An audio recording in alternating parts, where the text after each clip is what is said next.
Hello, and welcome to this, our 141st live stream, The Sweet Incense of an Answered Question. This is, of course, a reference to our Monday video, which was on the Ophel Pithoi inscription, and we would encourage you to go back and take a look at that very, very interesting Man and Machine alert, where it talks about a exciting and very, very interesting translation of that ostraca, which is that it is Sabaean in origin, which gives sort of new credibility to, say, the connections between the Solomonic kingdom and the kingdom of Sheba. So if you haven't seen it already, go back and have a look at that Monday video. Very, very interesting. So here we are again. It's Friday, and we're here to answer your questions on ancient Egypt and the Bible. So, with that said, the rules are the same as always, which is that super chats have priority. This is true across all YouTube platforms, so shouldn't come as a surprise to anyone. We do take non-super chats. We ask if you post a non-super chat, you put a Q and a colon at the very, very beginning of your chat. Okay, that way we know it's directed to us. Without the Q and the colon, we'll just assume it's directed to somebody else, and we will just probably ignore it. Okay. The second, was very interesting. Second rule is that only post your question once. Duplicate questions will be disqualified. So even if you posted it earlier in the week, don't post it again. If I see you posting it again, we'll disqualify it immediately. Okay. The third rule is that if it has to do with a verse in the Bible or an ancient language, we need a little context. In the case of a Bible verse, we ask that you include the book it's from, the chapter, and the verse. And if it is from, say, a foreign language, tell me what language you think it's in and what do you think the word means. This context just helps us narrow down the question so we can answer it in a timely fashion. So with that said, well, let's get into the questions. And we're going to start the night here with a few non-super chats like we always do. Our first one here is going to be from Pablo Marquez. And he asks, how was the incensory in the first and second temple period? Using a bowl or a thurible. Now, a thurible is essentially a way of delivering incense with a utensil, like an incense spoon or an incense censer, that sort of thing. Okay, so basically something you carry around with you. Now, in the case of the first and second Jerusalem temple, okay, that's probably what he's talking about here. It was neither. It was neither. It was neither using a bowl or a thurible. It was actually using a horned altar. And we see this in say, the temple tabernacle furnishings, where they had this small gold-covered horned altar that was just used for incense. Now, we do find these horned altars that are dedicated to incense all over the place in ancient Israel, especially from the 9th century onward. So that is probably the most likely means that they were being used. Like, for example, I think 9 incense altars, horned altars, and they're small. These horned altars are very small. They're like between 8 and 12 inches square. So they're tiny. So you're not going to be sacrificing bulls on this thing. At least not in one piece.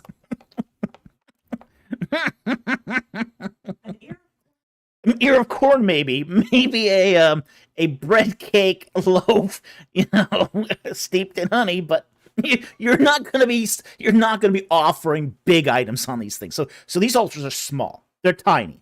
They're supposed to be tiny because incense is valuable. So you're not going to be burning mass amounts of this stuff. It's not like the big 6 foot by 6 foot bronze altar of burnt sacrifice. It's not like that kind of thing. These are very, very small, and they are optimized for the burning of incense. So that is typically how incense is burned in these sort of temple precincts. And as we said, in Shiloh, which is a cultic site, we find a lot of them. And most cultic sites in Israel have a number of these. So they become very, very common during the Iron Age. They're not seen in Israel prior to the Iron Age, which is very ironic and very interesting. We do find a couple of these in Egypt. There is one that appears to have been used at the temple of Amun-Re at Karnak that dates to the 13th century, 13th, 14th century. Dates to the reign of Tutmosis III. So we do have those. So, you know, in the case of the one with Tutmosis III, you've got one there that's in the 15th century. Okay, that's our oldest horned altar anywhere in the ancient Near East. So, very interesting, but while the use of bowls and thuribles were very common in ancient Near Eastern ritual, we don't see that used so much in Israelite religion.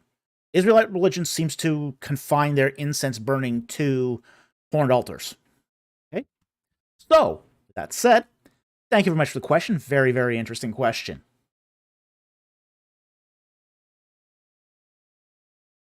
Okay, next question on Super Chat here is from Chao Yi.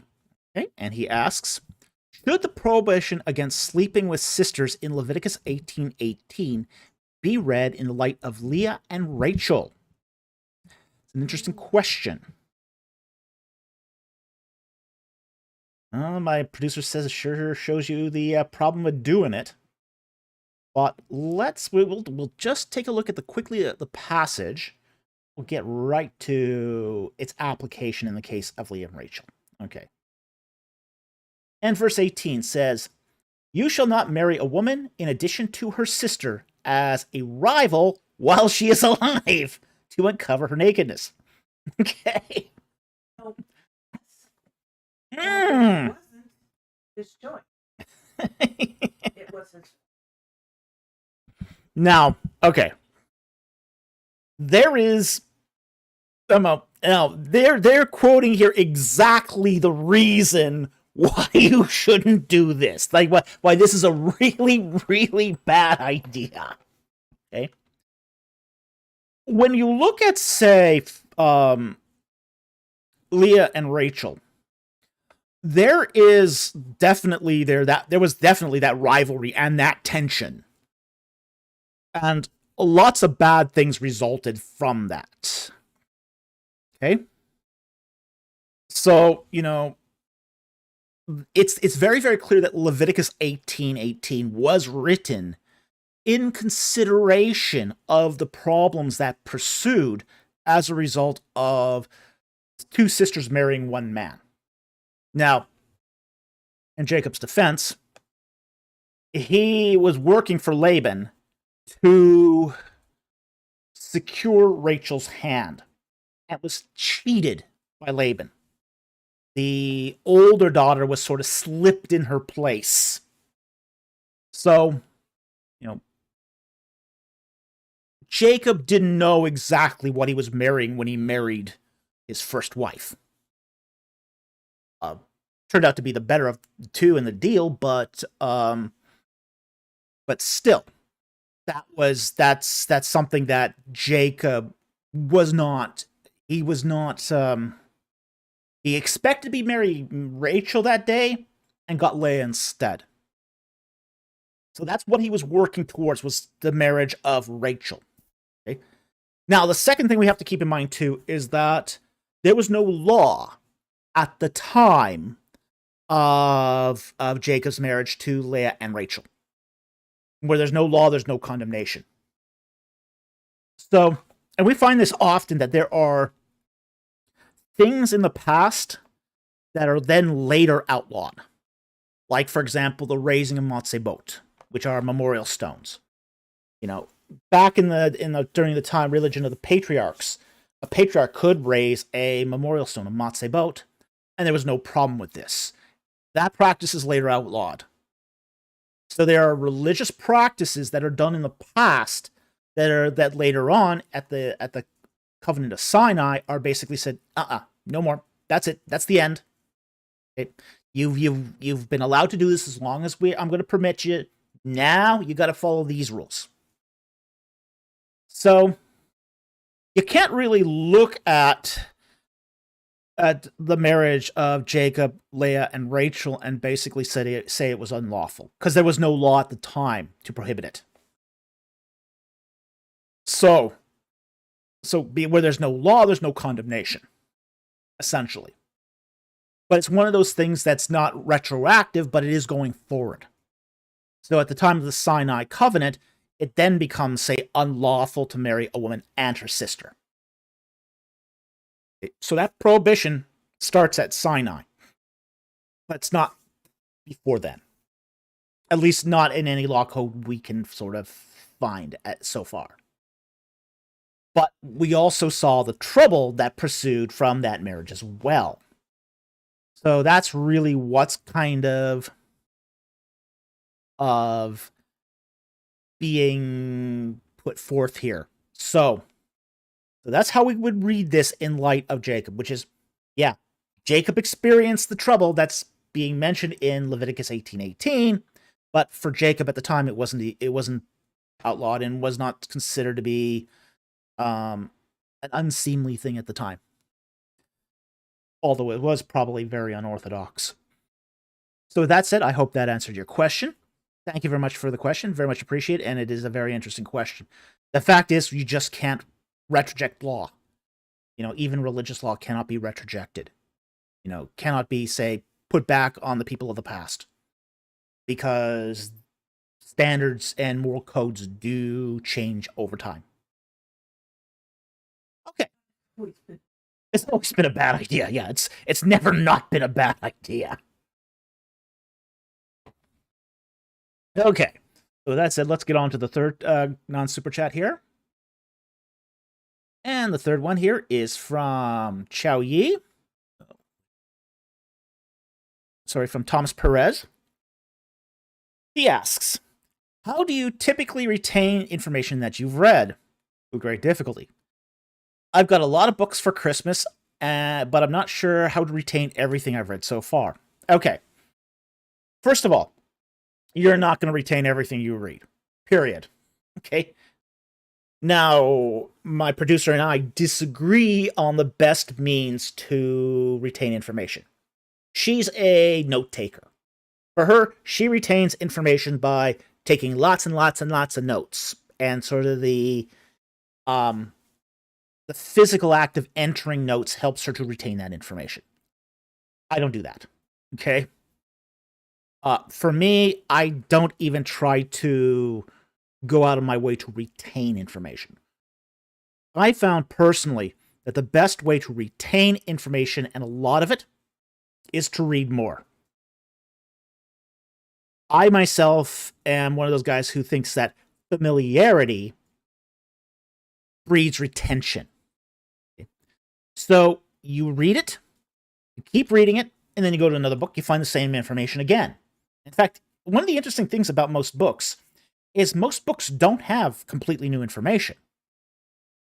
Most books, you read, 100 books a year, and you go, okay, yeah, the first 10 are completely novel, you haven't encountered that information before. By the time you get to the last 90, 100, you're seeing a lot of the same information over and over and over and over again. So much so that you can regurgitate that information in your sleep. So if you've got a lot of books and you read them, you are eventually going to be seeing the same stuff over and over again. And it's through that familiarity that you can just say, okay, this is the way it is, because I've seen that information so much that I'm deeply, deeply familiar with that book and its content. You get to a point where you start reading books and you go, yeah, I've seen this all before. Oh, that's one new thing here that's interesting and new. And This is why, for example, when you get to a certain point in, say, as a academic, you've read so much and it's so familiar that you just breeze through a book. I mean, you could whip through a book in a day just because it's all stuff you've seen before. You've seen it before. It's not surprising. It's not new. You wouldn't expect it to be new.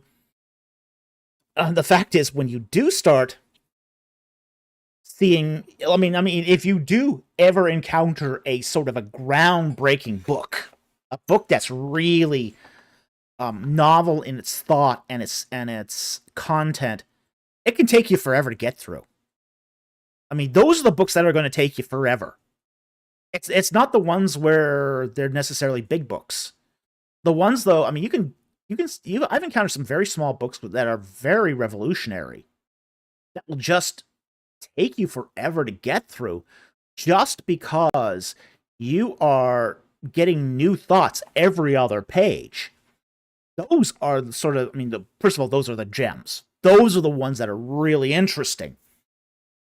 But they're also the ones that take you the most time.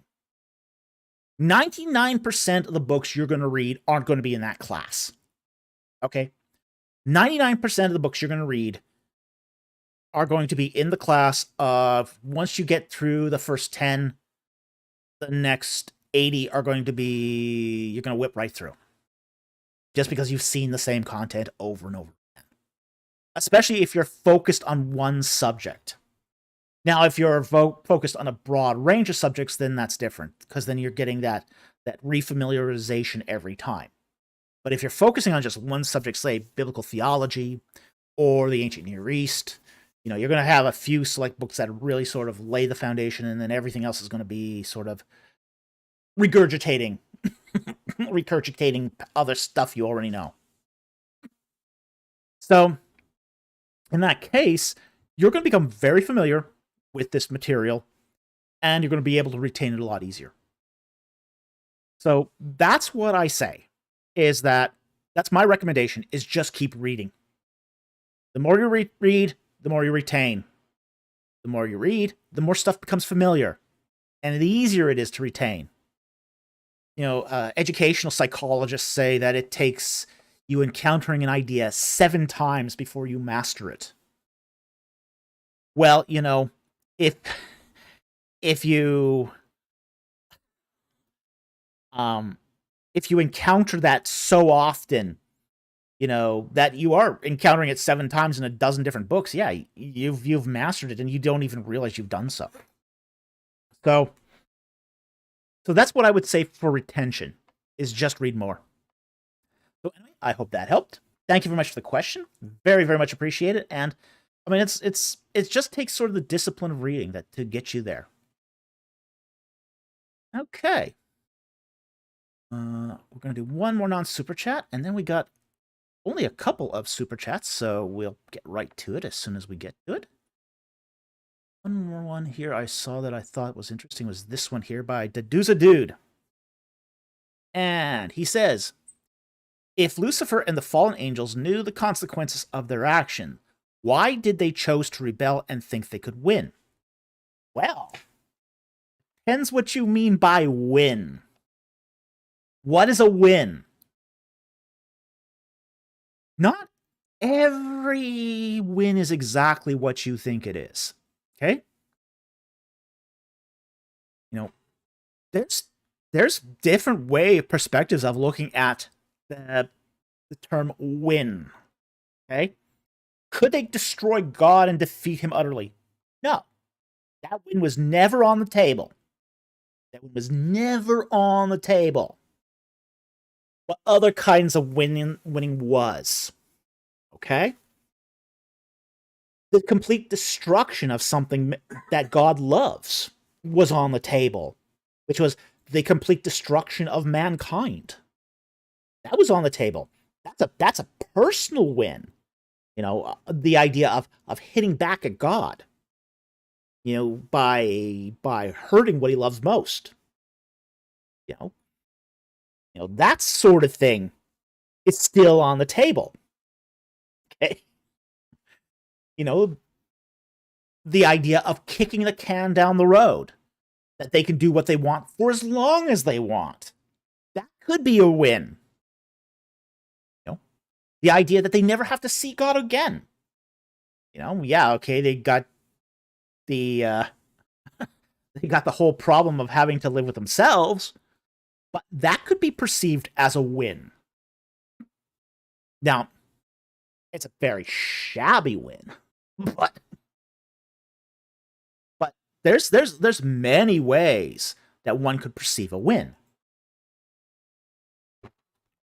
Now, I'm kind of reminded about the last days of the Third Reich and Adolf Hitler. You know, people think that when he was holed up in his bunker, that he was still thinking about winning World War II. He wasn't. He had redefined what a win was, which was the destruction of Germany itself. You know, basically the last days of Adolf Hitler was plotting the destruction of the German people, who had failed him for not being strong enough. Psychotic. Completely psychotic. But he redefined what a win was. So, you know, when we talk about, say, Lucifer and the Fallen Angels, you know, they're redefining the term win in completely different ways than what, say, somebody who, say, wants to win a football game was. They're not coming out of this looking like champions. They're just coming out with say, Pyrrhic victories. You know, for them, the win is the whole world is turned to ash. So that's their definition of a win, where they can continue living like they want as long as they want, kicking that can down the road until final judgment, which they hope will never come. Because one of the things they do understand is prophecy is prospective, not a guarantee. So as long as they can keep kicking that can down the road, they can put it off indefinitely. Yeah, it might come sometime in 1,000,000 years, but that's 1,000,000 years where they've won. So it really is a redefinition of the term win. So even though they couldn't stand up toe-to-toe against God himself, even combined, you know, they're still in a position where they think that they can eke out some sort of personal win. But even that will be taken away from them because they've already lost. And they know it. That's why they're sort of trying to jury-rig these sort of booby prize victories, essentially. You know, they're trying to win the Gong Show here. They really are.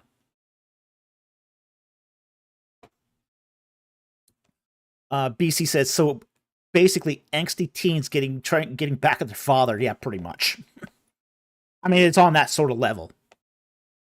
But that's the sort of mentality of the fallen spirit world, essentially. Talbot Slade said, Satan wants to take down as many as he can. Yeah. Some of these guys, some of these demons and forces of darkness see that as a win.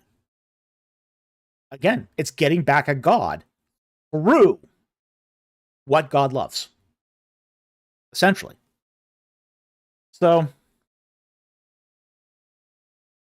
anyway, I want to thank you very much for that question. Very much appreciate it. I think it's a good question because, you know, it doesn't, you know, for us, you would think that if you can't win, why would you try? Well, you know, people do it all the time. People do this. I mean, even humans do this. Humans even do this. So, you know, it's like, for example, you know, trying to get away with murder is almost impossible. Yet people try it all the time. Because they think they can eke out some sort of victory from that. So, you know, angels are not, and demons are not immune from this. They'll try it to eke out a kind of win of their own. So it essentially comes down to the definition of winning. So anyway, thank you very much for that question. It's a fascinating question. I'll keep going on about this one because this one's really interesting. I find this question to be fascinating because there's more than one type of victory that a potential win that the fallen spirit world can try to eke out of this. So, anyway, thank you for the question. Fascinating question. Okay. We've covered that one. Now we're going to get to the super chats.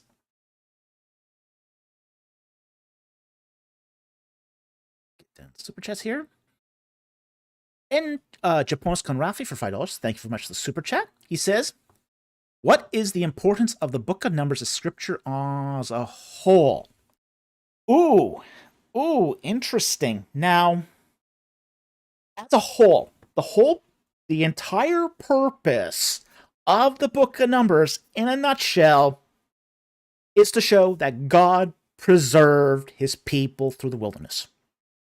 That's it in a nutshell. The Book of Numbers starts with a census, and it ends with a census. Now, that census is a numeration of the clans. It's a numeration of the clans. And that numeration of the clans is basically showing that at the end of the wilderness wandering, the number of clans has been preserved. Yes, the whole generation died off in the wilderness. But the clan integrity was preserved. The whole thing. Now, there's a lot of other things that happens in the Book of Numbers too. But that's the Book of Numbers in a nutshell. The preservation of clan integrity from the Exodus to the beginning of the conquest. And that God provided. God's provision was there. All the way through. Even at the times of, say, tribulation, hardship, and even chastisement. God's provision was still there. So that's the Book of Numbers in a nutshell. Now, with that said, I think the Book of Numbers is fascinating. It's one of the best books in the Bible. This is one of the things I love. I would really love someday to do a Bible study just on the Book of Numbers. I know. As soon as I say that, people go shrieking and running away and hiding in a closet somewhere. But this Numbers is really an interesting book, and it's really an underrated book. There's if I was to do two commentaries that I think I would love to do. I mean, of course, there's Exodus, but I also love to do a commentary on the Book of Numbers because Numbers is so interesting.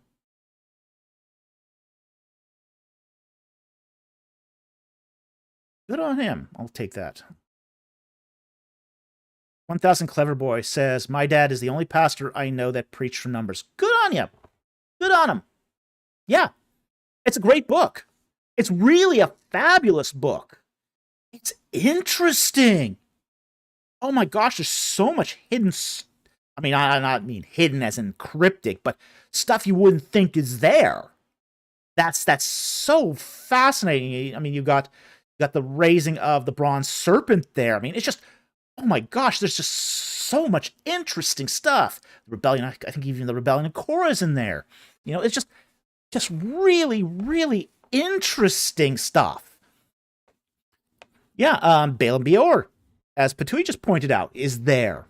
You know, it's you got so much interesting information in the Book of Numbers. I'm surprised more people don't do it.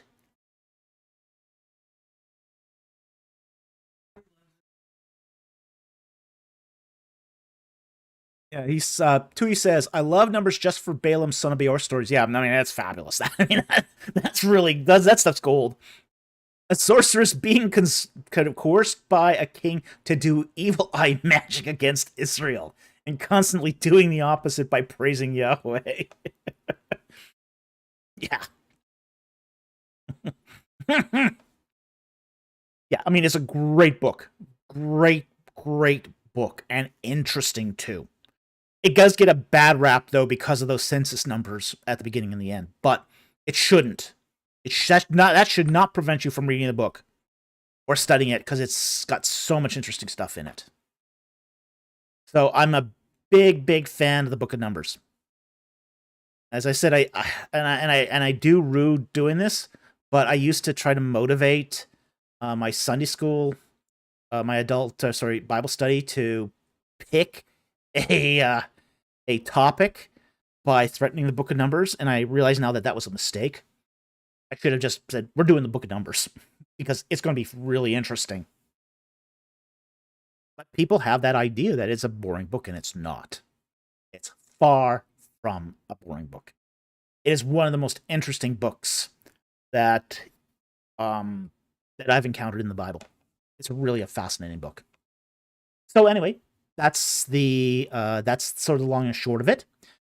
It's basically a book about God's faithfulness to his people as they wander through the wilderness. And that's basically it. The proof is in, say, the clan integrity at the beginning versus the end. So anyway, thank you very much for the super chat. I really appreciate it, and I hope that helped. Okay, the next one here is from AT Ministries for $4.99. Thank you very much for the super chat.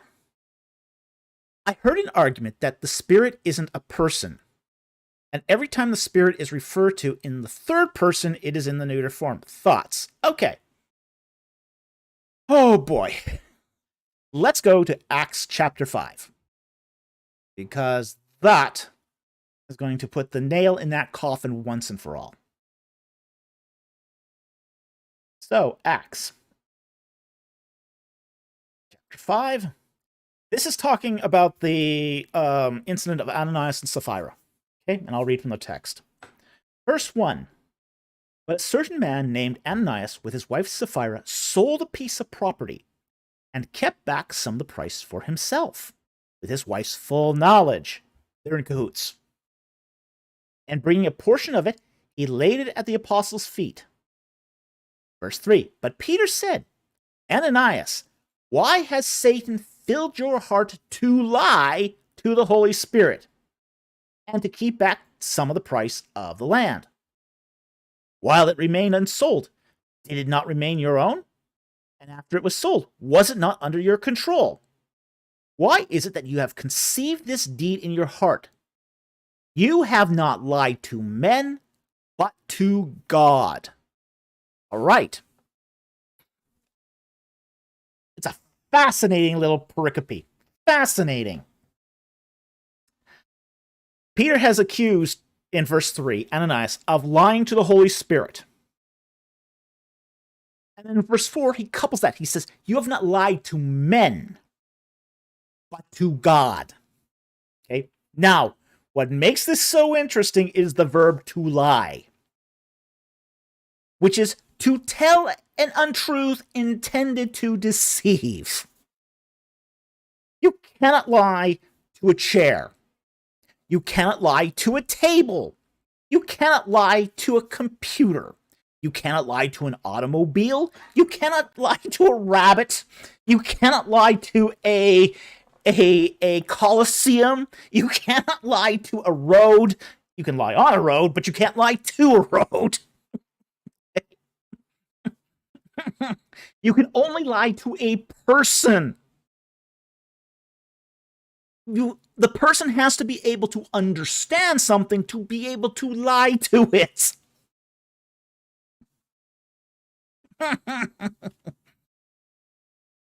Darkblade, no, you can't lie to ChatGPT.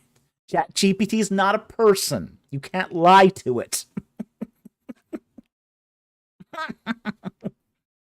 Yeah, you can't, you can only lie to a person.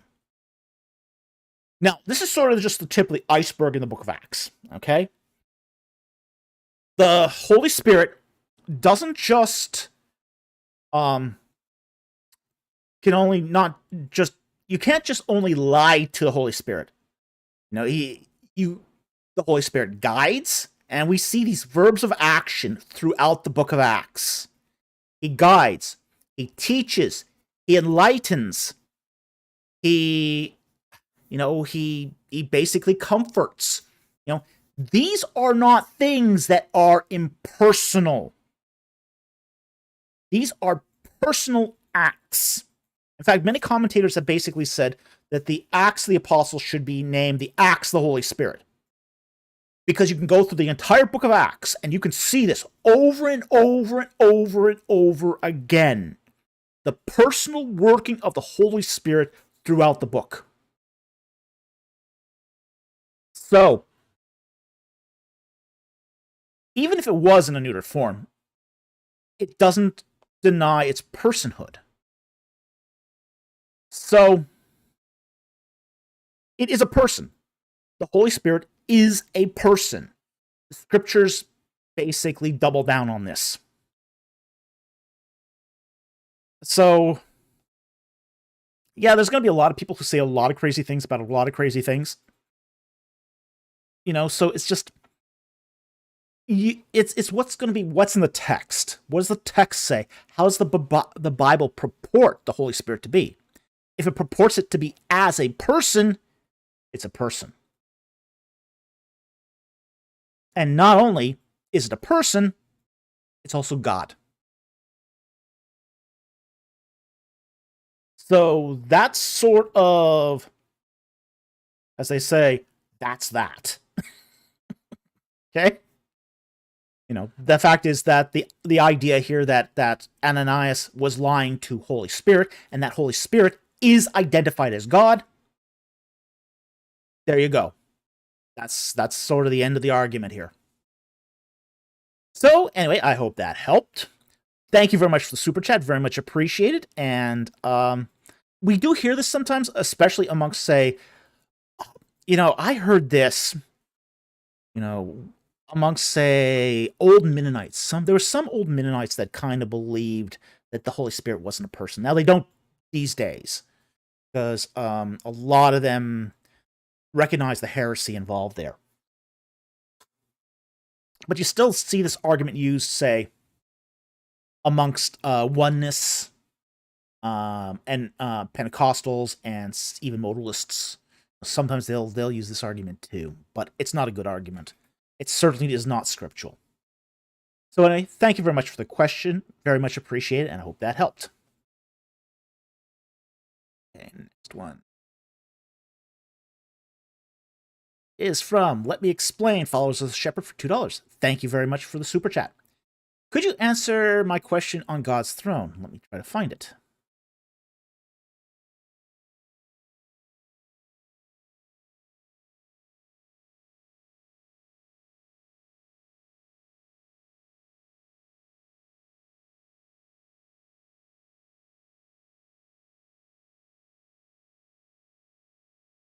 Find it here.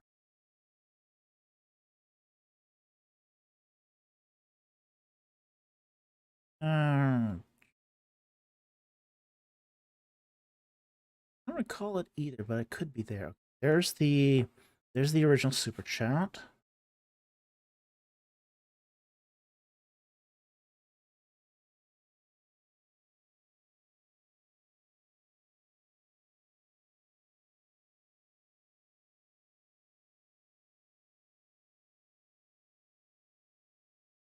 See some comments by him.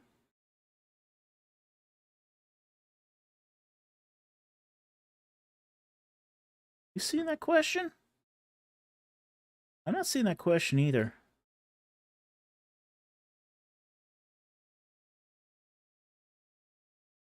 Okay, let me explain. Can you repost that question? I'm not seeing that question up here.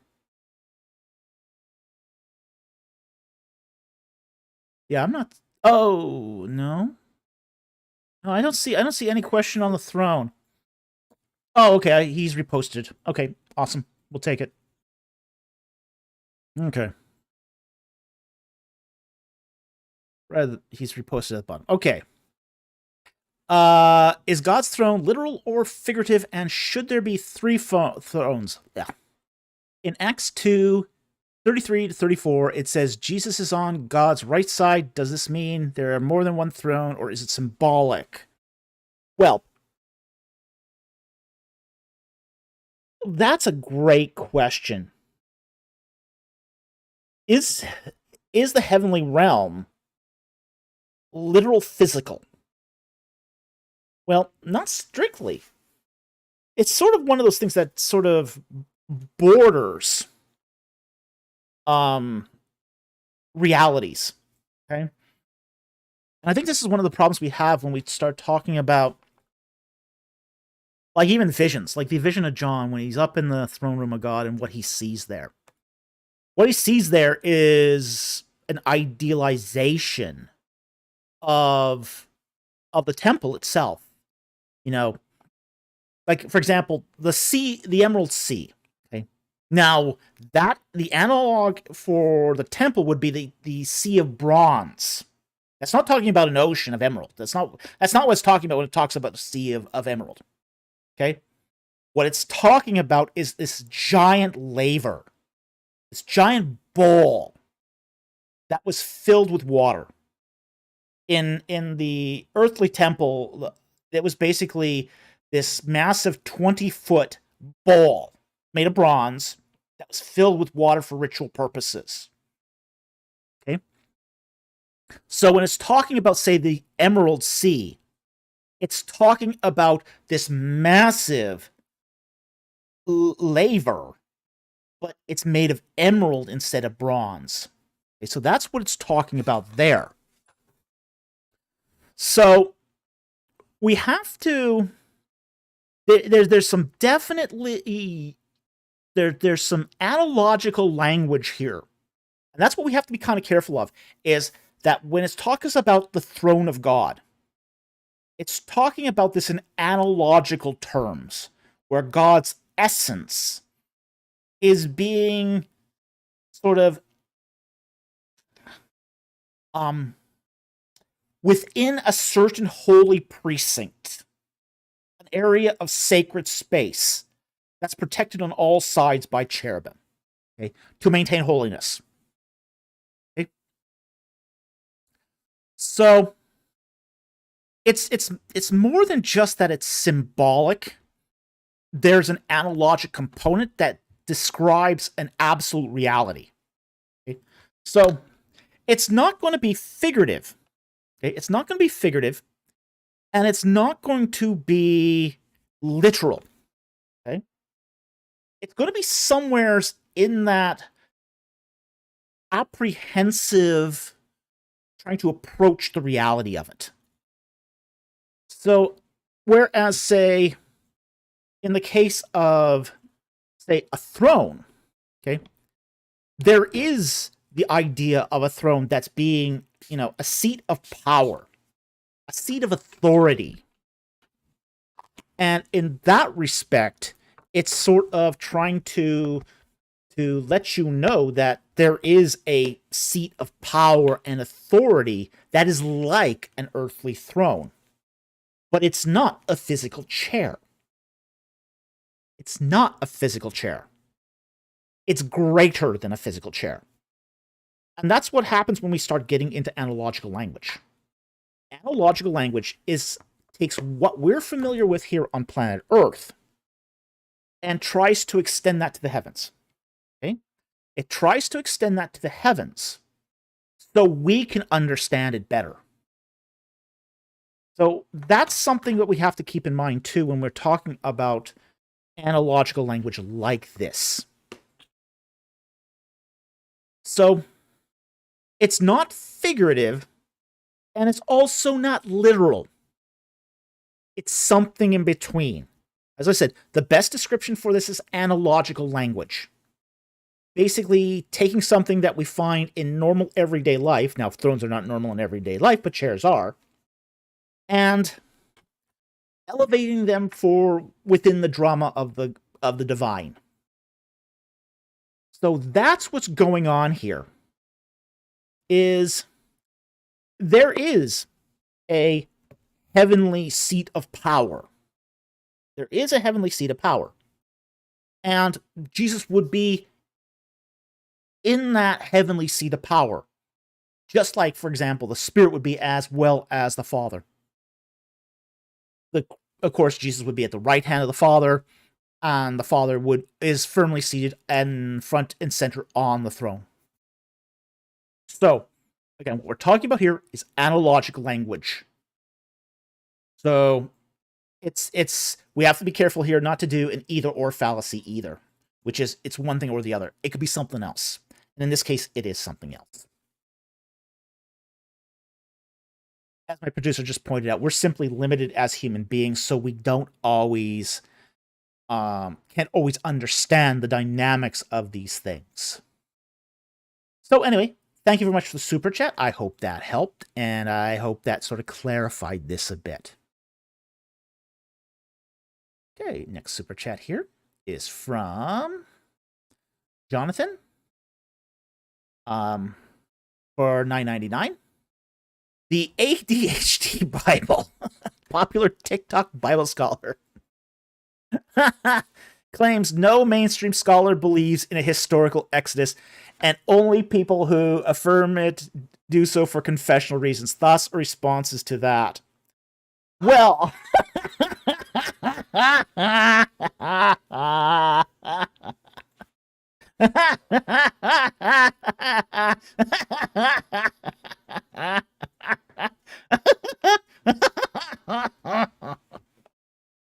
okay.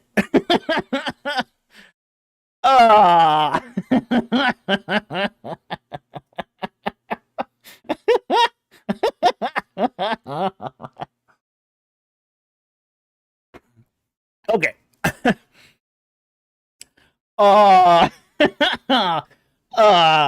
Good times.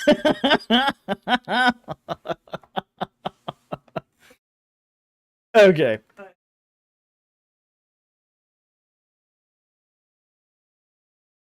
Yeah. Every single. They would. Yeah, my producer just points out that would be BC. Thanks for that question. I hope that helped. Yeah, it's going to depend on what they define as a mainstream scholar. Okay, but let's just talk about mainstream, like the ones that are classically not confessional, not involved in any sort of confession, but are considered to be in the mainstream of academia. I can name two off the top of my head.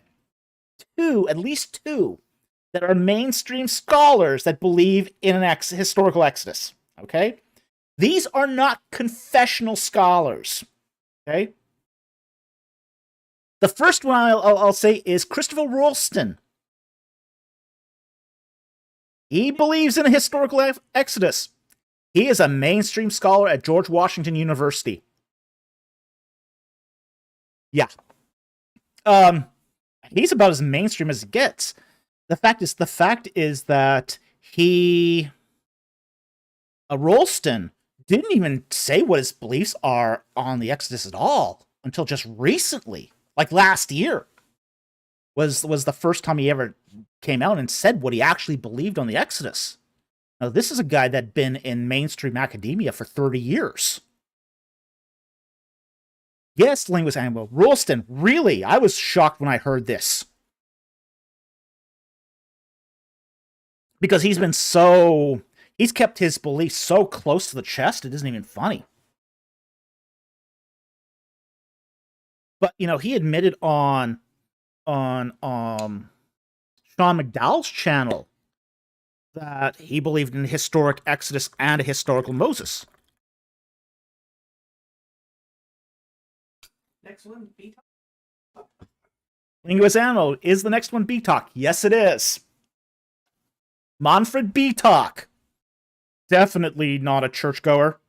Definitely not a confessional scholar. Not even close. But also believes in a historical exodus. Right? Manfred B-Talk was the chief excavator at Avaris. He was at Vienna University. Did this for 40 years. He's retiring now, but still. He's a mainstream scholar.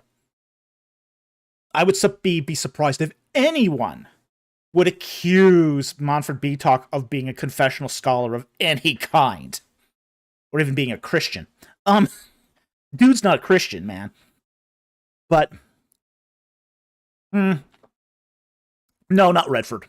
Sorry, 501 Mobius. Redford doesn't believe in a historical exodus. He believes in what's called memorial theory. Yeah. Yeah, Linguist Ammo. Yeah, B-Talk is definitely not confessional. Oh, no. Hardly. Oh, boy. Definitely not confessional.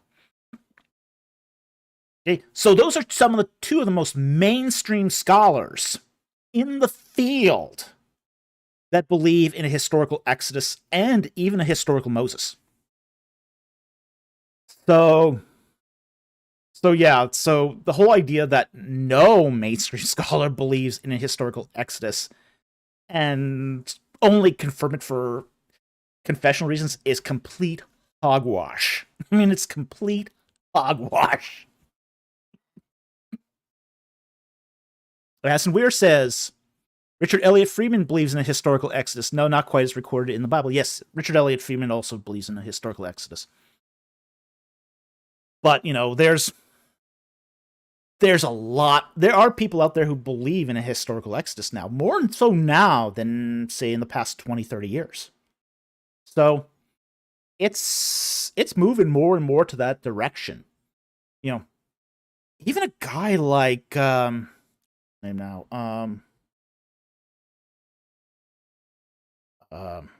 Bill Deaver, even he's moved towards a historical Exodus. He still doesn't believe in a historical Moses, but he's moved towards a historical Exodus now, which is kind of a really odd thing to hear him say. Because he'd been a critic of it for a long time. Long time. So the pendulum's swinging back. But at any rate, I mean, I'm not sure I can take seriously any TikTok scholars. Sorry. Yeah, I know I post some of my videos on TikTok too, but I don't take TikTok all that seriously. Yeah. So anyway. Thank you very much for the super chat. Very much appreciated. I hope that helped. But I just find this idea that no mainstream scholar believes in the Exodus to be totally nuts. Yeah, he'd have to. There's nobody. He hasn't done the work to even establish this.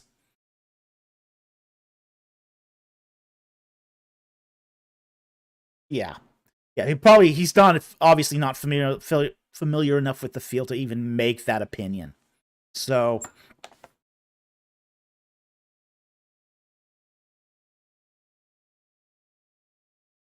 Oh, it's definitely the no true Scotsman fallacy. It's the no true Scotsman fallacy. No true mainstream scholar would believe in an historical Exodus. You see? He believed in a historical Exodus, therefore he can't be a mainstream scholar. He's got to be confessional. No true Scotsman would believe that. Yeah, it's the no true Scotsman fallacy. That's all it is.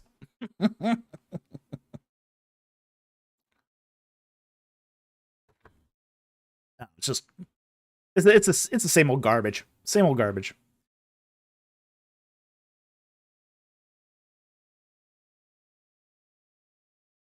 Yeah.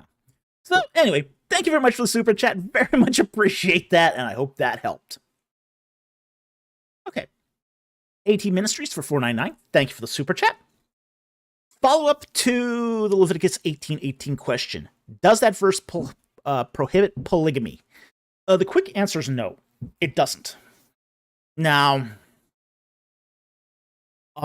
it only prohibits polygamy with siblings of someone you've married. But strictly speaking, it doesn't prohibit polygamy. And the problem is with polygamy is it is not actually prohibited until the New Testament. That's when we find, say, the prohibition against polygamy actually taking place, is in the New Testament, where elders are supposed to be the husband of one wife. Okay? So that's something that we're not going to see in the scriptures until the New Testament period.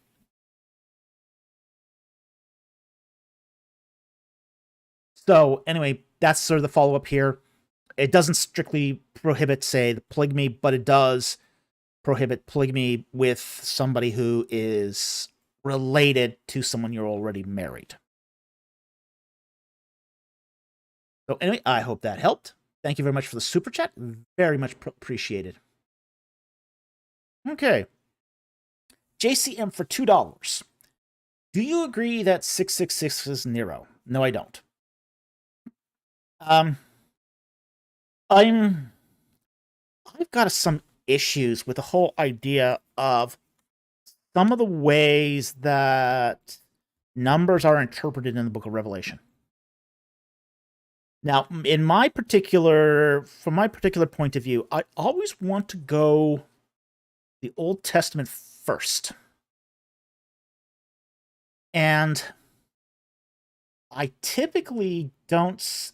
I mean, I understand the argument here of the whole 666 being Nero, okay?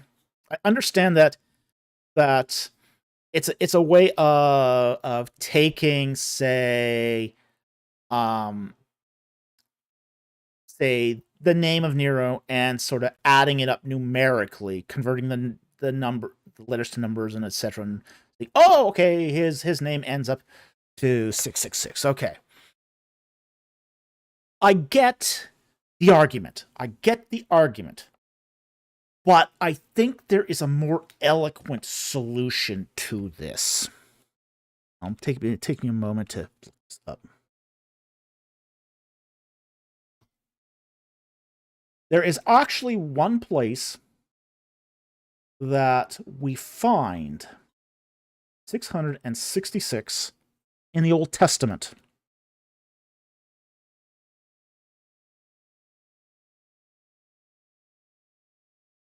Just take me a moment to find it.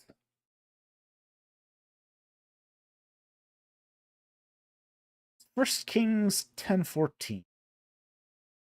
Okay. And I'll pop this up, which is the amount of Solomon's gold. I think it also occurs in Chronicles too. Second Chronicles, yeah. Happens both Second Chronicles 9:13 and First Kings 10:14. Now, it says the weight of the gold which came to Solomon in 1 year was 666 talents of gold. That's an oddly specific number. It's also an incredibly massive amount of wealth. Now, when we look at, say, the Book of Revelation, and the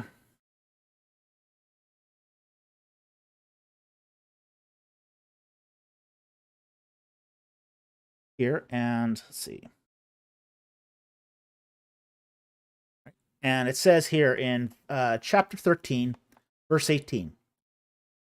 Here is wisdom. Let him who has understanding calculate the number of the beast. For the number is that of a man, and his number is 666. So, what would this tell us about if there is an Old Testament connection? Almost everything in the Book of Revelation has an Old Testament connection. I mean, I've seen some people say, "Oh, okay, you can only interpret certain things in the Revelation in light of New Testament." Well, in those almost all those cases, I've yet to see a case where something in the Book of Revelation can't also tie to something in the Old Testament. So there is a possibility here that there is some amphibly going on here. Okay, so that is a possibility because prophetic language is often done in amphibly. So there could be a connection to Nero, but we'll get to that in a moment. There is the idea here that this is the man of sin. Basically, the number of the beast. Okay? If we go according to, say, 1 Kings chapter 10, about, say, Solomon's first year, that is a massive amount of wealth to come into a kingdom all at once. This is a guy who gets rich fast.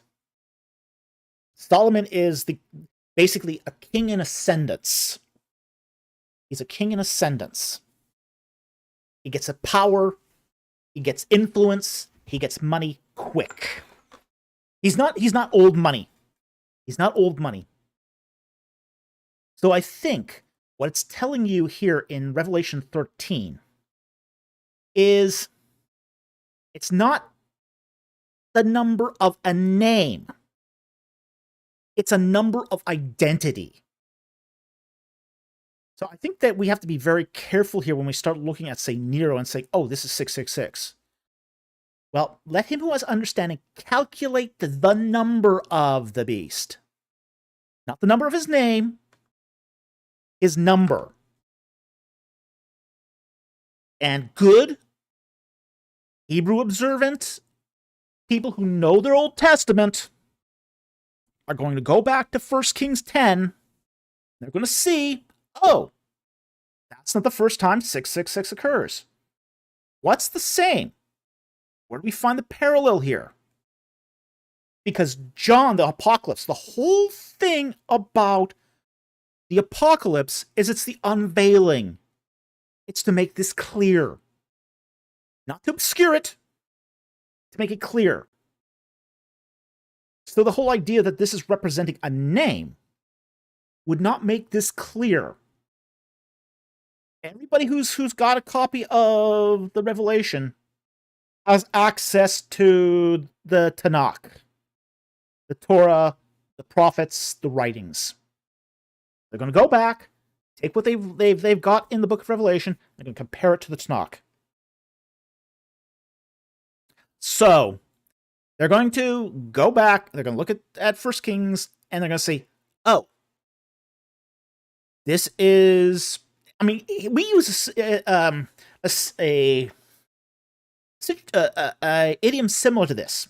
You know, gangsters used to say, hey, I have your number. That's not a telephone number. That's, I know who you are. I know your angle. I know where you're coming from. I know what your modus operandi is. They're asking and basically the writer of the book of Revelation is telling you, hey, calculate understand the motivation, the vector, the MO of the beast. He gets power fast. He makes friends quickly. He comes to power without anyone seeing it coming. Okay? So that's my take on this. I don't think that this is an anagram for Nero. Now, with that said, I think that many Caesars many dictators were types of antichrists. I think there you've got, say, the antitype, which is Antiochus Epiphanes. And then you've got, the archetype. The archetype is Antiochus Epiphanes. Then you got several types in between. You got Nero. You got Titus. You got Domitian. You got all these monsters of the Roman Empire. You know, but there's going to be still an antitype that fulfills all the types, and that's yet to come. So that's where I sort of sit on this issue. I think Nero was a type of Antichrist, but he's not the antitype.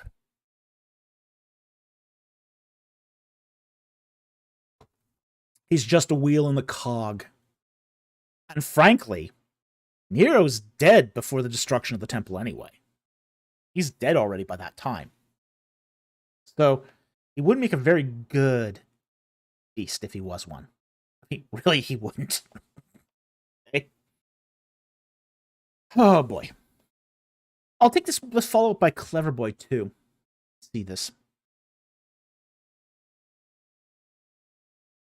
He asks, how does the 666 interpretation apply to taking it on your hand and forehead? Okay, interesting. There's another interesting Old Testament parallel. Ding, ding, ding. Find it here. Let's see if I can find it quickly.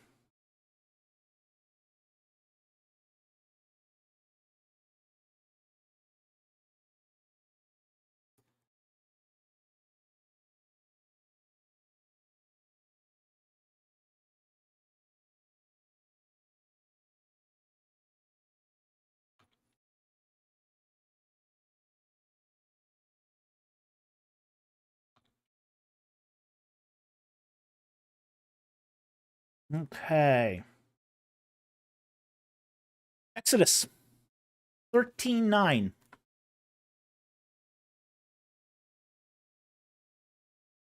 And we'll start verse 8. And you shall tell your sons that day, saying, It is because of what the Lord did for me when I came out of Egypt. It shall serve as a sign to you on your hand, and as a reminder on your forehead, that the law of the Lord may be in your mouth, for with a powerful hand the Lord brought you out of Egypt. Okay. This is the whole putting the number on the forehand, on the hand, and the head parallels Exodus 13:9, where the law of the Lord is supposed to be on your hand and on your forehead. Now, in ancient times, they would put basically an amulet with a scroll strapped to your forehead. But that's not what it means, okay? That's sort of a hyper-literal interpretation of the passage. It's basically when you do your day's work, you're supposed to think, my hands are serving the Lord. In the thought of your mind, in the whole, wherever I direct my face, wherever I go forward, it's in faith to the Lord. That's what you're supposed to be thinking of when you see this passage in Exodus 13:9.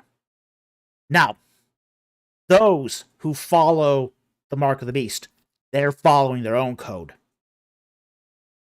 They're following that code of iniquity and greed and sin and rebellion. They're doing the exact same thing, but in the inverse way. They're making that part of their identity. See, this whole idea in Exodus 13:9 is an identity passage. It's something to make you distinct as a follower of the Lord. Not physically, but behaviorally. You're supposed to think, hey, every time I handle my boss's money, am I doing it honestly? My hand is not taking a dollar bill and slipping it in my pocket. You're accounting for all of it. When you, say, choose your viewing habits online, you're using your eyes to say, okay, I'm not going to look at this thing that can cause me to sin. I'll go do some other content that will be more edifying. That's what it's talking about.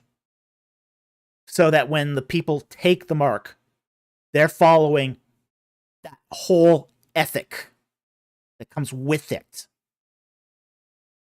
So it's not a microchip. It might not even be a tattoo. But what it is it's an ethical code. Not unlike the law that was given and the ethics that was given by the Lord to those he rescued out of the land of Egypt. So that's the explanation here. This is not necessarily, and it's probably most likely not, it's not some big tattoo across your head that says 666. Come on.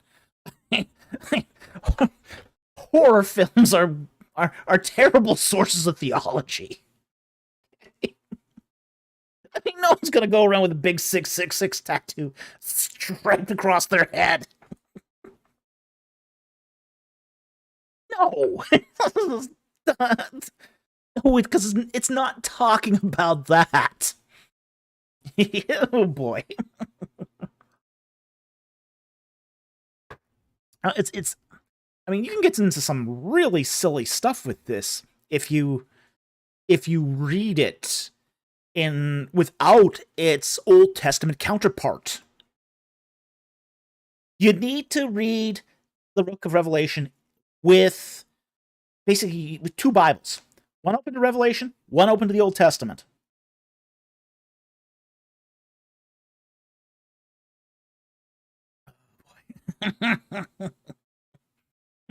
Talbot Slade writes here. My brother wrote a movie called Fortress where a chip is put in prisoners. If they try to escape, the chip made them blow up. Well, that would keep prisoner retention, I guess. Boom. Fortunately, that doesn't have anything to do with the Book of Revelation, but Dang.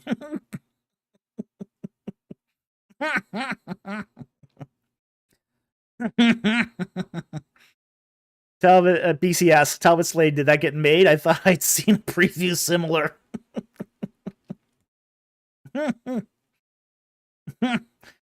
Talbot Slade says, yes, many years ago. No, I gotta look this up.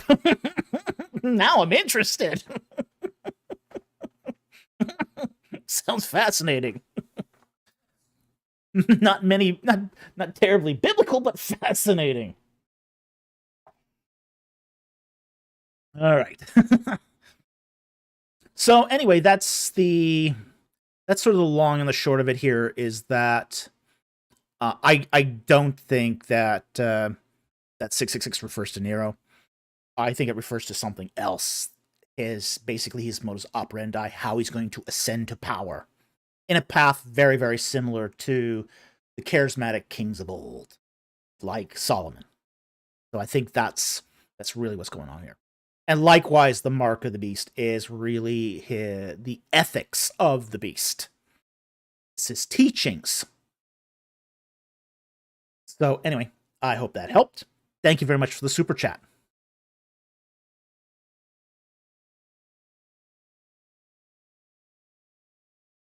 Addison Weir for 199. Thank you for the super chat. Oh, Dr. Falk, why do you hate facts? I hate facts because there's so many of them. You gotta study them, and you forget them every so often. They're very inconvenient. You can have a beautiful, beautiful theory destroyed by a brute fact. Facts are not congenial in the slightest. They don't care about how you feel. Come on. Okay.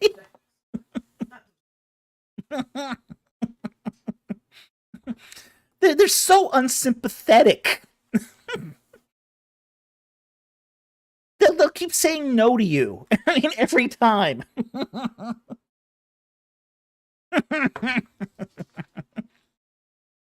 And there's never just good facts and bad facts. There's just facts.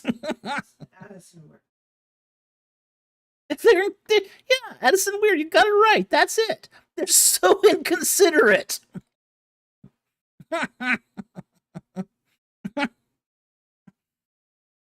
you know, facts don't care about your feelings. They don't care. They don't like. It's like they hate us. They don't like they hate us. Get away of all the things we want to do. No, they don't. They don't care if you're confessional or not. They just don't care. I prefer beliefs that are caring.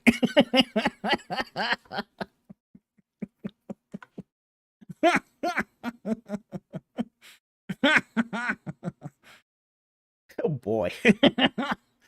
The fact that that's even funny today is just terrifying.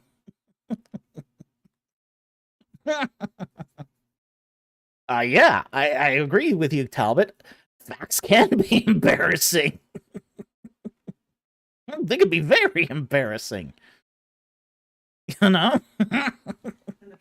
Many an defendant has been embarrassed by a fact.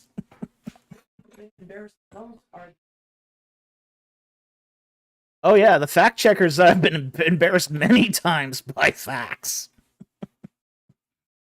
Oh boy. Wow. Yeah, that's saying something. Whew. Okay, let's get back to the super chats here. Next one here is also from Addison Weir. Who's most likely to be the next Michael Heiser? Linguist Ammo or Zach Miller? I had somebody come on my channel the other day saying that I was going to be the next Michael Heiser. Like, oh, help me, God. Look, Michael Heiser, you can't replace him. Okay, the whole idea that Michael's gone now, and God rest his soul. And that now he needs to be replaced. I kind of think it's kind of a little wrong-headed. I know there are people out there looking for the next Michael Heiser. Okay.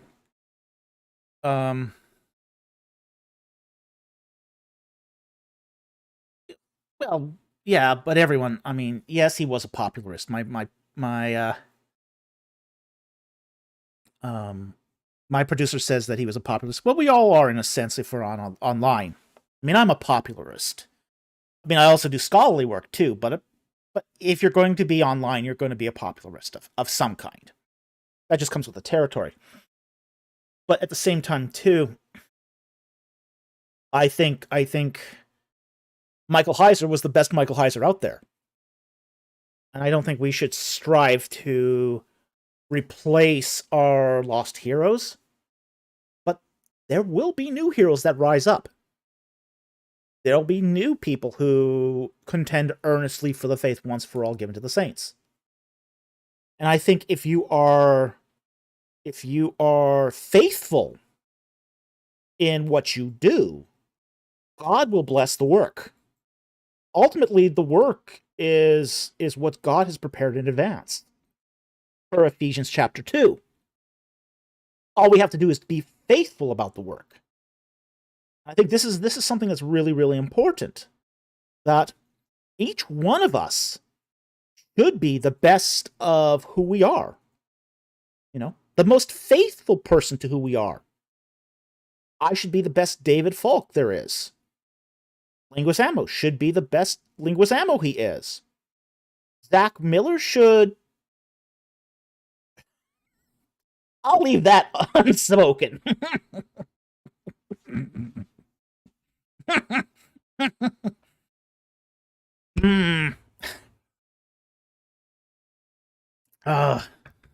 Zach's tested my patience sometimes. I'll just say that.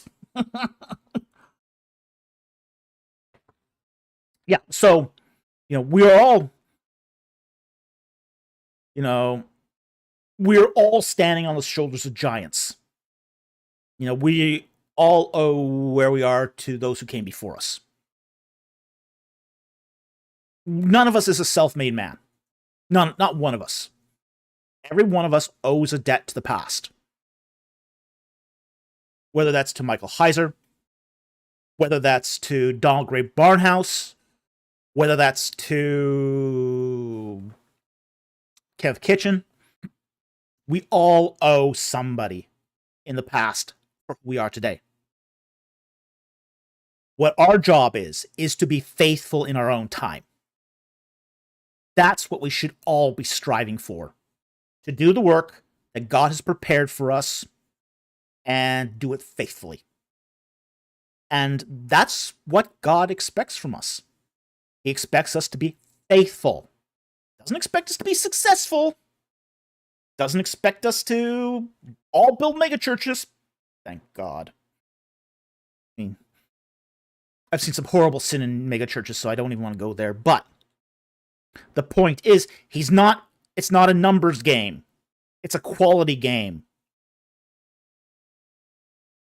God wants us to be faithful in whatever we do. Martin Luther put this really, really well. He who picks up straw in faith does the work of God. Okay? Let me repeat that. He who picks up straw in faith does the work of God. If God has called you to pick up straw, that's what you should be doing. Okay? We shouldn't be trying to fill the shoes of other people. They've done their purpose. They've given their lives to the Lord. We have to give our own lives to the Lord. And through that, we are then responsible to our own masters, which is God himself. This is one of the things I think is why it's really, really dangerous to judge the work of other ministers, other Christians. I get this sometimes where people come on and basically hate my style because I laugh too much. And you kind of at first think that, well, they're kind of how do I say this? Doing low content objections. They're objecting to things that have no real content to it. It's all stylistic. But then you sort of see when you start getting enough of these, you start noticing that there's something a little more odious going on there. That they're judging you according to their standards of decorum and manners. Yeah, while being hideously rude, yeah. And it's like, okay, you're judging another man's servant. You're judging another man's servant based upon an arbitrary man-made standard of personal decorum. That's dangerous. That's really, really dangerous. Because you don't know what God has called that person to do. Now, it's one thing if they are theologically aberrant, if they are basically trying to scam people, if they're trying to do a fraud, if they're trying to prey upon the church, steal money from people. There's reasons to speak out. If they have a pattern of sin, unrepented sin, well, that's a reason to speak out. There are times and places to speak out and call out false teachers. That's totally appropriate. That's within the bounds of, say, Christian ethics and proper practice. When we start saying, well, I don't like you because you're wearing a hoodie right now. Hoodies are worn by gang members. See, no true Christian would wear a hoodie.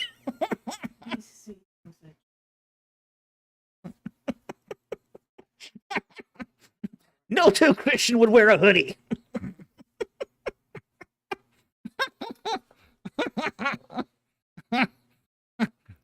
It's a low content objection. It's a low content objection. So, it's just Tim Miara, hoodies are also worn by monks. See how morally destitute it is? It's worn by monks too.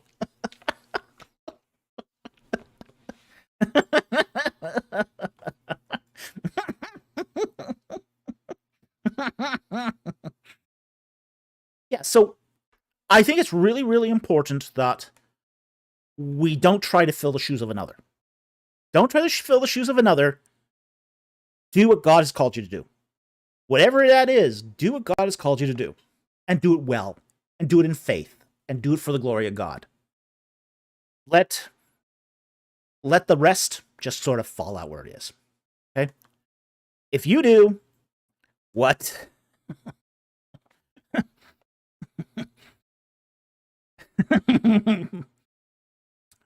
Big slaves comment here. Oops. And sometimes have the wrong college logo on them. Evil! Evil! Well, this one has a horrible logo on it. I mean, this one's got the West Elm logo on it. Don't stop there. Ooh, evil! Evil!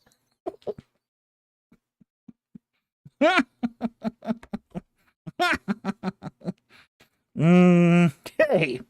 So with that said, follow what the Lord has prepared for you, whatever that is. Let the rest just sort of fall out where it may, okay? So with that said, thank you very much for the super chat, Addison. We really appreciate it, and I hope that helped. I know you were trying to stir the pot, but some of the times these non-serious questions cover up some really interesting topics and really interesting discussions. And the problem with, say, idol worship, or I should say not idol worship, hero worship, is that once the person has gone on to receive their reward, they just look for a replacement. And people shouldn't be looking for replacements. Honor them because they did the work faithfully. And then, basically get your life in order. Follow what God has called for you. And don't worry about the rest. Okay. Next one here is from JP. Thoughts on the different numbering systems for the Decalogue? 2 commandments for coveting, for example. Okay. Strictly speaking, the numbering is very arbitrary. The text really says the 10 words. It's not exactly specific how the 10 words are numbered. And this is something we have to understand about the Decalogue. Now, the Decalogue, for those who don't know, is the 10 commandments. That's the 10 commandments. And it comes from the word deca, meaning 10, log, meaning logos, meaning word. Okay? And in the text, it talks about 10 words. Now, in some of these, it's really obvious. Like, for example, the commandment, thou shalt not murder. Okay? In Hebrew, it's basically 2 words. Never murder. Same with adultery. Never do adultery. And it doesn't give you much more than that. Now, in the case of, say, the coveting one, that's a very long commandment. With respect to the others. It says, thou shalt not covet thy neighbor's wife, your neighbor's house, your neighbor's donkey, your neighbor's sheep, your neighbor's man or woman servants, or anything else your neighbor has. Okay? So, the numbering at that point can kind of get a little loose. And even, say, on various numbering systems between, say, Protestants and Catholics differ. Like, for example, thou shalt not make a graven image is not included as one of the numbered ones in the Catholic system of numbering. So there are some ideological twists to this numbering. So even though it's the text does say the 10 words, we're not exactly completely sure how that fleshes out if we were to number them. So there is some differences there. There is some where, say, the Decalogue is repeated, first of all mentioned at Mount Sinai, versus the expanded one before they're entering into the Promised Land. Now, it's generally assumed that the one at Mount Sinai is the original. So the Exodus 20, I think it's the Exodus 20 version, is the original. And then the one, it's basically repeated with a little bit of embellishment for when they entered into the Promised Land. So, most conservative scholars would suggest that the one given at Sinai is the original text. And the one later on is basically padded out a little just to make their lives a little easier when they entered into the Promised Land. So, that's sort of where I would go here with sort of the difference in the numbering here, is that it's going to depend on which version you use. I still think the one at Mount Sinai is the original. And then it comes down to how you're going to number it according to your faith tradition, because that's going to matter too. So anyway, I hope that helped. Thank you very much for the super chat. I don't think it really matters, just as long as you understand that these are the 10 commandments. The exact numbering doesn't matter. Yeah, the content matters more than the numbering.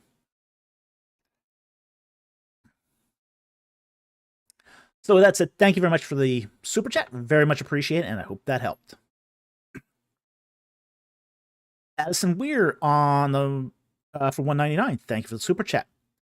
Thoughts on the gap theory? I think it's like every other concordant theory.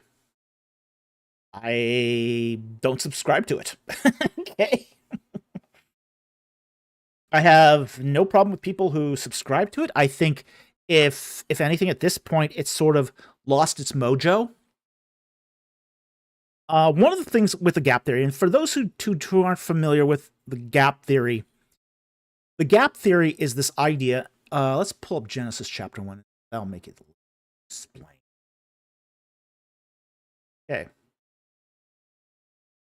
Genesis 1:1. In the beginning, God created the heavens and the earth. All right. That's pre-gap. And the earth was formless and void, and darkness was over the surface of the deep, and the spirit of the water was moving over the surface of the waters. That's post-gap. Okay. Essentially, between verse 1 and verse 2, there's a gap. And the idea of the gap theory is that there was an entire civilization, life on planet Earth, dinosaurs, troglodytes. Yeah, you heard that right, troglodytes. These pre-humans, intelligent pre-humans, that were savage, and everything was so awful that God had to destroy the world. And that there was, as a result of the gap, that accounts for all the fossils we find. Okay? So, that's basically in a nutshell. Now, there are going to be some people who place the gap after Genesis 2, between 2 and 3 as well. So, this is not something that's consistent. Okay? So, you get both. Okay? You're going to get, I mean, the fact is, we don't know exactly where the gap would be, if there was a gap, because it's not spoken. This is an argument from silence. And I think that's a problem. Okay? It's speaking where the Bible's not speaking. It's saying, okay, there's a gap in here somewhere. Well, maybe there is, maybe there isn't. But you need to go on something more than that. And I think that there's, again, a problem with this in that the purpose of Genesis 1 is to define sacred space. It's temple ritual literature. It's ritual literature is what it is. It's to explain the origins of sacred and profane. Not really to talk about, say, the scientific creation of the world. And I think that's a problem with the gap theory, is it's another concordant theory. It's taking what we see in the scientific world and trying to graft that onto Genesis 1. And I think Genesis 1 resists that kind of grafting. It resists it if you are an old Earth creationist. It resists it if you're a young Earth creationist. It resists it if you're an evolutionist. It resists it if you're a progressive creationist. It resists it if you believe in panspermia. In every particular kind of concordant view, Genesis resists that kind of superimposition. And the reason it resists it is because not the point of the text. It's not the point of the text at all. So, now, I do think that there is a kind of, there is a view that is similar, but not the same as the gap theory, that is feasible. And I won't mention what that is. Go on. Okay. I hope everything's okay here. I saw that the OBS studio disconnected and it reconnected. Hopefully that didn't... hopefully we're back on the air. Okay. All right, so anyway. It looks like we're fine again. Put something in the chat if you can hear me. Okay. Not getting anybody here, so let me just... Okay, yes you are. Okay. No, we just got a disconnect. We just got a very brief disconnection. So it looks like we're fine now. OBS had to reconnect. So I don't know how much we lost here, but But I think we're okay otherwise. So I think we're good. All right, so back to where we were. Didn't lose any frames, it just disconnected. Okay, so anyway, I don't care for the gap theory because it's a concordant theory. Is essentially what I don't like any theory that tries to compatibilize science with Genesis. I just think that's the wrong approach. So with that said, I want to thank you very much for that super chat. Very much appreciated. And I would always prefer when I look at, say, Genesis, to take the text in its context. And that's always going to be a ritual context of sacred space. That's what the authors intended. That's what the author intended, and that's how we should be reading it. Okay? So with that said, thank you very much, and very much appreciated. Okay, next one here is from JP. Does the Bible use justification and atonement differently? A universal objective justification debate. Okay, I'm not familiar with that debate. This is something that I don't really study a lot on. So for me, I kind of stay out of the whole justification debate. Atonement's a little different. Because unlike justification, which is more of a New Testament concept, you do find some atonement language.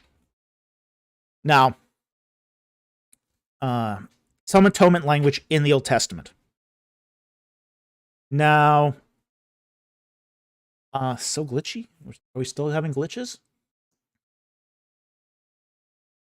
That could be the storm. Yeah, we're having a bit of a storm at the moment, so it could be. Okay. Now, in the case of atonement, one of the things about atonement that we kind of have to keep in mind is that even atonement isn't quite the same in the Old Testament as it is in the New Testament. In the New Testament, atonement really comes down to the sacrifice of Jesus Christ as the atonement that takes away sins. Atonement in the Old Testament is more of a covering,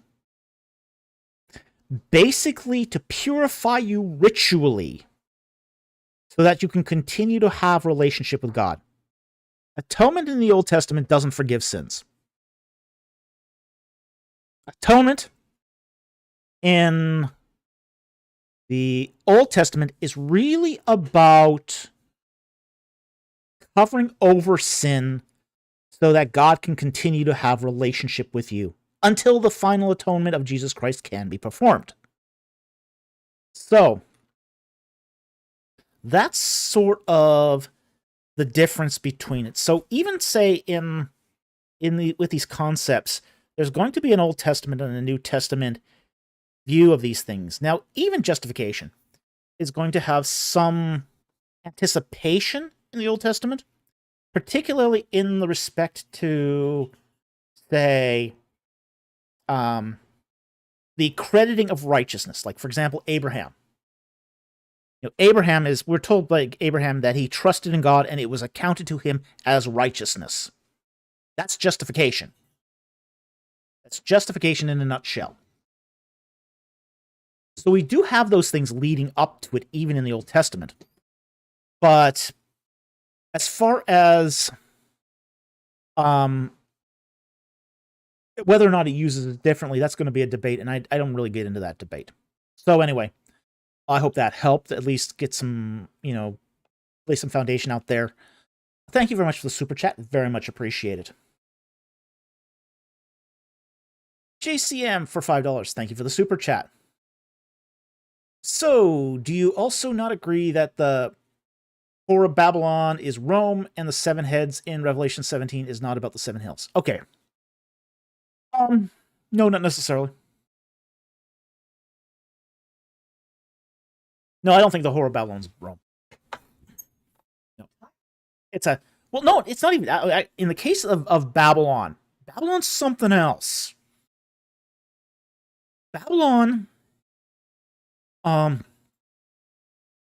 okay, there's a couple. There's several things we sort of need to deconstruct, or should say, pick apart, tease out. Okay. First of all, the whore of Babylon isn't Rome. It's not Rome. It's a person. She rides upon the beast. Okay, but she's not Rome. Okay, she's something else. She's a false system of religion, but false in a certain way. Okay? It's talking about. This is a reference to the Babylonian exile. First of all, okay. So what's happened? What happened during the Babylonian exile was some good Israelites. I put that in scare quotes. Good. Went to Babylon during the Babylonian exile. And instead of keeping the Israelite religion, which is Yahweh worship, they went native. Okay? They went native. They started worshiping the gods of Babylon. Marduk, Shemesh, Ishtar. They went native. And they intermarried with the Babylonians, and they basically became like Babylonians. They should have been worshiping Yahweh, and they didn't. Okay?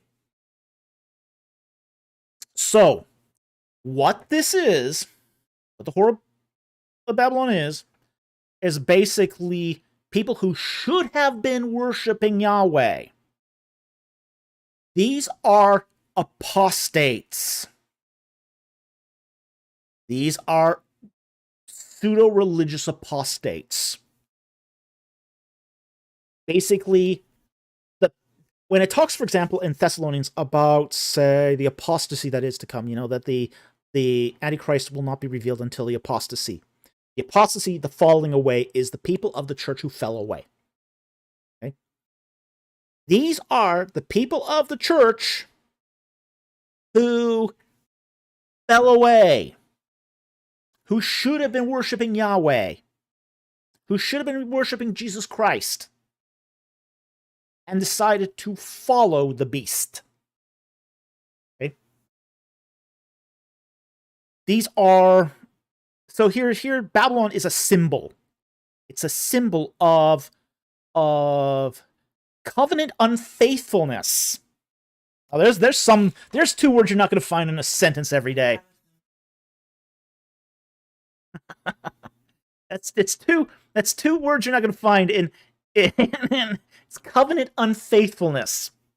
Okay? Basically, pledging yourself to other gods. Pledging yourself to other gods when you owe your allegiance first and foremost to Christ and to Yahweh.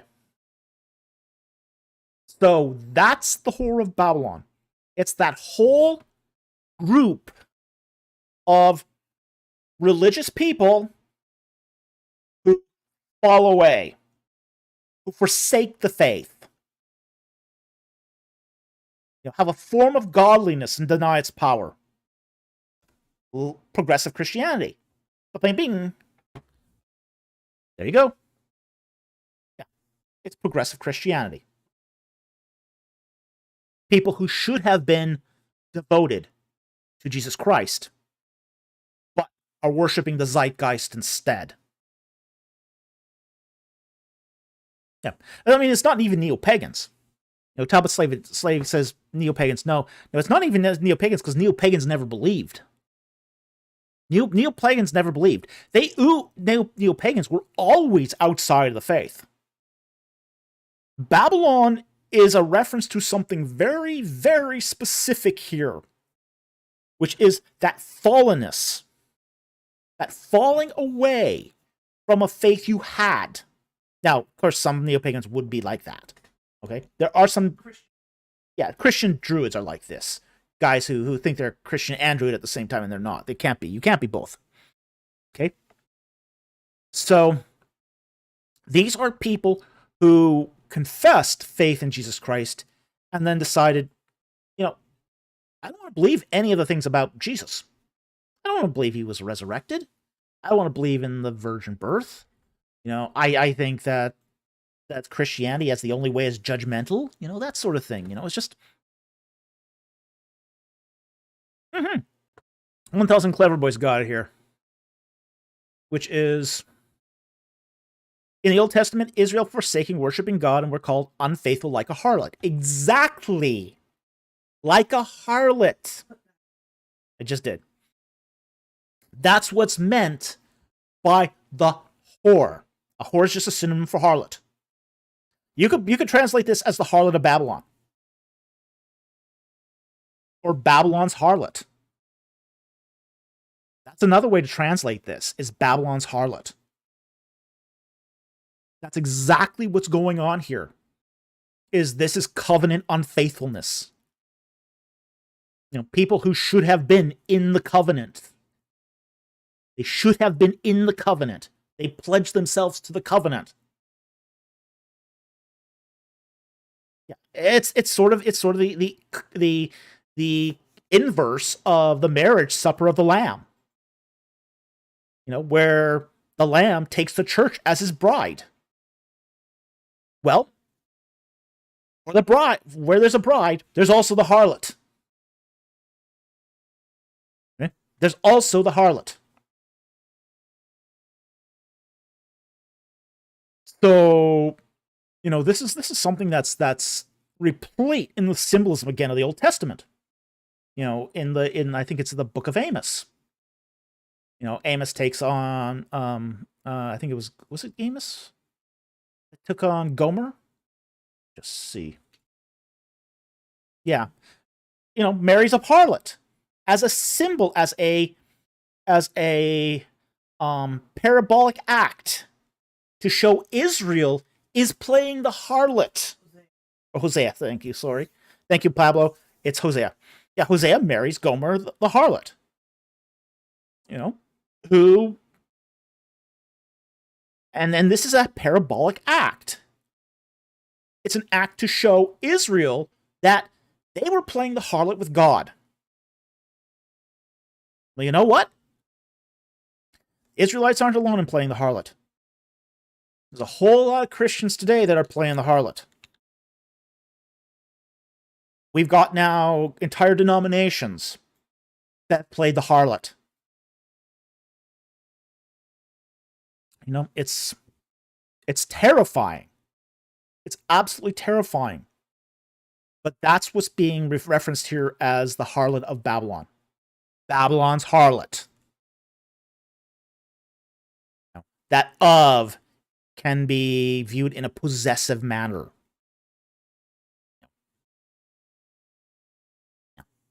It's Ryan Naylor. Ouch. Entire denominations? Oh, you bet. You betcha.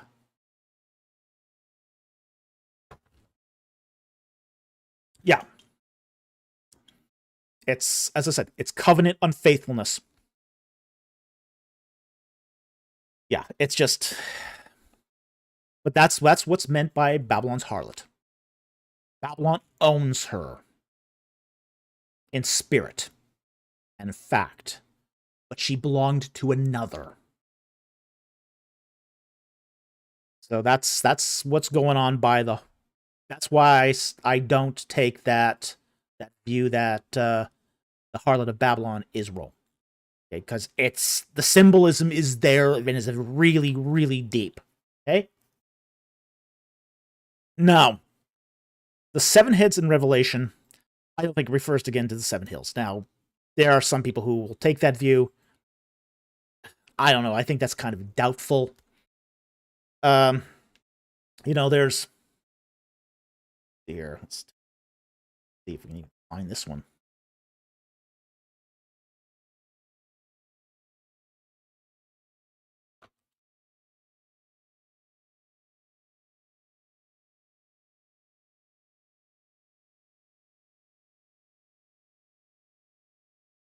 Yeah, now the whole idea of the 10 horns I've explained elsewhere. The 10 horns, this is in talks about the beast here. Revelation 12:3. Another sign appeared and had, behold, a great dragon having 7 heads and 10 horns on his head were 7 diadems. Okay. 7 crowns. 7 crowns. Now, this is diadema. We should also point out something about that diadem, too. Which is that diadems are conquering horns. Or conquering crowns. They're diadema.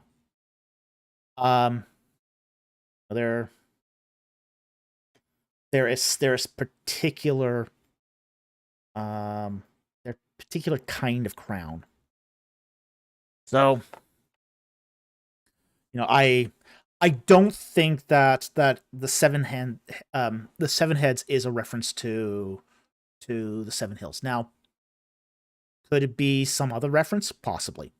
I'd have to probably look into that one a little deeper before I come down on a decision on what that exactly means, but I'd be very surprised if there isn't some other reference somewhere to this. So, I want to be very careful here not to overstate that, but yeah. Sooner or later, for most of this stuff in the Book of Revelation, I've found almost everything I have found in the Book of Revelation is pointing back to something in the Old Testament. It's just one of those things that if I say it's not in the Old Testament, I'll look like an idiot, because at some point I'll find it in there, and I really don't like looking like an idiot. So I'm going to be cautious about this one, okay? But as far as the Babylon's harlot, we know what that one is. That one's pretty obvious. Just because it's mentioned so many times in the Old Testament. As far as the 7 heads, I'd have to probably look that one up, see what my research finds on that one. But I doubt it's the 7 hills. Okay. Now, I do know that I have heard that Rome is sometimes called the City of 7 Hills. Is that coincidence? Maybe. Is Rome a type of beast? Again, the Roman emperors were definitely types of beasts. Is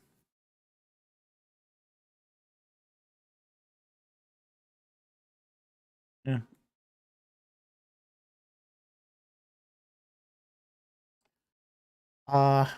Revelation 17:3 says, "He carried me away in the spirit into the wilderness, and I saw a woman sitting on a scarlet beast, full of blasphemous names, having 7 heads and 10 horns." Okay, now we are told that the 10 horns are basically rulers, the kings.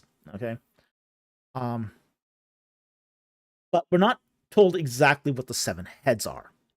So again, I'd have to look at that closer. Unfortunately, the Revelation 17 doesn't tell us that much about this. It tells us more about Babylon, and we've already covered that. So I'm gonna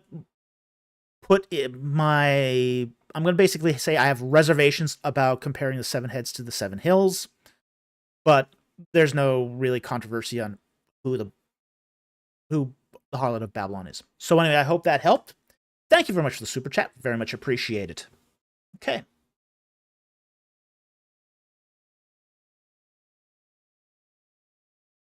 Next one here is from Mechanique. $5. Thank you for the super chat. Good afternoon, Dr. Falk. Well, it's 8 o'clock here, 8 p.m. So good evening. Thank you for being willing to take questions from across the ancient Near Eastern mine. Mine is a comment. I understand if you can't answer. Okay, let me see if I can find more of that comment here. Just a second. So that was 714. 714. It's taking me a moment to scroll up. Linked it to a comment. I have to find it first because he continued it. Okay.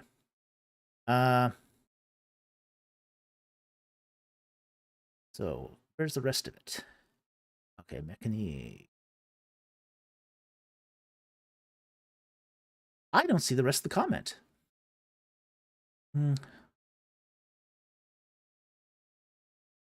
It's around 7:14. Do you see a rest of a Mechanique comment? I see a question earlier on. Oh, it's in a comment. He says, "Oh, sorry, I misunderstood. It's in a comment. I see it. All right. Here's the question. Yasna 31 seems to flow in a plain Avestan tone, but sounds very Abrahamic. I don't know what Yasna is.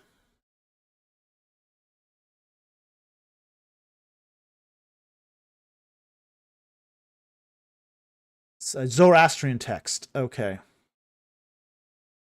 That's why I don't know it. I do not read. I've not read the Zoroastrian texts. Okay.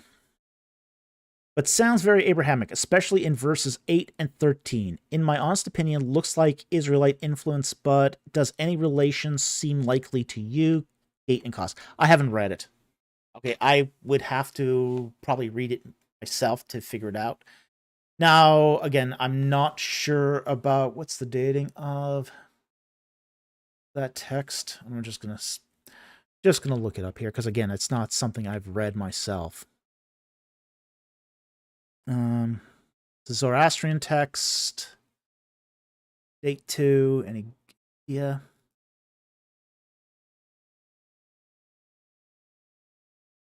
Don't even have a good dating for it. Looks like.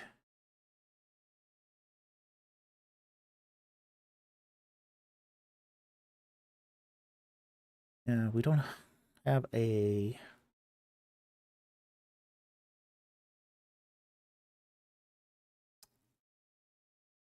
Yeah, I'm gonna have to give that one probably a pass. Because again, I'm not familiar with it enough for that text to really comment on it in any meaningful way.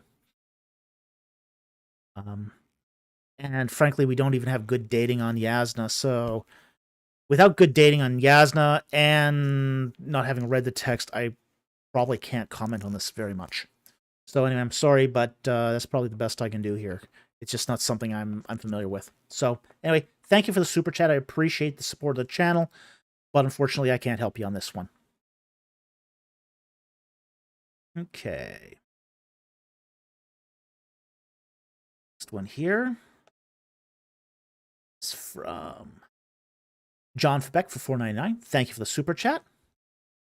Was David being hyperbolic when he said he killed lions and bears in 1 Samuel 17:34? Is he being truthful, or is there a cultural context I don't get? Okay. Bible here. Go to 1 Samuel.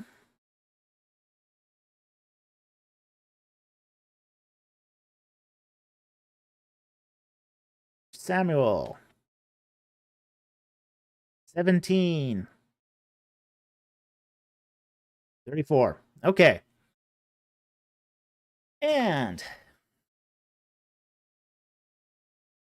he says, but David said to Saul, verse 34, your servant was tending his father's sheep when a lion or a bear came and took a lamb from the flock. I went out after him and attacked him and rescued it from his mouth. And when he rose up against me, I seized him by his beard, struck him and killed him. Your servant has killed both the lion and the bear. And this uncircumcised Philistine will be like one of them, since he has taunted the armies of the living God. Okay. Lions, tigers, and bears, oh my.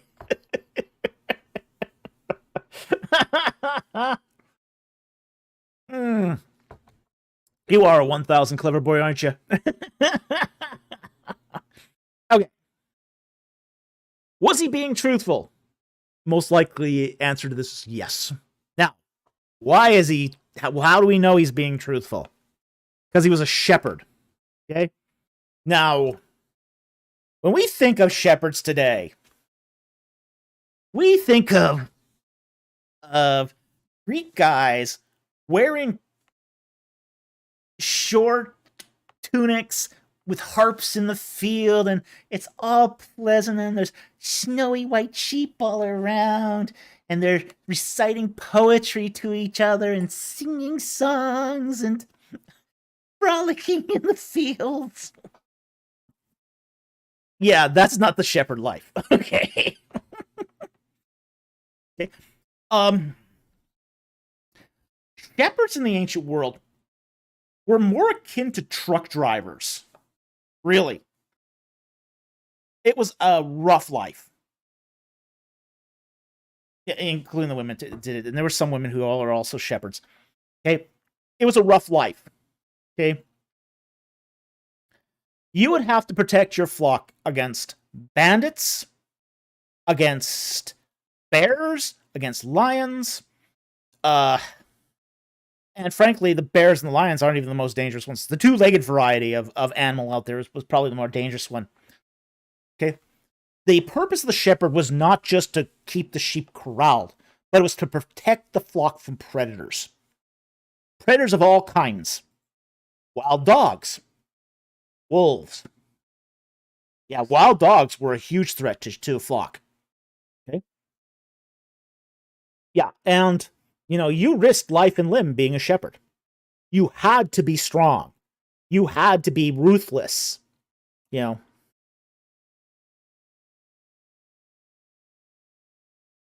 no, it's not. This is not an image of a little boy, a little frail boy who's going against a giant. Okay. No, David is basically telling Saul here, I'm a tough guy. Who's this Philistine? I've taken on bigger. And frankly, he would have. Lions and no. They had lions in Israel at the time. The African lion did have terrain in the ancient Near East at the time. Yeah, I mean, hot lions are huge. Those are big animals. I mean, bears are not small either, but lions are. Yeah, that's. If he took out a lion, that's, and frankly, they'd be armed. David would have been armed. Not just with a staff, but probably with a spear. Okay. Yeah, that's all he's saying. I mean, my producer points out here that all he's saying is that Goliath is a man. What's a man compared to a lion or a bear? Okay. And he gone wild.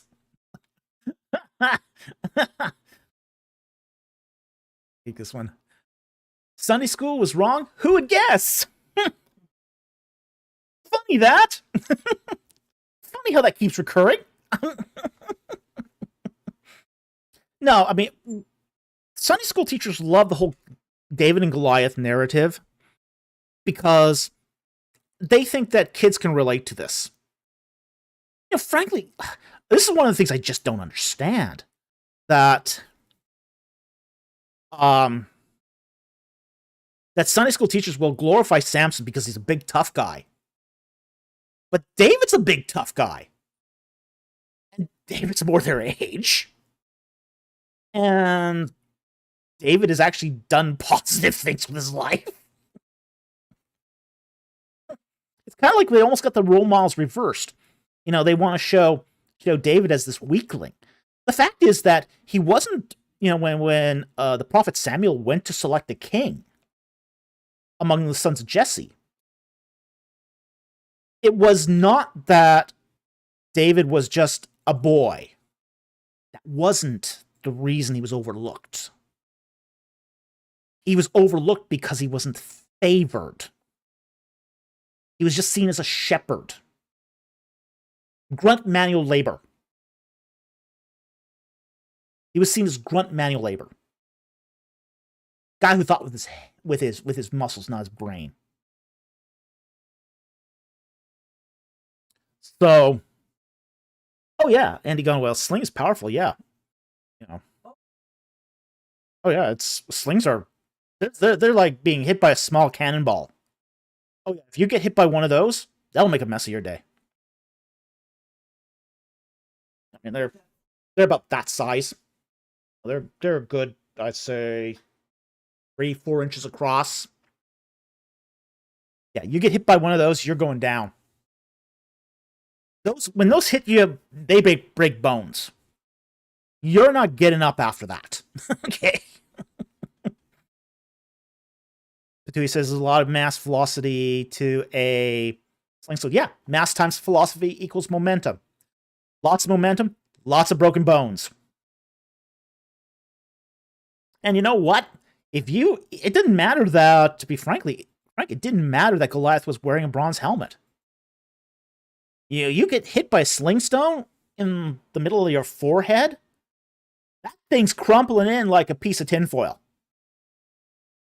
No. Oh yeah, I mean that thing's gonna smack you, and you're going down like a rock. Frankly, Goliath was done. He's done at that point. I mean, the whole cutting off of Goliath's head after that was just show. Okay. Yeah, exactly. I mean, it was just like crazy.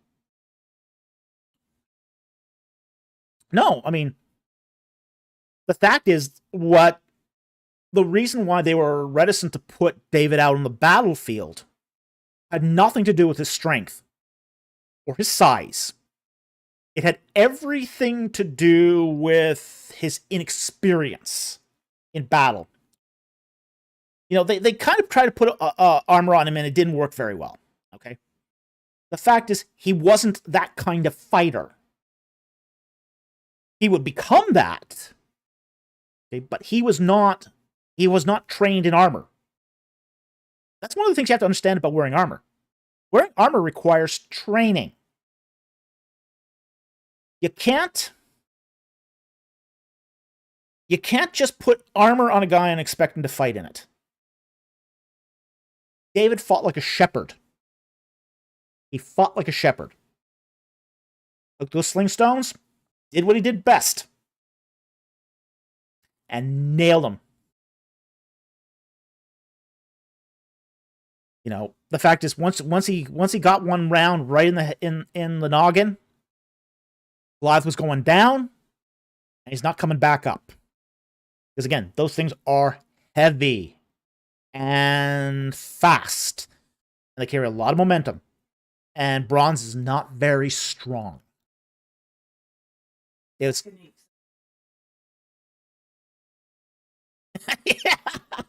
Mechanic, yeah, in video games I can swim in armor. Well, you can do a lot of things in video games that don't work so well in real life. Yeah. Haystack says, that's true. Armor and weapons are only as good as your training in it. Yeah. Oh, absolutely. And for David, armor was useless. He had no training in it. You have to get comfortable in an armor before you can use it. I mean, yeah, and David was very comfortable fighting with his weapons. Slings, staffs, those are the things that shepherds fight with. And you know what? And if you can take out a line with that, gee, what more do you need? Frankly. So, they just let David be David on the battlefield.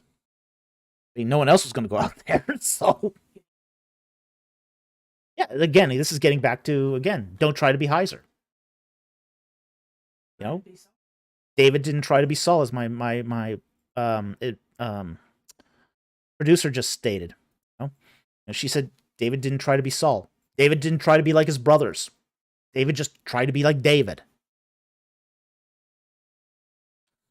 Yeah.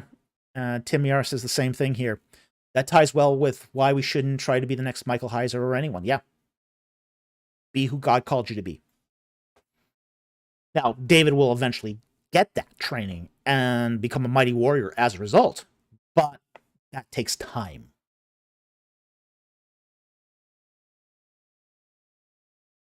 So, anyway, I want to thank you very much for that question. Let's see, we're off here. It was with John Fabeck, so thank you very much for the super chat. I hope that helped. But no, he didn't lie. He didn't lie. He did take out lions, and lions and bears were not an uncommon occurrence back in the ancient Near East, in, say, Iron Age Israel. So that's just something that was common in the day. All right, next super chat here is from AT Ministries for $19.99. Thank you very much for that super chat. Follow up for my question. It's, are there two powers in heaven by Monahan? His argument is that the spirit isn't a person distinct from the Father and Son, but the spirit of the Father and Son, which they both share. He's Benitarian. Okay. Yeah, again, that's one of those things that that's one of the limitations of, say, the two powers in heaven idea. Now, the whole idea of the two powers is that at any one time, only two powers are mentioned. This is where we have to be a little careful about, say, the two powers in heaven theology. Like, there is the idea that there is the Father, Yahweh, King of Israel, and his Redeemer, the Yahweh of hosts, okay, Yahweh Sabaoth. Okay?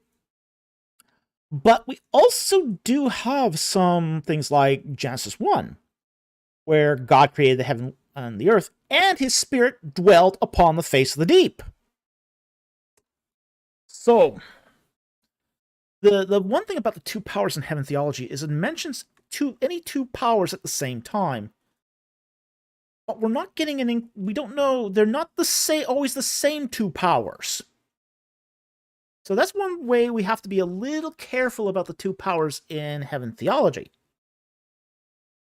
Because then, if we got, say, two powers, and they're two different powers at the same time, you can still have more than two. So I don't buy Monahan's argument here.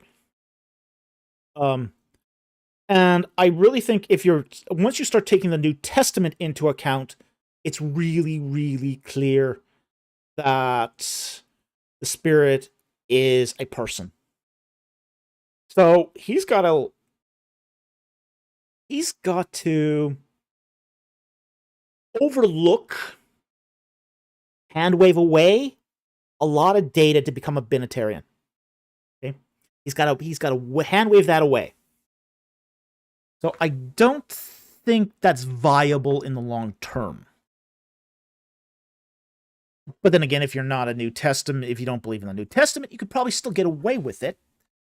But even at two powers in heaven theology, there's been lots of debate over who exactly are the two powers. Like you ask, say, early Second Temple period literature that talks about the two powers. Some of that two powers is talking about Father and a Spirit. Some of it is talking about the Father and a Son of Man. So there's debate even in Second Temple period literature over this. It's only in the New Testament where it brings this all together and then basically says, hey, not two powers, it's three. So Patui says,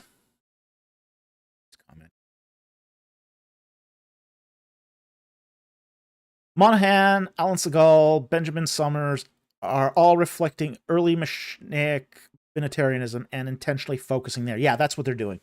That's exactly what they're doing. But again, it's sort of, how do I say it? Reducing it, doing a reductionism on that debate. So it's really not going outside of that debate or even consulting all the literature within that debate. So while they're focusing on that, there's more going on in that debate than just even what Monahan is saying. So again, it's not the complete revelation. And in order to get the complete revelation, you also have to take into account the New Testament. because the New Testament is what draws all that together. Okay? All right.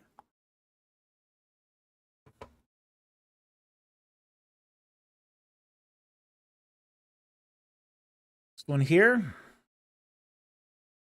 is from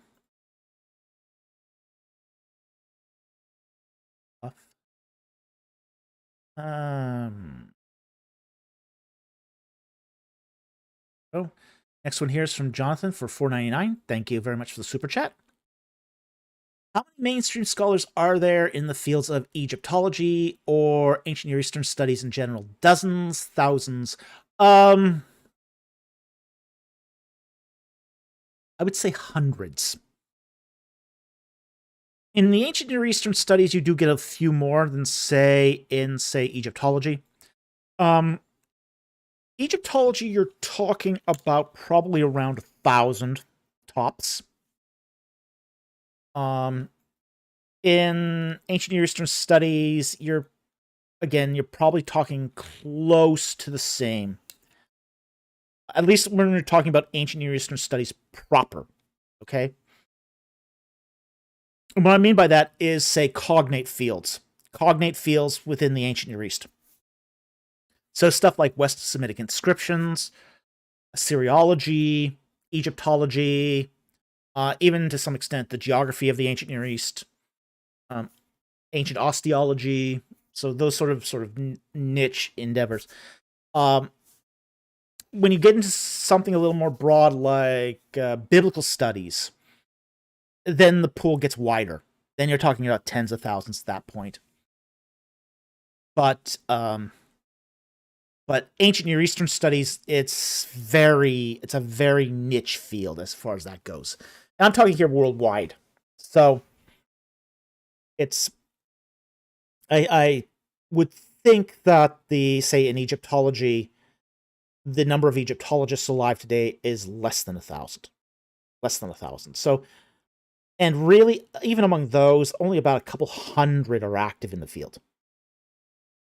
I think the International Association of Egyptologists, I think they count about 200 or 300 professional Egyptologists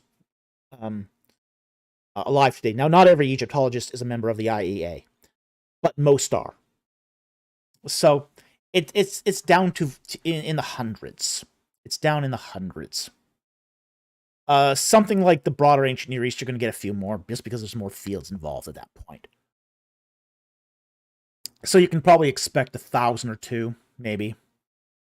Biblical studies, it then just goes berserk, and you get all sorts of different specializations in biblical studies. Like, for example, you get a lot of people who are doing, say, gender studies and queer studies in biblical studies these days. Yeah, I know that doesn't sound like they go together, but you see a lot of that, especially amongst the SBL crowd. So, again, that's going to depend upon how you define the fields as such. But ancient Near Eastern studies proper, probably less than a couple thousand. So, I hope that helped. Thank you very much for the super chat. Very much appreciated. JCM for $5. Thank you for the super chat. Is the earthquake and the dead priests coming back to life after Jesus' death metaphor or literal? Wow. The earthquake is probably literal. There was an earthquake.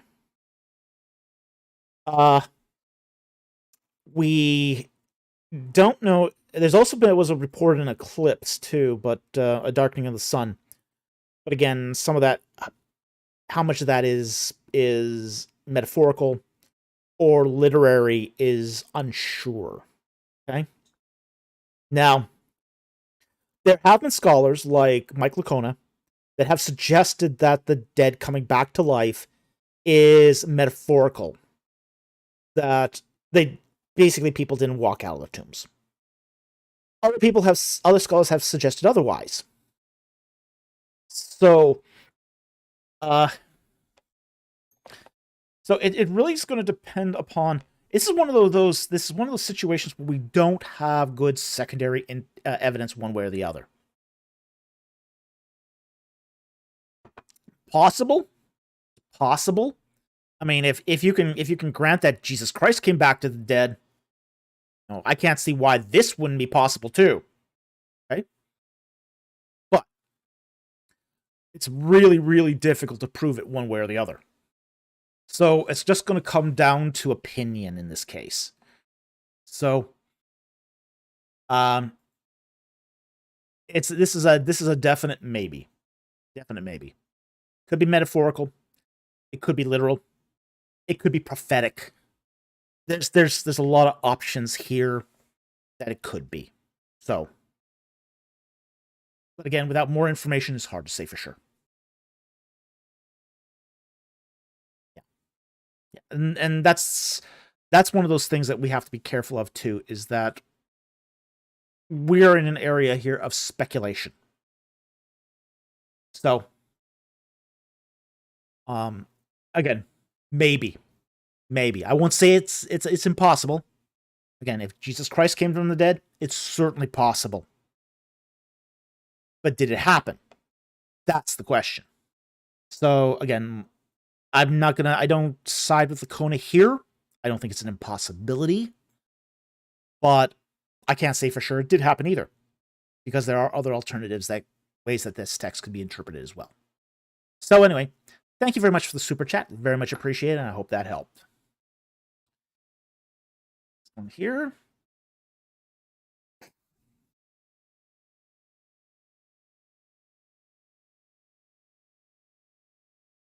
From 18 Ministries for $4.99. Thank you for the super chat. Have you come to a conclusion or idea how Urkesh became Urkashdim? Yes, I have. What about Urfa in Turkey? I don't buy the Urfa thing. That's one site for Urkashdim I've heard of too. Yeah, okay. My thinking here is that at the moment, of course that can change. Now, Ur-Kasdim has been basically interpreted as Ur of the Chaldees. You know, that is a possible rendering, although Chaldees is not a great. Presents its own problems. It presents its own problems historically. Okay? But if you take, for example, Ur-Kesh, that's your basically Ur-Kas. Because it's not Ur-Kasdim, it's Ur-Kashdim. Okay? So, that's one thing that we have to keep in mind, is that that's a sheen, not a scene. Okay? Or a somic. So there is Urkesh in there. Now, one of the things we have to realize is that in the ancient texts, there was no space between words. And Paul Lawrence has done a tremendous service in his book, I think, Egg Whites or Turnips, where he talks about the problems of interpreting the Bible. And Paul Lawrence is a very, very able scholar. Very able scholar. And one of the things he points out is sometimes we get the spacing wrong. Okay? That can happen. And because we get the spacing wrong, and frankly, even the ancients got the spacing wrong, sometimes we're not translating this exactly the same way. Furthermore, when ancient writers misunderstood something, they sometimes would fill it in with what they did understand. Now, there's several ways this could work out in the case of Ur-Kashdim, okay? Now, Urkesh, okay, is obvious. You got the U-R and the K sheen. Okay, so that's Urkesh right there. The question is, what do you do with the DM, the Dalet and the Mem? The Dim part. Okay? That's where things get interesting. Now, there is a possibility that the D was not a Dalit. There's some possibility that it could have been a Resh. So you got Urkesh Ram or Urkesh Aram. Urkesh in Aram. That's a possibility. Possibility that the Daladin name was just added because the copyist didn't think that there was such a place as Urkesh. Also possible, because later copyists would not have known about Urkesh. Did not survive as a city much after after Mari was conquered. Okay, essentially. So it didn't hang around very long. Okay? So that is going to also play into this. Now we do have the other thing too is we do have a record. We have actually got several records from the Mari texts of this guy named Terra, or basically Teru, who was basically, I mean, it's a carbon copy of the life of Terra, essentially. You know, coming out of Urkesh. And he loses his son at Urkesh. And he becomes a sojourner in the land of Haran. Coincidence? I don't think so. And he complains, actually, about becoming a Habiru. You know, he was once leader of Urkesh. Now he's a Habiru, wandering the steppes of Syria. Yeah. And it just so happens, ironically, that this is really early in the reign of Hammurabi. Right where we would stick Abraham. Timing is... I mean, it's a matter of timing. It's a matter of etymology. It's a matter of comparative biographies. Yeah, I think this doesn't take much to see that there's a connection here. Okay? Now, Urf of Turkey. You'd have to do something with the F.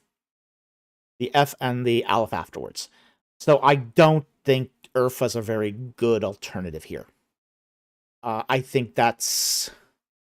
Urfa would be not a candidate for Ur-Kashdim. If anything, it might be... there were several cities called Ur. So you have to be careful of which Ur you're talking about here. Because there's an Ur-Sumer, there's an Ur-Kesh, and there's an Urfa. And they're different. Okay? So, I don't think Urfa is Ur-Kashdim. Ur-Kashdim is in northern Mesopotamia. It's in northern Mesopotamia. We pretty much know where that is. It was a city that was hotly changed hands between the Elamites and Mari, and then eventually Babylon took it over. So we know where Ur-Kashdim is, okay? It's not in Turkey. Urfa is in Turkey, and that's outside of Mesopotamia. That's not in Mesopotamia. Whereas we would expect that Abraham is coming out of Mesopotamia. So Turkey would not be a good candidate for an origin city for Terah and Abraham.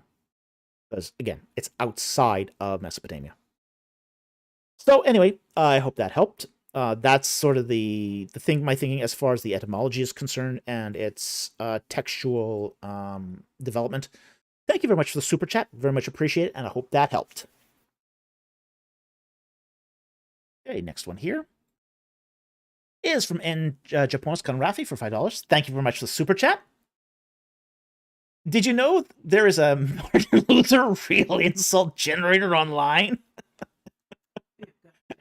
I got this insult. You were like mouse dropping in the pepper. Oh, ouch. No, I didn't know that. Yeah, Martin Luther really liked insults. He liked insulting people. He had a potty mouth. Really, he did. Whoa.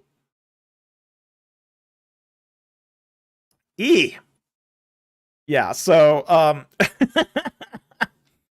Not surprised. Yeah. Yeah, he called all the other Protestant schwarmers too. So yeah, that guy had quite the mouth on him. I'll say that. Well, yeah. That's an occupational hazard though, you know. So wow. No, I didn't know that. I'll have to look it up. Thank you very much for the super chat. Very much appreciated.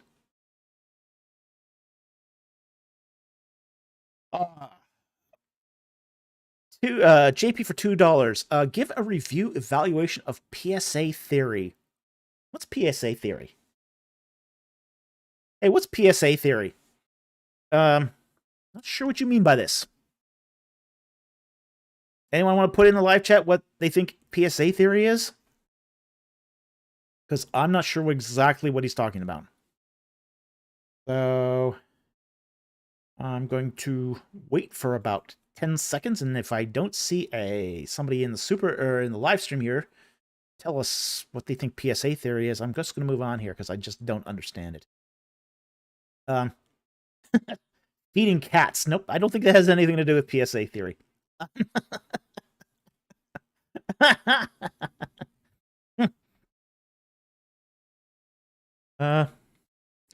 Okay, I'm going to have to probably give this one a pass because I just don't know what PSA theory is. So, Dark Blade, please save Amenhotep the second theory. Oh, okay. Penal substitution. Penal substitutionary atonement. Okay, theory. I get it. Okay, if that's what that is. I agree with penal substitution. It's better known as penal atonement. It was before it comes from. It was a theory first recognized by Saint Anselm. Okay, Anselm is the first guy that recognizes penal substitutionary atonement. I actually like it. I think it's dead on. What you had before was something called ransom theory. Now, with ransom theory is the idea that Satan owned the world. That when mankind sinned, mankind wrote the deed to the world and gave it to Satan. And Satan held the world hostage. And because he held the world hostage, when Christ sacrificed for the sins of the world, he wasn't paying God. He was paying Satan to buy back the world. Okay? Now, there are certain theological issues with this. One of those theological issues was that deed, the idea that Satan owned the world, that he was holding it hostage by having leverage on mankind. That's an issue. That's a real issue. The other thing is the whole idea of sin being a debt. Well, you have to ask, who's the debt against? Who's being owed here? And so, say, theologians in the 8th, 9th, and 10th century started figuring out, hey, wait. Sin is not against Satan. No, it's not against him. Sins are against God. I think it was Piper who said that the fact is that sin is, the whole item of atonement is basically that God hates sin. God punishes sin. The offense is against God. We have, for example, in when David is mourning the loss of his child, after he has Uriah the Hittite killed. He basically says in one of his writings, I have not sinned against man, but I've sinned against God.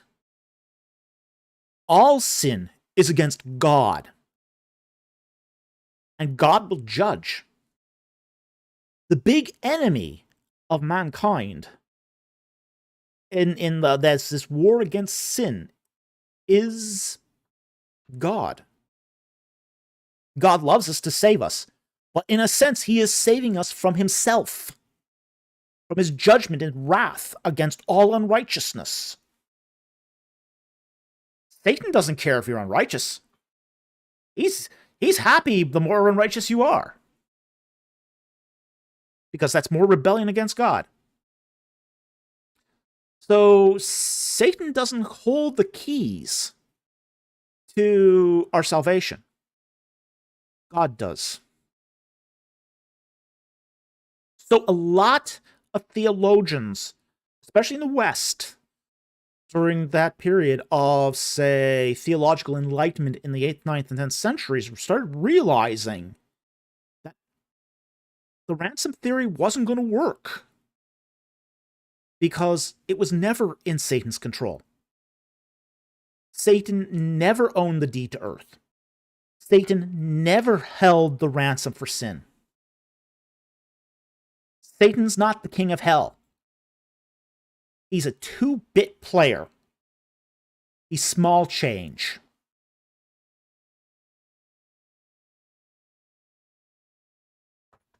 He's a chump.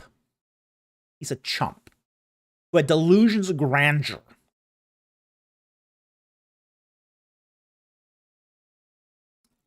So when it comes to, I think, to penal substitutionary atonement, I think that's basically the best theory we have. And I think Anselm was correct. So, I mean, basically, when Christ is on the cross, he's paying it to the Father. Yeah.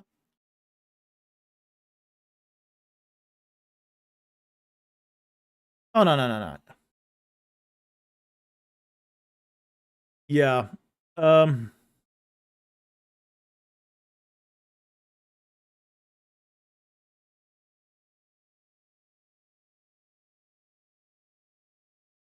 Haystack says Satan is the wicked sheriff of Nottingham. No, he's kind of the wicked thug in the bub.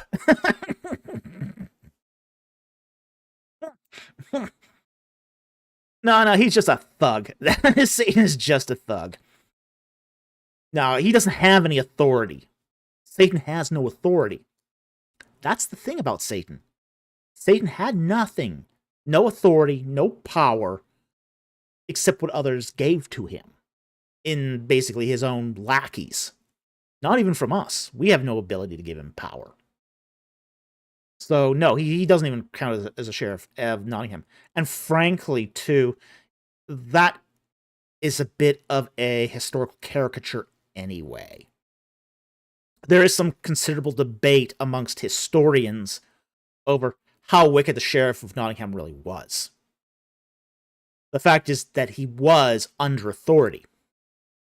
One of the things about the sheriff of Nottingham is that he was under the authority of Prince John to collect taxes for Richard the Lionheart. Oops. Oopsie. And when Richard the Lionheart died, Prince John became King John. So we keep forgetting that piece of the story too. So, yeah, that metaphor didn't age well. However, there was also something else. Narnia, the Narnia question. Where did I see that?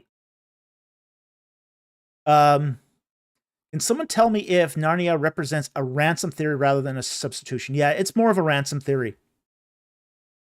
That's much more of a ransom theory view of the world. Because I think it was the Ice Queen? It's the Ice Queen held the deed to the world. So yeah, if you want a sort of an idea of what a ransom theory world would look like, yeah, Narnia is a very good example of it. So yeah, that's a very good catch. So I definitely think if you want to see what ransom theory theology looks like, Narnia would be it. However, I don't think that that's the correct view. So anyway, very interesting sort of digression here into ransom theory and popular culture. Thank you very much for the super chat. We really, really appreciate it. Okay, and next one here is from Tim Miara for £5. Thank you very much for the super chat. Can you name a few, quote, discoveries which some mistakenly used to prove the reliability of the Old Testament? Maybe focus on what you haven't covered extensively yet. Ooh. Okay. Yeah. I know what he's talking about here. Things that people sort of overuse or maybe don't maybe use in a wrong way. I can think of one right off the top of my head, actually. Now that the prophecy of Nefertiti. I see this one a lot. Okay? The prophecy of Nefertiti is a Middle Kingdom Egyptian prophetic text that talks about the Nile turning into blood, the sun being darkened, and some people will mistakenly use that as proof of the Exodus. Okay? The thing is that text is much too old to be used as proof of the Exodus. In fact, it's roughly about, I'd say about 600 to 800 years too old. So that's one that people will often use to try to prove the Exodus, but mistakenly do so. There's others too, like for example, the seals of Jacob, of Yakub Hor. Okay, basically, Horus has helped me.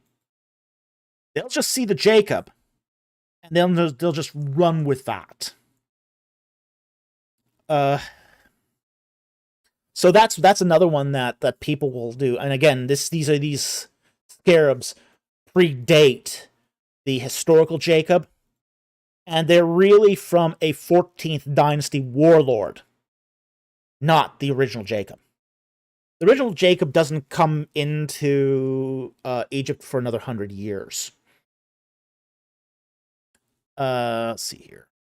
See, Darkblade mentioned the Berlin pedestal. That's another one. I would definitely say that the Berlin pedestal is also another one people mistakenly use to establish the historicity of the Old Testament. I think there's an alternative reading to this, which I'm still reticent to say what that is until I get my paper published. I should really dust that thing off and finish that. So, yeah, I think there's a lot of... There are definitely some of these. Berlin pedestal is a great example of one.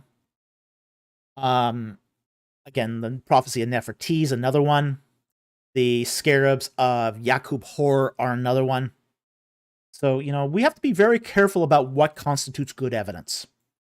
I think if we use good evidence and use it responsibly, there's nothing wrong with using it to establish the historicity of the Bible. I think that's a perfectly acceptable thing to do. Because frankly, if it is historical, there should be some footprint on history.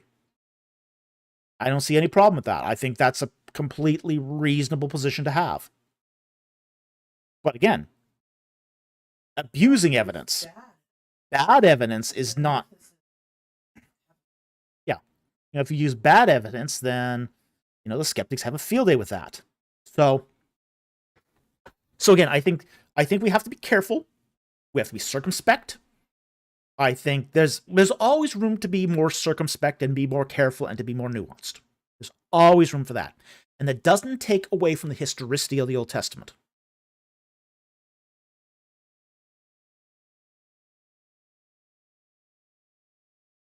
Yeah. Yeah. So again, this is something that does happen frequently in Christian circles. So, I would always say exercise caution. Exercise caution. Consult the experts. They say. Some of them, the skeptical ones are always going to have a skeptical answer, but there are level-headed conservative scholars out there too, who won't go after every flashy, shiny thing out there. Okay?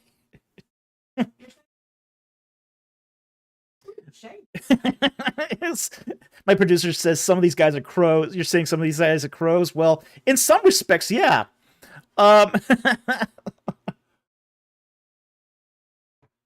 Sometimes, yeah. Sometimes they do act like crows.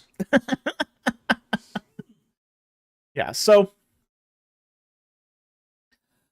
I think there's good evidence, there's bad evidence, and there's stuff that's questionable. Okay? If it's questionable, yeah, leave it behind. We don't need it. It doesn't help. If it's bad evidence, definitely forgo it. Bad evidence doesn't help anyone. Good evidence, I think we can be, if we have reasonable assurances about its provenance, its reliability, and its applicability, then we can be confident in that. And there's more than enough out there that satisfies those three criteria.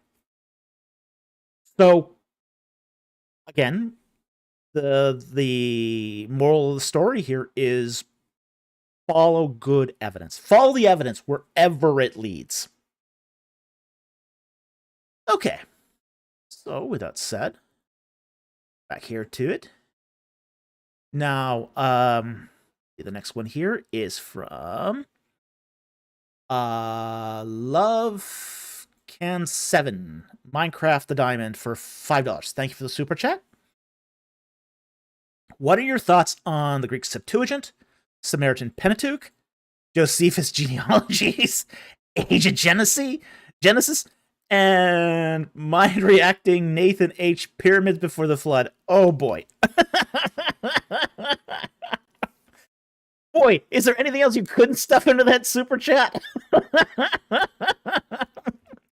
You're getting your money's worth here. What's that? Opinions on 1, 2, 3, 4, 5 questions? For $5. $1 a pop. Bargain Hunter. Get the question. Bargain Hunter.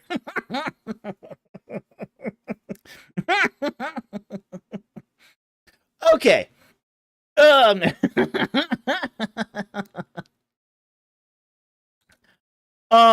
right.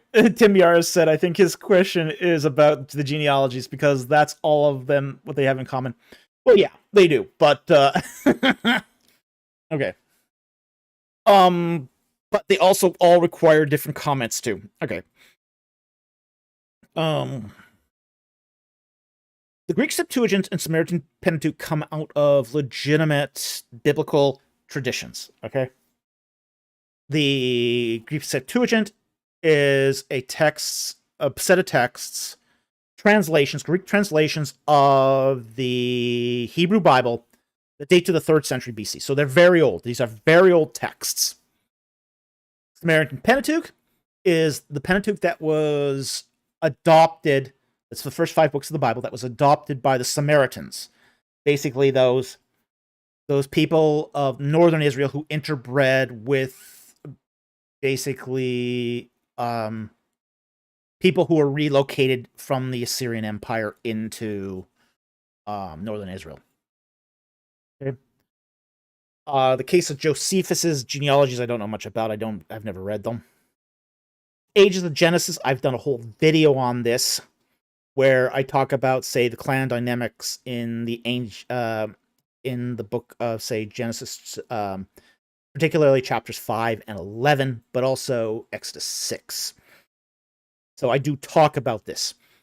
Ages in Genesis are not just a problem in Genesis, they're also a problem in Exodus. Now, all that sort of leads up. That's sort of the precursor here, leading up to Nathan H. 83's Pyramids Before the Flood. Now, what he says is that the numbers of Genesis 5 and 11 in the Septuagint have primacy. And because they have primacy, they are going to push the date of the flood from 2350 BC to roughly about 3300 BC, where there's no pyramids. So because there's no pyramids, you see, you can hold to a literal date of the flood. You just have to use the Greek dates. Problem solved. Well, not so fast, Nathan H. 83.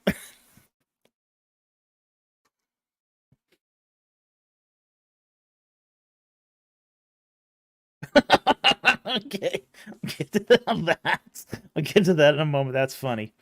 Okay, but here's the problem: is there were civilizations living in Egypt in 3300 BC that had continuous occupation. 3300 BC in Egypt is right smack dab in the middle of the Nagata II period. Right smack dab in the middle of the Nagata II period. So what he's done is essentially said, oh, you see, it's okay. We don't have to reconcile the pyramids with the flood. We just push it well before there are any pyramids. Well, okay. Well, what do you do about those villages that are being occupied by the Nagata II civilization? Are you telling me that these people are just sort of living in the Nagata II period for thousands of years? They have a huge wipeout civilization destroying flood, and then they come back to their villages and resume living exactly the same way like they did before? What? Well, yeah, Darkblade. Darkblade says, I think NH3 endorses the theory saying that the Masoretes intentionally authored the genealogies numbers to make Shem contemporary with Abraham, so he could be Melchizedek and rule out Jesus' priest. And yeah, that's a potential conspiracy theory. I don't know if that's correct. Maybe it is, maybe it isn't. The evidence for this is thin. But at the same time, too, the real reason he's doing it is to get around the whole flood and the pyramid thing. And I don't think it works. I just don't think this works. Because you do have that continuity of civilization in Nagata 2. And if you have that continuity of civilization in Nagata 2, well, you gotta explain why all mankind gets wiped out by a flood and comes back and does the exact same civilization as if nothing ever happened there. So, he doesn't fix the problem. He's just deferring it. He's just pushing it back more. So I think his theory here is deeply problematic. I also think it's not necessary. Again, if you are reading Genesis 11 and 5 in a Western literal way, you're still going to get problems. It doesn't matter if you're reading the Greek numbers or the Hebrew numbers. It's still going to be a problem. So, I still see this as a problem that they just haven't... He hasn't really fixed. He's just pushed it back. That's all he's done. And he's pushed it back into a civilization and an era of Egypt where we have continuity of civilization.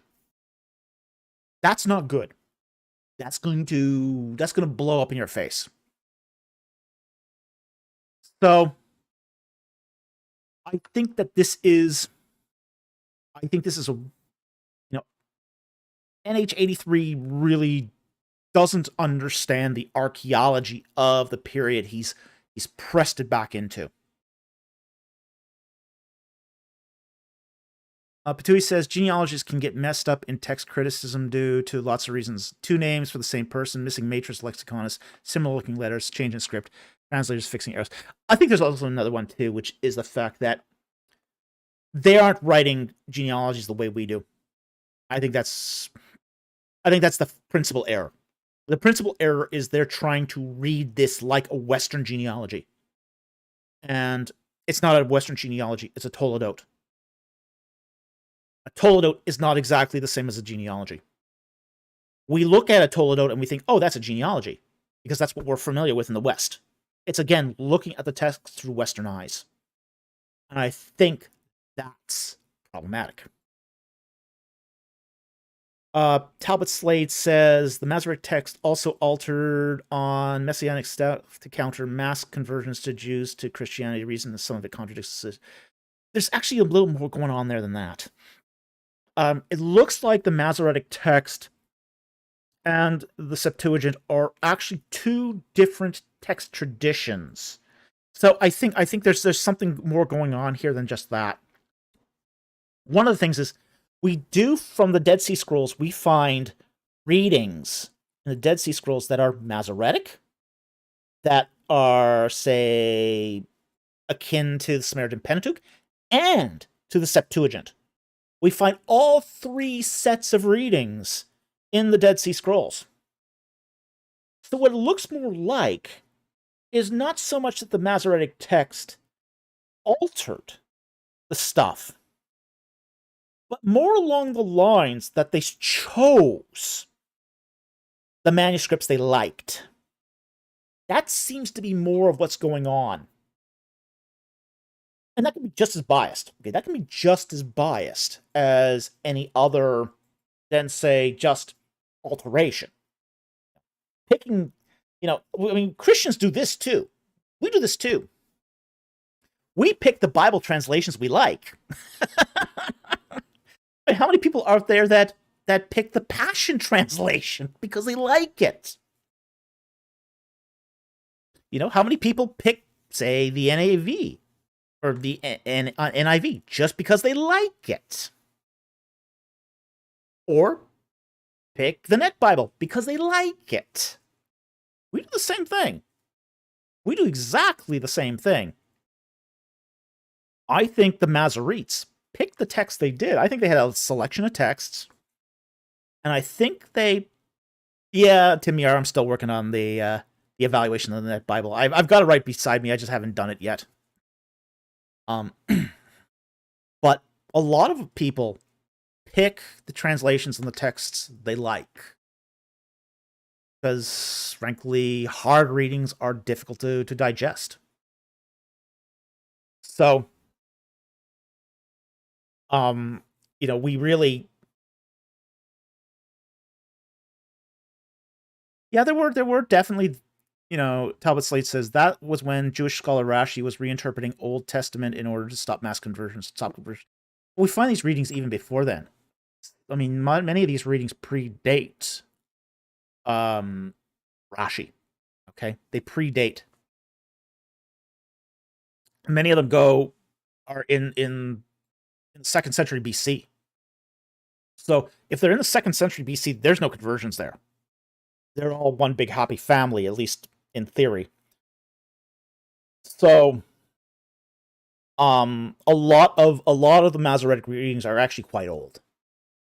But, there's going to, with that text criticism, we also have to realize that the only,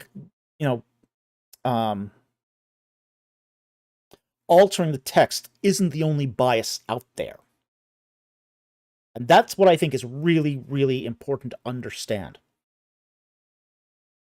Yeah, Patui raises the point. There's also no such thing as the Septuagint. Are you talking about the Kagig text, the Proto-Lucian, Simonicus, Ovilia, Theodosian, other recessions? Yeah. Yeah. It's absolutely right. There isn't just one Septuagint. And frankly, even the Septuagint translators' approach to translation seems to almost take a kitchen sink approach. I've noticed this on some texts, like, for example, Deuteronomy 32, where it seems to take more than one text and combine them. So basically a weird kind of early text critical approach where they're taking more than one Hebrew manuscript, comparing the readings, seeing that there's a difference, and then using both of them. So we do find this occasionally in the Septuagint also. So the whole matter of text criticism here is very complicated. It's very, very complicated. But again, too, as I want to point out, too, that there can be biases here that was... Talbot says Masoretic was begun around 6th century and completed around the 10th. Yeah, well, with the pointings, definitely. The editorial work that they did. But we do find, say, readings that are distinctly Masoretic that are earlier than that. So they are doing it on the basis of texts that they actually have. Now, one of the things about the Masoretic text, too, is they were not... I would say this, one of the things I would say about the Masoretic text, too, is they were also very careful. If they didn't agree with a reading, they didn't usually change it. Okay? What they would do is they would write in the margin. Okay? Write in the margin, or within the text itself, what they call a Kativ and Kare reading. Okay? This is normally, and they mark these. They were very, very careful about this. Let's for example, if they saw a reading they didn't agree with, they would call it a Kare reading, as opposed to a Katev reading. Now, Katev means what's written.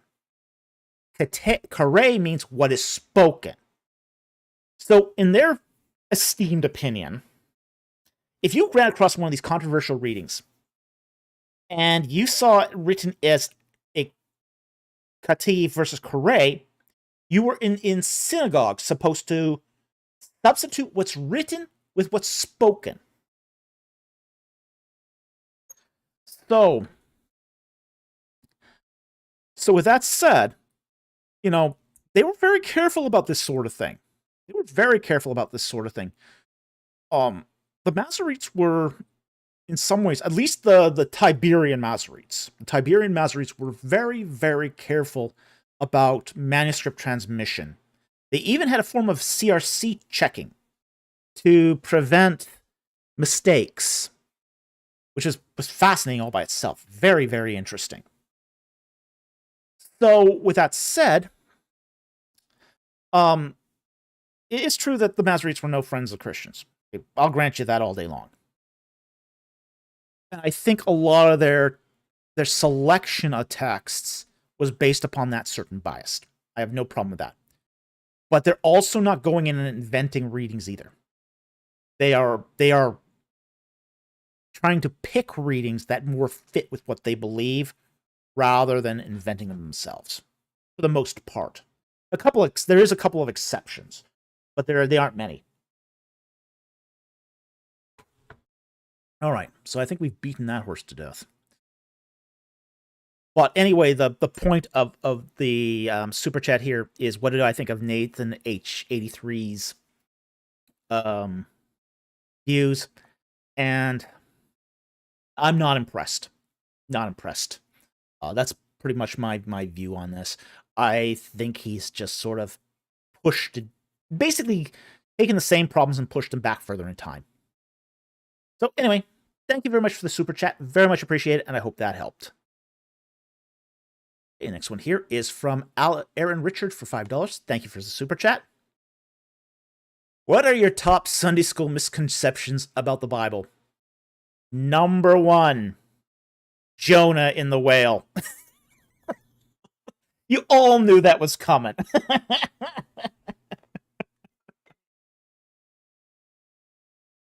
Jonah was dead in the whale. Dead. Dead. Osiris type dead. Really, really, really dead. No, not 99% dead like in The Princess Bride. 100% dead.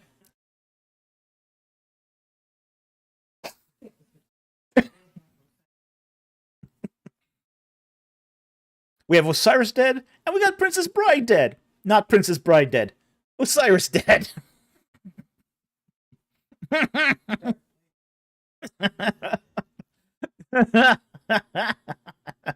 Darkblade says, take a shot every time he says dead. Yeah, shot of coffee, I'll be awake all night. Yeah, exactly. Yeah, so that Jonah and the whale has to be my top thing of Sunday school misconceptions. Okay. Another set of Sunday school misconceptions is that Noah's Ark with giant animals sticking out of the roof. That doesn't help. Let's see, what's another Sunday school misconception that I encounter often? The fact that when the Red Sea part, it was like 10 stories of water above their heads. Yeah, that wasn't that deep. Not even close that deep. The fact, another Sunday school misconception was that Samson is a hero. That's probably number 2. You know, Jonah number 1, Samson number 2, parting of the Reed Sea number 3. Ugh. Yeah, Samson was no hero. No, he follows the biblical definition of a fool. You know, you do not want your children growing up to be like Samson. Unfortunately, a lot of children are growing up to be like Samson. Yeah. So I think there's a lot of room for improvement in Sunday school. A lot of room for improvement. But yeah, there's 3 right there, potentially 4 that's really not good. Not good. I think, I don't know why Sunday school is so adverse to telling kids that Jonah died. But you notice that the parents of Sunday school children also don't think Jonah died. He's just sort of hanging out in the belly of the whale. Yeah. Oof. Terrible. And Samson. No, Samson was a dirtbag. Samson was a total dirtbag. Samson shouldn't be anyone's hero. BC, nobody realizes he died. Yeah. But the text is really clear about this.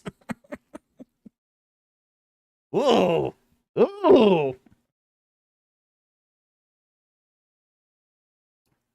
Yeah, you don't want anyone. Yeah, this is just terrible. The other, as I say, and the other one is the Reed Sea crossing, where they show the water like 10 stories tall. It was anywhere near that tall. That's just, again, eek. Oh yeah, well, take that one here.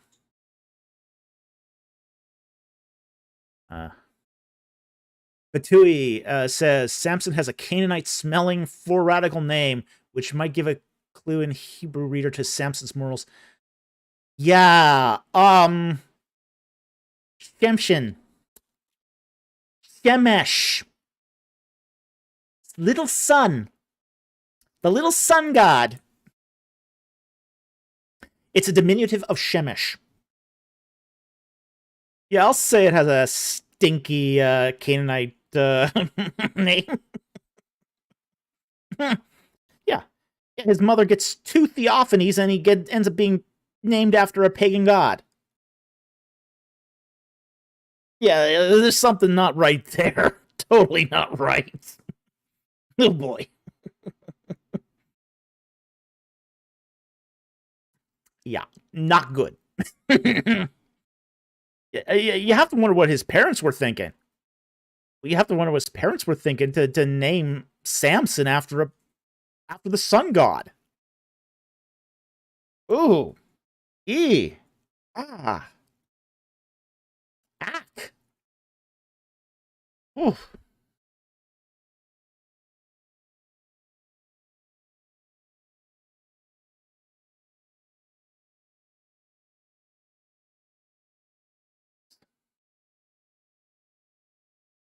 Uh, Jay McIsaac says, I was just reading some Talmudic passages earlier which used Samson's temperament during the climax of his folly as a sort of allegory for self-destructiveness gone wild in Jewish social law. Samson's all about revenge. That last act of suicide was basically an act of revenge. Act of revenge for the Philistines shaming him. Blinding him, shaming him. No, it wasn't a service thing. It was an act of revenge. It was petulant revenge. That's what it was all about. So it was just like, okay. Again, nobody should be treating this guy like a hero. He's the paradigmatic biblical idea of a fool. And that's how he should be taught in Sunday school. All right, so with that said, let's go move on to the next super chat. And next one here is from Francis Dobbs for $2. See question in the chat. Let's find out what that is.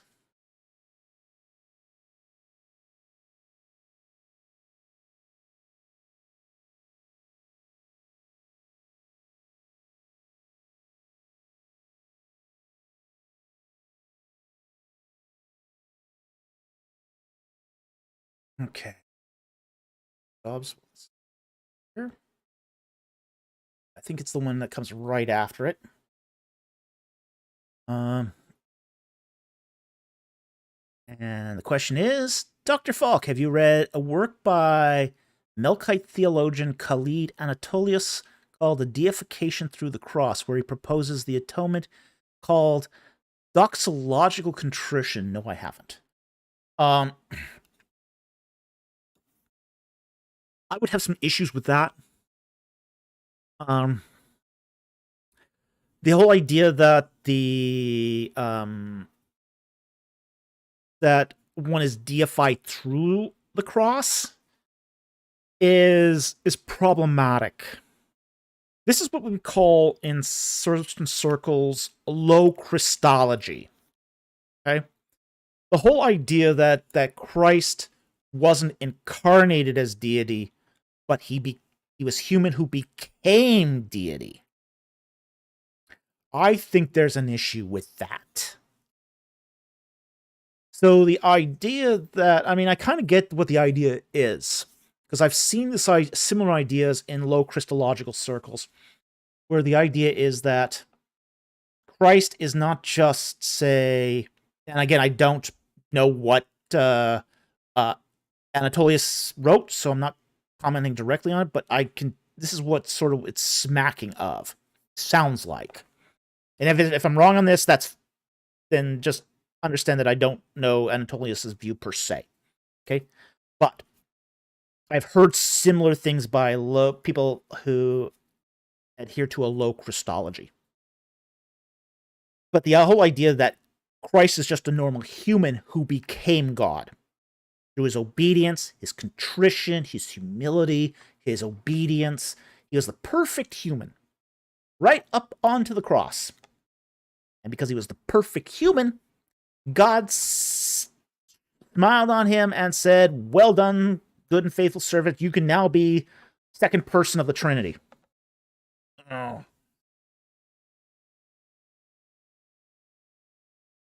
It's works theology. Yes, exactly. It's the ultimate works theology.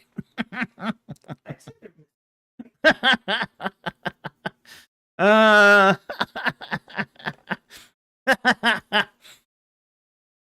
yeah, so I think this is like, if it's not low Christology, it's really, really close. So I've got some issues with low Christologies. I think it's really clear from the Gospels that high Christology is much more in accordance to what the Gospel writers wrote. So I would have some issues here as far as that goes. But again, I don't think my view on, say, the Christology of Christ is that he was not God through deification on the cross.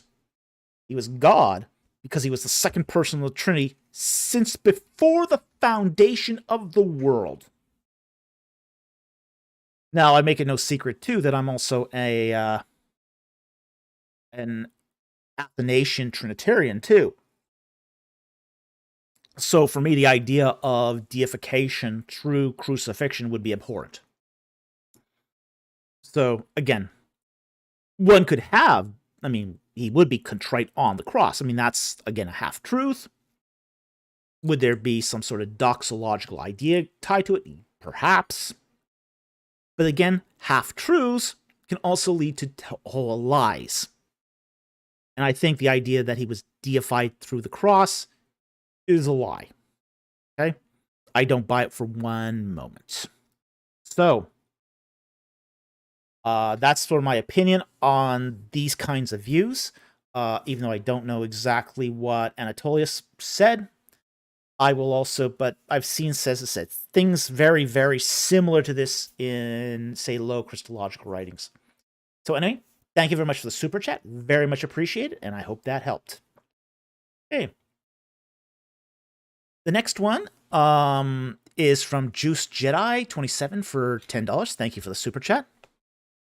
Critics say that Daniel 11:40-45 doesn't match the end of Antiochus IV, and ID proof of Daniel being a forgery, but couldn't verses 35 refer to a later king, perhaps Herod or some other ruler. Okay, let's take a look at that. Daniel.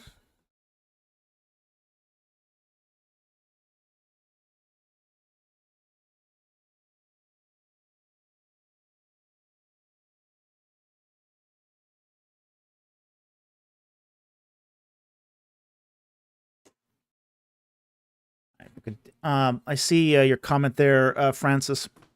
I'll just put that up for a moment here. This theologian confesses Trinitarian theology and the incarnation. He holds to a high Christology. He's referring to theosis. The theosis is a problem when you talk about the Son, though. Okay? Theosis is not something that, when we talk about theosis, it's what is the nature of God in the person. If you are making claims that, frankly, there are Trinitarians out there that believe in the idea that the Son became God. That doesn't make it less Trinitarian. It makes it a different kind of Trinitarian. It makes it more social Trinitarian, as opposed to, say, ontological Trinitarianism. So that doesn't mean he's any. Even if he did believe in, say, a kind of theosis, or a low Christology, that doesn't necessarily negate a Trinitarian view. Just it's a different kind of Trinitarian view. It's not a Trinitarian view that I would accept. Okay? So, there are Trinitarians out there that are social Trinitarians that think that Christ became God. So, that would not be exact. If he's holding to the idea of theosis, not exactly compatible with high Christology. That's something that's more compatible with low Christology. The idea that Christ became God. And this is not even, for example, say, the idea of kenosis, where Christ sets aside the attributes of God and then picks them up again.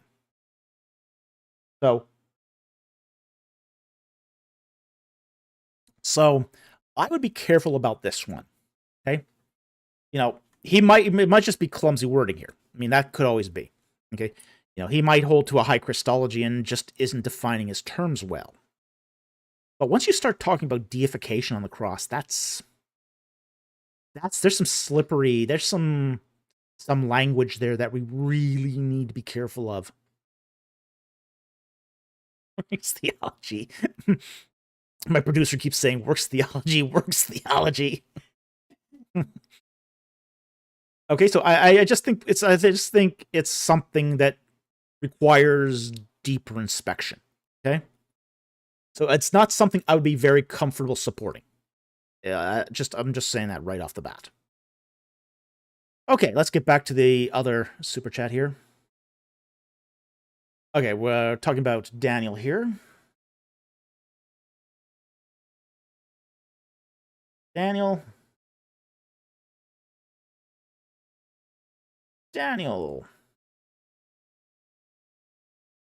11. 40 to 43.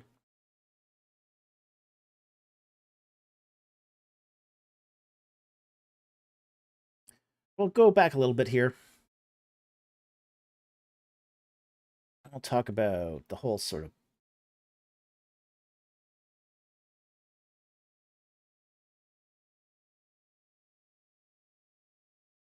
taking a quick look over it.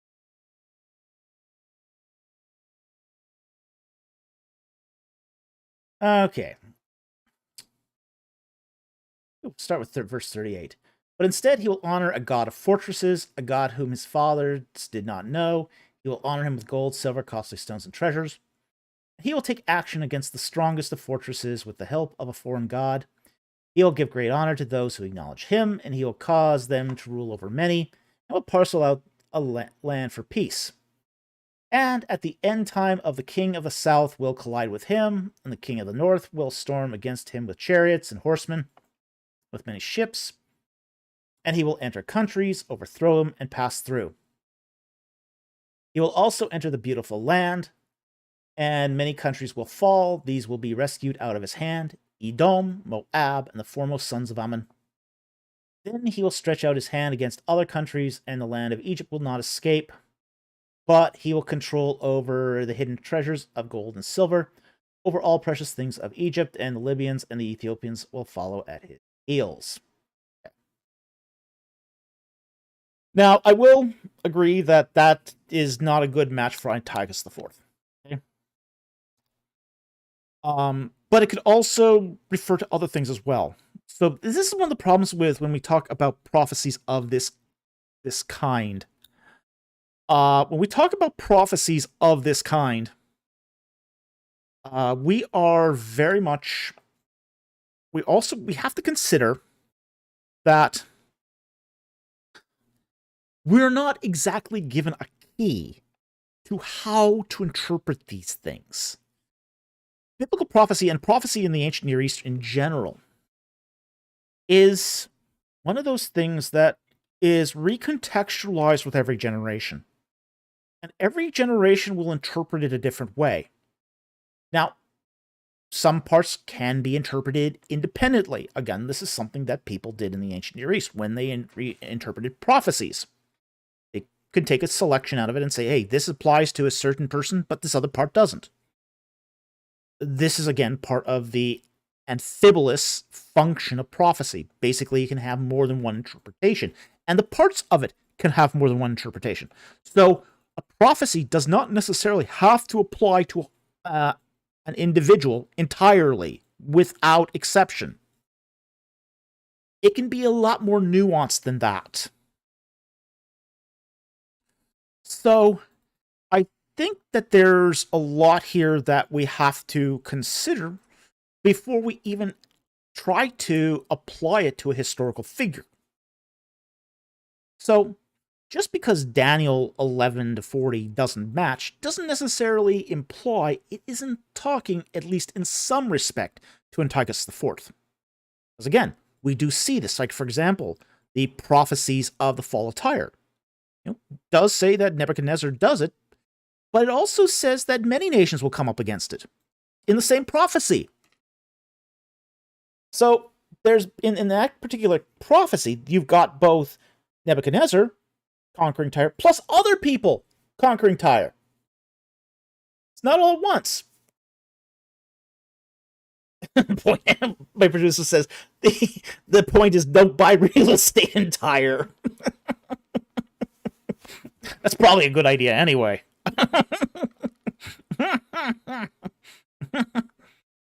Okay, so there is some possibility that just a selection here refers to Antiochus IV. We can't exclude that, again, because the contextualization of prophecy that happens. So that's definitely possible. That is, at the same time, too, it can also refer to a later king. Maybe Herod, maybe some other future ruler. All that is possible with prophetic utterances. We, for example, see in, say, Egyptian prophetic texts. Those aren't interpreted just once for one situation.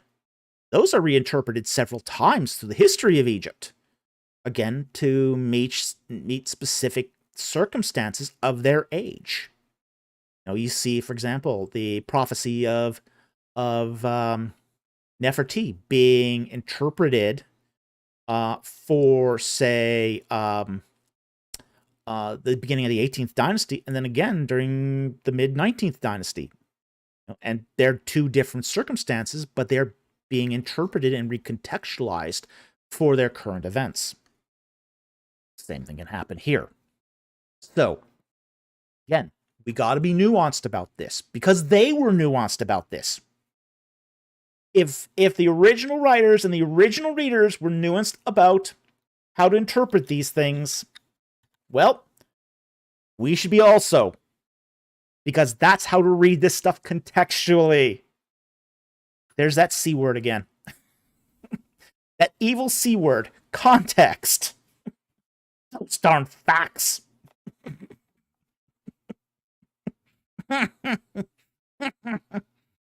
Oh boy. Yeah, so we wouldn't expect the whole prophecy anyway to align with one figure. Okay, so prophecy doesn't work that way. It never has. So, and the readers of the ancient times didn't expect it to work that way. So again, this is critics using Western eyes to read Eastern texts. So, conjecture is also a C word. Ancient history gamer. Oh boy. Yes, use context, not conjecture. Okay? Just saying. Okay?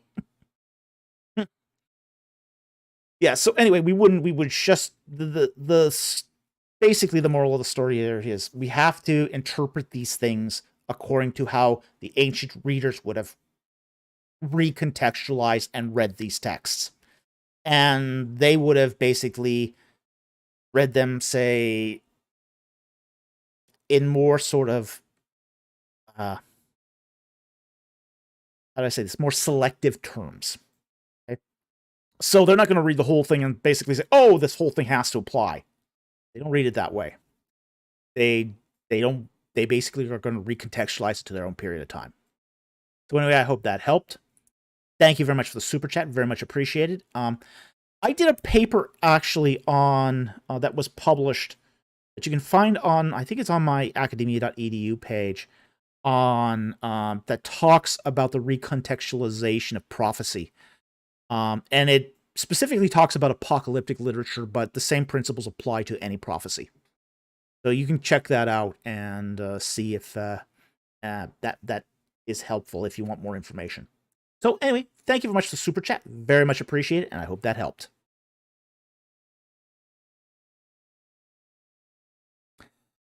JCM for $5. Thank you very much for the super chat. How would Jesus grow in wisdom if he's God? Luke 2:52. Now I know the passage here. Bring it up to give it a read, because that's always a good thing.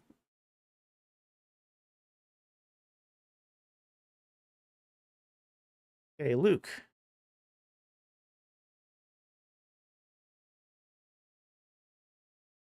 $52. Okay. Bible here. And Jesus kept increasing in wisdom and stature and in favor with God and men. Okay, that's the passage. So, if he's God, how did he grow in wisdom? And well, I think the amazing thing is here is he grew in stature, you know. You know, you see a lot of the medieval art, he's always a little kid. You know, if you just went on medieval art, you'd think he went from baby to adult. He didn't grow. I mean, just let's face it. Okay, there is a serious part to this question, though, so let's do engage that before we get too silly here. The fact is that we have something here called kenosis. And we've already alluded to this earlier in the live stream. Kenosis is the idea that Christ set aside his godlike attributes. Didn't get rid of them, set them aside to become more like a man. Okay? And there is a passage that does talk about this. Quickly here.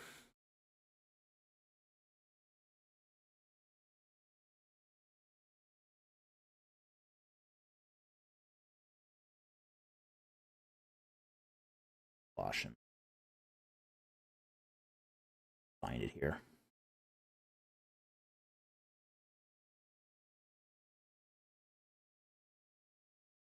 Oh boy.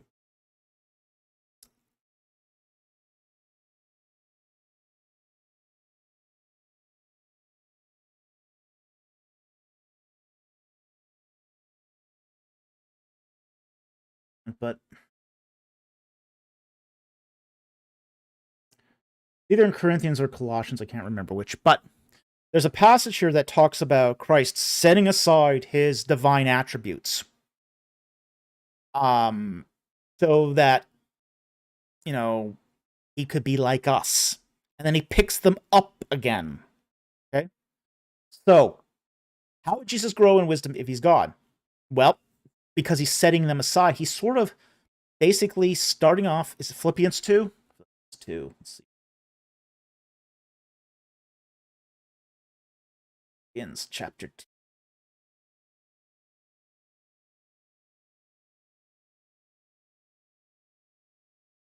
Okay, yes, it is.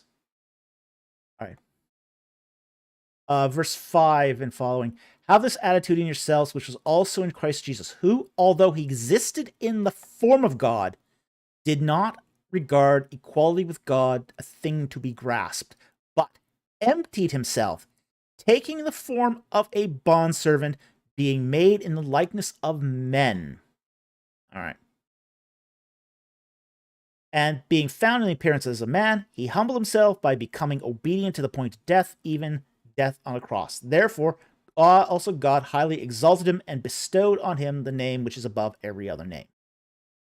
So, this is the theological idea of kenosis.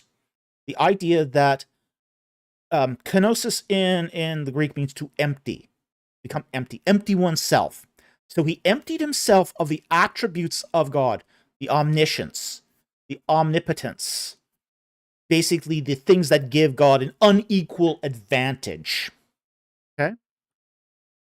So, in giving himself, taking away, basically setting aside the power and the knowledge, Christ also became more like us, lived like us, was seeing things through our eyes. But he was also the obedient son. So being the obedient son, He had to learn like we did, at least initially. You know, he would have to read the scriptures. He'd have to study them, just like we do. Okay. So that's how he grew in wisdom, is he searched the scriptures like the obedient Son of God would do. So that's how he would grow in wisdom, is he is gaining knowledge.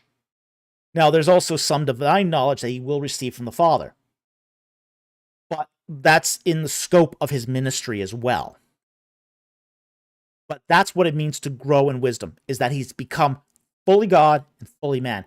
God by nature, but also man by nature. And he becomes incarnated in human flesh. He becomes like man. Even foregoing the perks of being divinity. So he doesn't have the power. He doesn't have the knowledge. He's got to learn it, just like the rest of us. And then, upon his resurrection, he picks it up again. Those attributes he then picks up after his glorification in the resurrection. So that's how this works. Anyway, I hope that helped. Thank you very much for the super chat. Very much appreciated. But it's called the kenosis of Christ. Again, setting aside the attributes of God to become more like us, to be obedient, and to show his true obedience. All right, so anyway, thank you very much for the super chat. Very much appreciated, and I hope that helps. Okay. Next one here is from Edming is Mad Love for $10. Thank you very much for the super chat. What is your personal thoughts on the Second Testament, a new translation by Scott McKnight? Ooh. I took a look at that when I was at ETS. I took a look at both the First Testament and the Second Testament. It was strange. I should have bought copies of it. It was weird. Really, I mean, I saw those translations and I saw some really strange stuff in them. It was one of the stranger translations I've seen. Again, I haven't had a chance to completely evaluate it. I only got a chance to look at it very briefly. But was not... I had some deep misgivings about some... I mean, some of it was just really bizarre. Like, for example, like, they would... Some things they wouldn't translate. They kept, like, the Hebraizations. Like, like,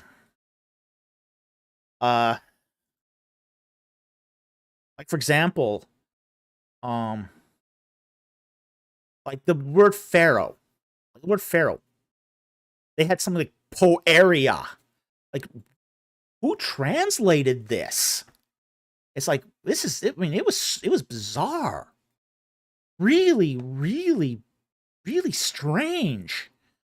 So, I mean, I didn't get much of a chance. I only looked at it for about 10 minutes, okay? But in flipping through those translations, I was really concerned about how idiosyncratic they were. Like, again, there's some things, sometimes you want to keep pace with, say, Hebraizations, because I think that sometimes English words don't exactly reflect it.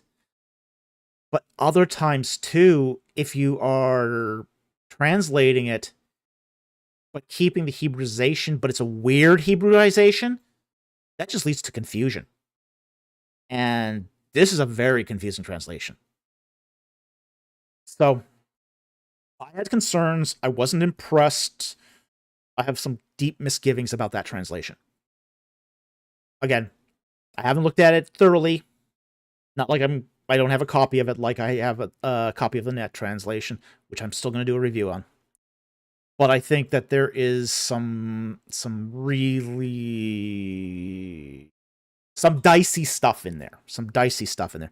Again, I didn't take a lot. I looked more at the Old Testament one than translation than I did at the New Testament one. But if the New Testament one is anything like the Old Testament one, I think there's some problems. Okay, so I think that I think there's some reasons to press the brakes on this translation. Okay, so anyway, thank you very much for the super chat. Very much appreciate it, and I hope that helped. JCMN for $2. Are you a theistic evolutionist? No. Thank you very much for the super chat. Very much appreciate it.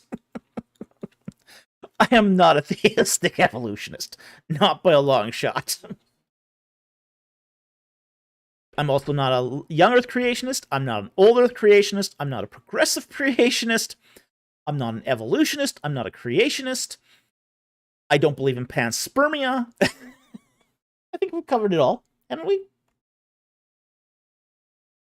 Oh, don't believe in punctuated equilibrium. No aliens. Don't believe in aliens.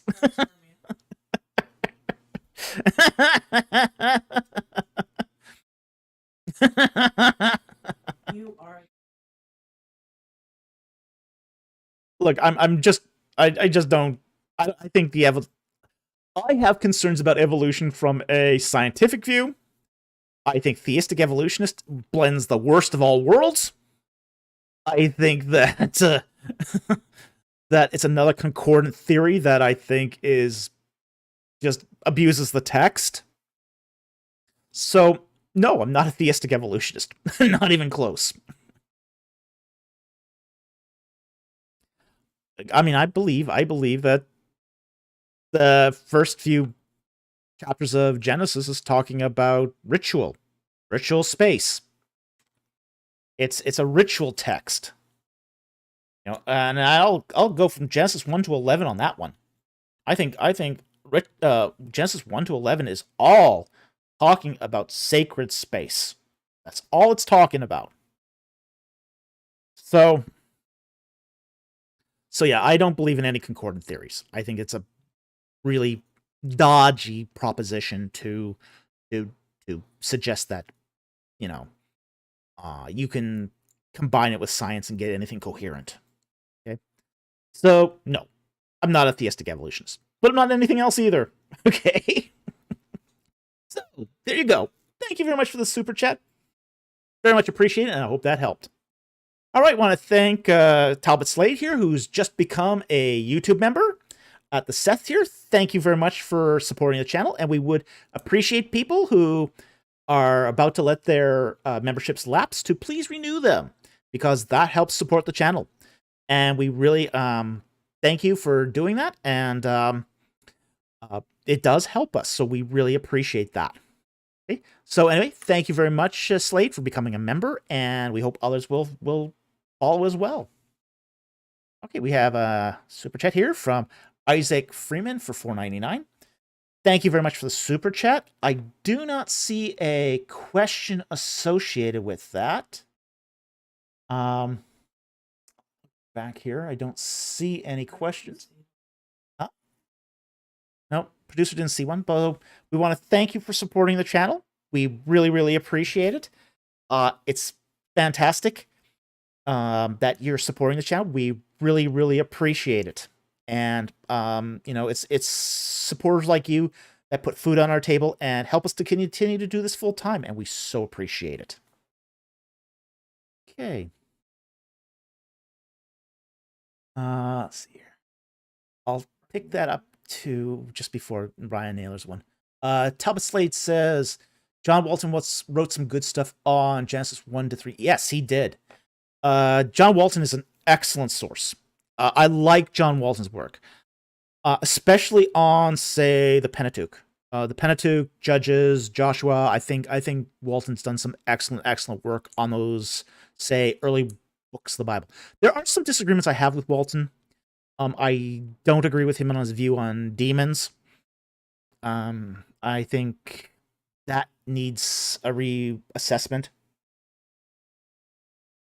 Walton's view on demons is that they're just literary illusions, not real beings. So I think Walton is a bit out to lunch on his demonology, but his work on Genesis is excellent. Really, really excellent. And on Genesis, I tend to agree more with Walton than I do with Heiser. So if that gives you any idea. He also has a wonky view on Torah. Sometimes, yeah. I mean, you can't agree with everyone on everything. Okay? And that's fine. That's fine. The question is, can you get a lot of good stuff out of it? If you can get a lot of good stuff out of it, then go for it. And I think Walton is one of those guys that you can get a lot of good stuff out of. So, I've benefited greatly from the scholarship. And I tend to agree with him more often than not. Don't always agree with him. I don't always agree with anyone. Some would say that would make me disagreeable. I'm not going to drink anyone's Kool-Aid. So, but I do think there's a lot of good stuff in Walton's work. Okay, very much so. I think he's gotten closer on, say, fixing, say, the whole conquest issue. Not perfect. I think there's been others who've done since his publication on that better work even. But I think also that he provided the foundation for people to go farther. And I think that's one of the ways that Walton is very good. He can give you a foundation where you can start going into these things deeper and sort of developing better views. And sometimes that's the best sort of writers, to be honest. The ones who get you thinking about things. If you encounter a writer that can get you thinking about things, evaluating, and basically saying, oh, okay, this is right, this is wrong, that's a great foundation. And I would highly recommend Walton for that. So, anyway, I want to thank you very much for that comment. Very much appreciate it. And for the question about, or the comment about Walton. All right, Ryan Naylor. For $10, thank you very much for Super Chat. What would you say is Kitchen's greatest contribution to Egyptology? Greatest contribution to the church, if different? Okay. Well, those are two different questions.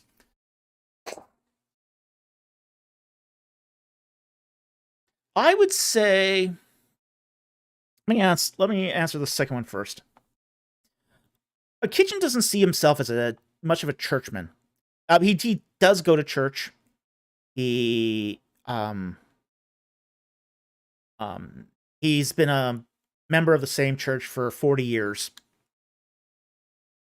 But he doesn't participate that much in church life.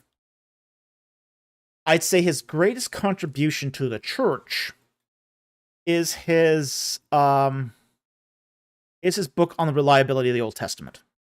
Okay, I think that is his greatest contribution to the church. Okay, he was sort of the one that sort of got his shoes on and started talking about the Old Testament as being reliable. Not perfect, but reliable. That its testimony is generally reliable as a historical document. Okay? Now, that would be his contribution to the church. His greatest contribution to Egyptology is different. There are two contributions he did that I think really sort of stand out for his contribution to Egyptology. He was the guy who came up with the Egyptian low chronology. That revolutionized chronology for Egyptology.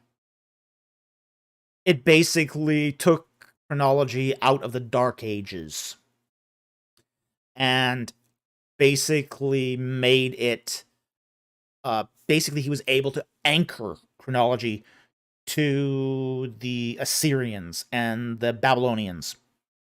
And that revolutionized and made chronology much, much more reliable. So that's one of the two great contributions he made. The other great contribution is what's called Kitchen's Ramesside Inscriptions, KRI. KRI is, I think it's 14 or 21 volumes. It's something like that. It's broken down into 3 series. There's 7 volumes of texts, pure hieroglyphic texts.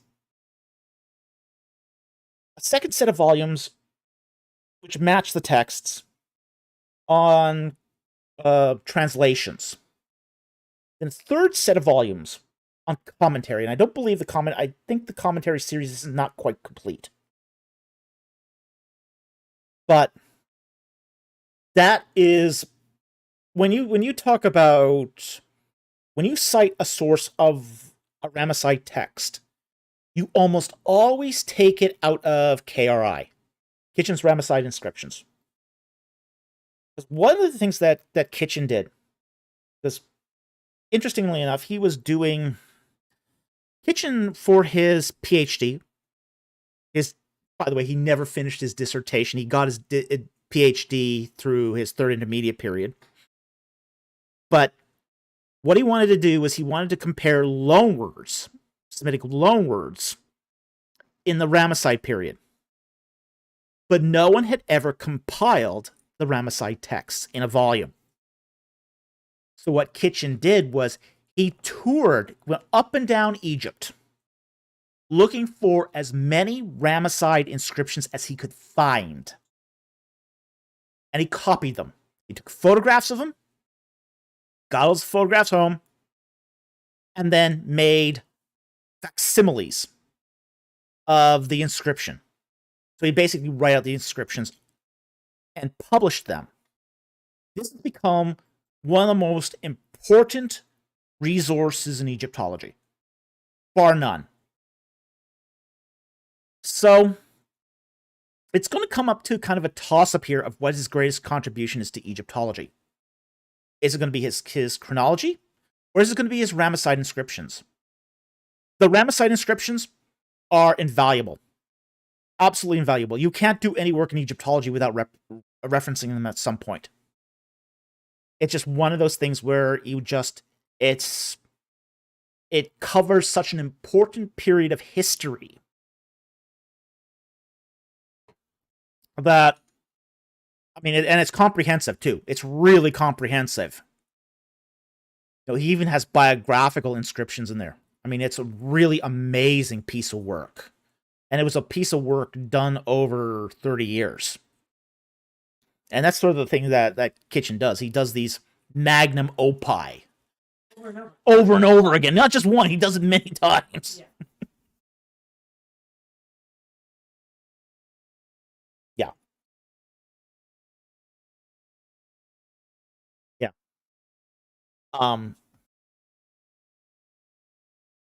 Let's see another comment here from Talbot here, and I'll just take that. What about his 3 books on treaty law and covenant? They're good too. Okay, they're good too, but they're not as great. They're good.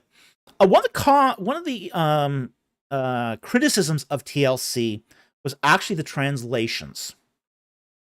Now, Kitchen, the book on TLC was actually co-authored. So it was a co-authoring between Kitchen and Paul Lawrence.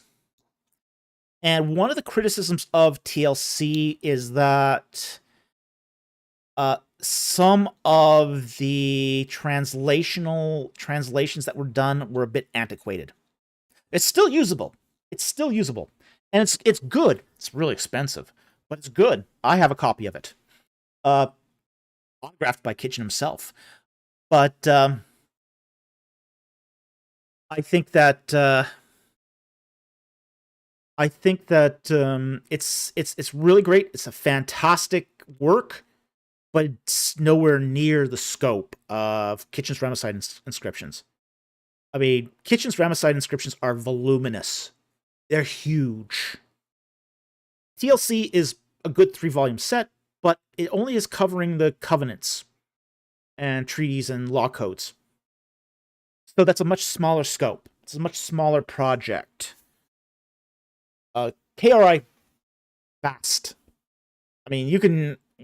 There's times you can just sort of dive into KRI and not come out. It's just a really massive work. So you ask almost any Egyptologist, they're going to say basically of his great contributions, it's always going to be either his chronology or his Kitchen's Ramesside inscriptions. I mean, and it's going to be a toss-up because both of those have had their separate impacts on the various disciplines of Egyptology. Like a chronologist is going to be much more impressed with the chronology work than the Ramesside inscription work. But somebody who's into text is going to be much more impressed with KRI than they are with chronology work. So it's going to depend upon what discipline you are and which one you think is the best. I, however, happen to be both, which is why for me it's a toss-up. It's a tie.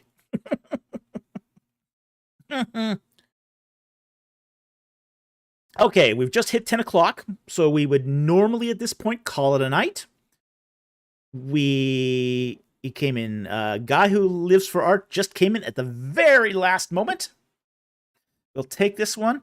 We'll take 2 non-super chats to end the night, and that'll be it. So no more, if you want to add in a super chat at this point, we'll say thank you, but we won't answer any questions after this. Okay? All right. Guy Who Lives for Art for $5. Oh, Talbot. You would.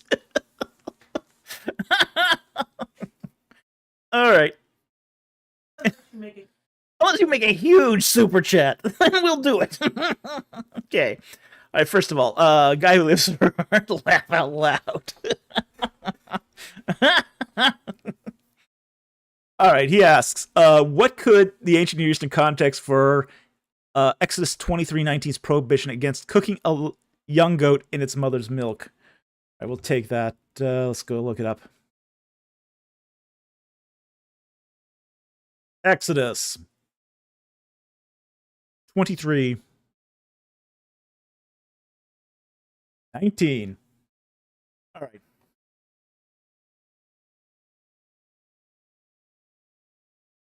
All right. So what we have here. I mean, we'll take it a little back. We'll start at verse 18 here.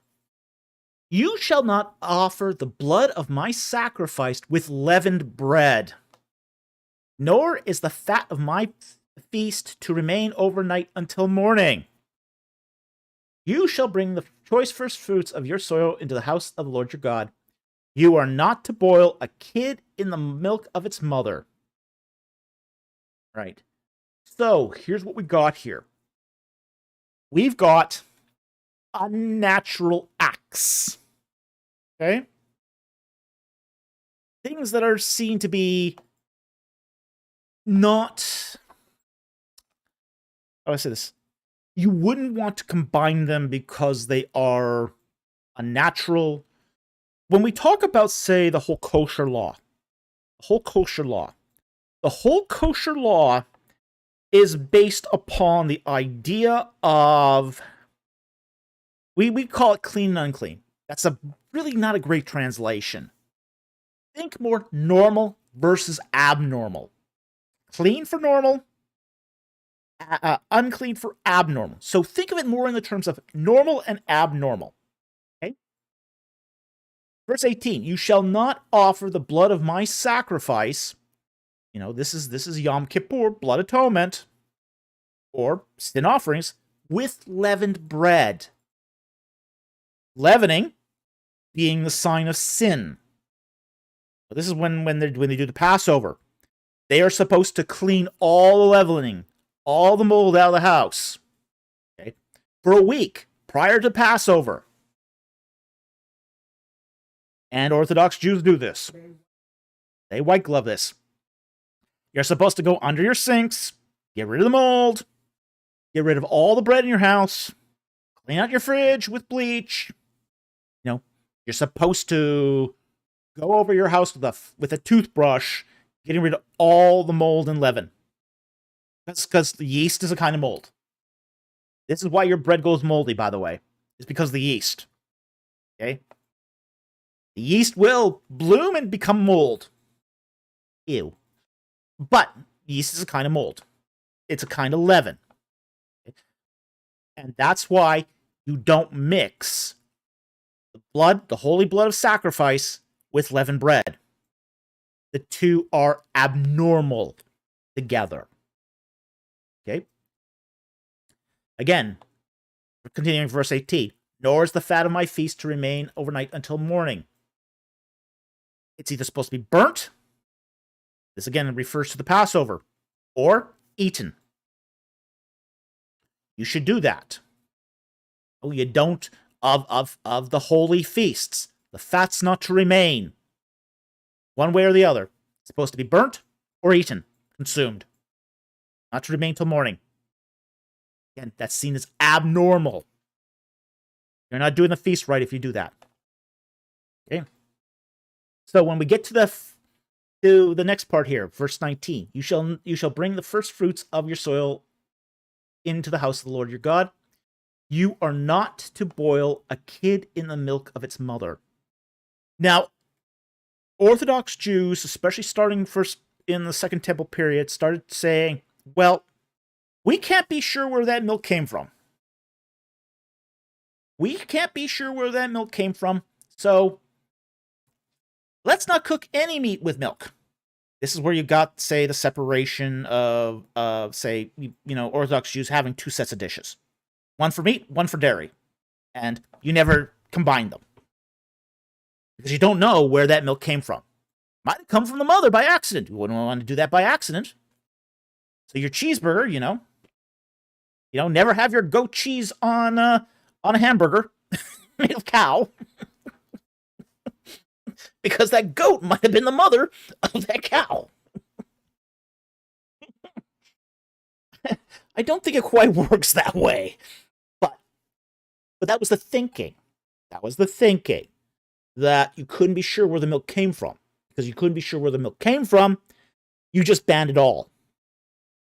Okay? So, Jay McIsaac says that extends to separate kitchens, even in some cases, in some contexts. Yes, it does. Yeah, I've seen that too. Oh, that does. But here's the thing. Okay. The text. Francis Dawes, adopted cow by goat mother. Could be.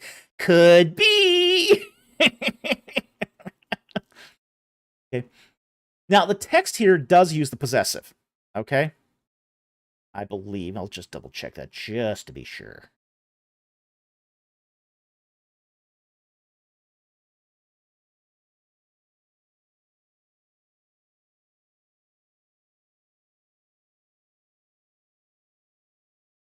Get in. Yeah, third person masculine singular suffix. Okay. So, yeah, so here, the its mother's milk. Okay, the milk of its mother. Its is a masculine possessive singular pronoun. So, this is the milk of the mother of the kid. So, that's why, I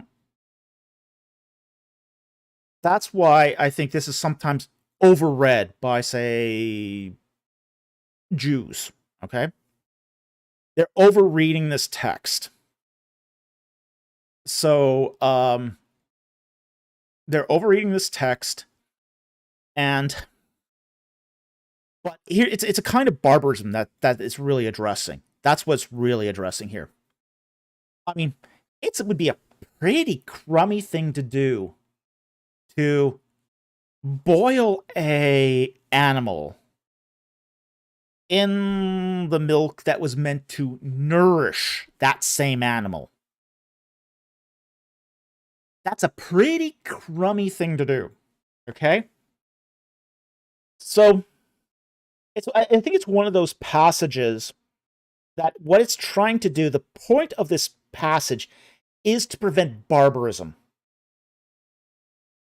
To prevent the Israelites from acting in barbaric ways. So, again, the whole sort of Levitical law is to define for the Israelites what's normal, what's abnormal, what's holy, what's abomination. There's 4 categories, okay, on that sort of scale of sacredness to profanity. Okay, holy is their most sacred. Then you have your normal. Then you have your abnormal. And then you have what's forbidden, which is the abomination. This is one of those cases where they're trying to, there's this seen as this act as being abnormal to the extreme. Okay, so that's why I think here, that's the context here that it's trying to give you, is a sense of what's normal. A mother's milk is meant to feed its offspring. Now, of course, this doesn't prevent you from, say, taking the milk of another animal and boiling a young goat in that. Okay? That's not forbidden, at least under a common sense reading of this text. Just don't do it to the... Don't use that mother-kid relationship when you do this. Okay? That's really what it's saying. Think about the relationship between the mother goat and the baby goat before you go ahead and have dinner. Okay? So again, I think this is just a hedge against barbarism. That's what I think is going on here. So anyway, I hope that helps. Thank you very much for the super chat. Very much appreciated. Okay. Next one here is from Talbot Slave for $500. Thank you very much for that really generous super chat. And he asks, what about Samson that made him a hero of faith in Hebrews 11:32? Ooh, interesting question. I know many people mentioned in the Bible that appear to make better examples to imitate on faith than Samson in Judges. Why Samson? He seemed to be an anti-hero and not a person I would consider we want to imitate on faith. Okay. I think some of this comes out of a misunderstanding of what Hebrews 11 actually is. But let's get into that. Okay. Talk about Hebrews 11. Pull up Hebrews 11.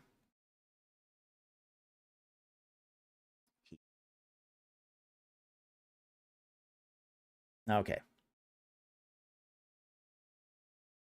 Let's start from verse 1 here, and then we'll get to verse 32. Now, faith is the assurance of things hoped for and the conviction of things not seen. For by it, the men of old gained approval. By faith we understand that the worlds were prepared by God, the word of God, so that what is seen was not made out of things which are visible. And then it goes on to, this is what's sometimes called the Hall of Faith.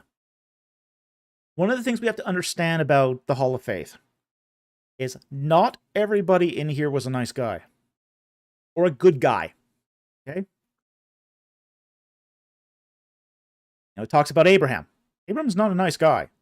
Not even a terribly good guy. But he did trust in God. And it was counted to him as righteousness. Now, and when we get down to, say, further, it's going to talk about, King David. King David's not exactly a nice guy either. So we have verse 32 here. What more shall I say? For the time will fail me if I tell of Gideon. Gideon set up some idolatry with his ephod. He basically saves Israel and then sets up an ephod that people worship as an idol. Samson, Barak, Samson, Jephthah. Jephthah was a dirtbag. Jephthah sacrificed his own daughter in a burnt offering. He was a terrible judge. mean, the only thing that the only redeeming quality about Jephthah was he was followed by Samson. It was even worse. And then of David and Samuel and the prophets. Now, the key to understanding this is going to be verse 33. Who by faith conquered kingdoms, performed acts of righteousness, obtained promises, shut the mouths of lions, quenched the power of fire, escaped the edge of the sword, from weakness were made strong, became mighty in war, put armies to flight, etc. Okay? So how you enter into sort of the hall of faith here is that you perform an act of faith that God uses to accomplish something great. These are not extraordinary people in that they did great things. It's that God greatly used them. I think that's where people get a misunderstanding with the whole Hall of Faith thing here in Hebrews 11. They think this is talking about the great deeds these men did. Okay? That's not the point of this. Okay? So when we get to the end, we sort of see this. Okay? Verse 39. And all these, having gained approval through their faith, did not receive what was promised, because God had provided something better for us, so that apart from us, they should not be made perfect. Aha! So we got here we got the key to understanding this chapter. These guys did acts of faith that would seem incredible, but they aren't complete. They didn't receive the promise. Because God is providing something better for us. When we go through the book of Hebrews, we got to understand there's one of two themes that's going through the entire book. Okay? The first theme that you see go through the book of Hebrews is apostasy. Warnings about apostasy. Now, if the book of Romans is the carrot, Hebrews is the stick. Okay, there's 6 warnings of major warnings for apostasy in the book of Hebrews. The other theme that you'll find through the book of Hebrews is Christ is greater than X. Christ is greater than Moses. Christ is greater than the temple.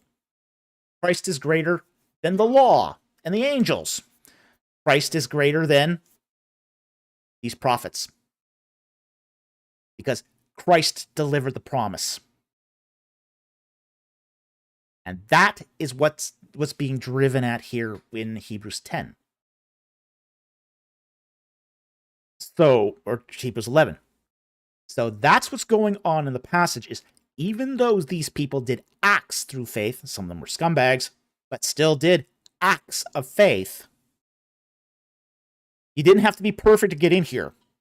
But these people also didn't receive the promises either. Was promised. They were promised things, but they didn't receive. Well, it's not that they didn't do their end. It was that it was reserved for us. Okay? These are people who sort of lit the way of faith, but they didn't get to the end of the journey. Christ is the end of the journey. God had something better for us. We are sort of the end of that story of the fall of faith. We are in verse 40 of that hall. Now, I'm usually reticent to insert us into scripture, because I think it's usually a bad reading. But the writer of Hebrews inserts us in there. Again, I'll read it again. Verse 39. And all these things, having gained approval through their faith, did not receive what was promised, because God had provided something better for us. So apart from us, they should not be made perfect. We are the ones who are living by faith. These guys had just onesie-twosie acts of faith. Lot- Yeah. I don't think it makes them out as heroes. I think we read that into the text. And I think that's one of, I mean, it's a great question, is why do people consider these people heroes? I think they're not completely reading the text. They're not necessarily heroes. They're just people who have acted on faith at critical times. Okay? So, this is a selection of the writer of Hebrews of people who did specific acts of faith, but they didn't always act in faith. And it's not even the point that they should be. Yeah, it's the chapter titles. Probably that could be it.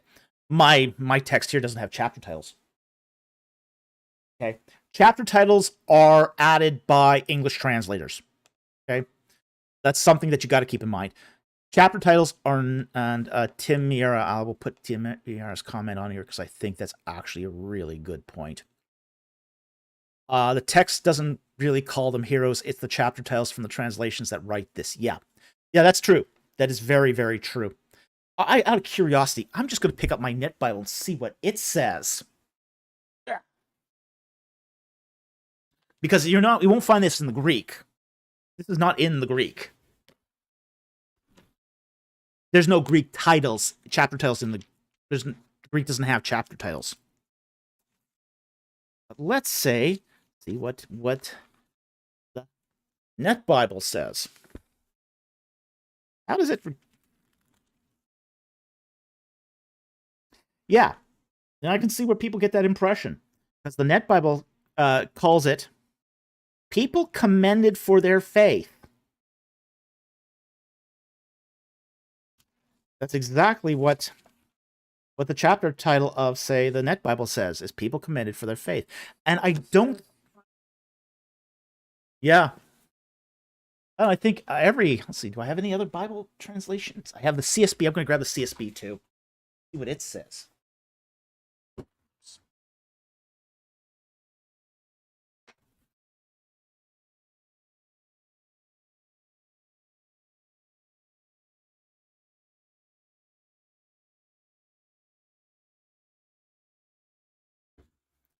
Which way are you going? Okay. All right, we're pulling out our Bibles now. We're having a look at what the chapter titles say.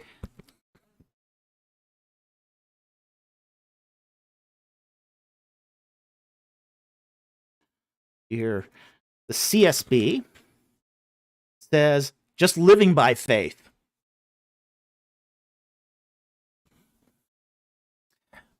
Yeah,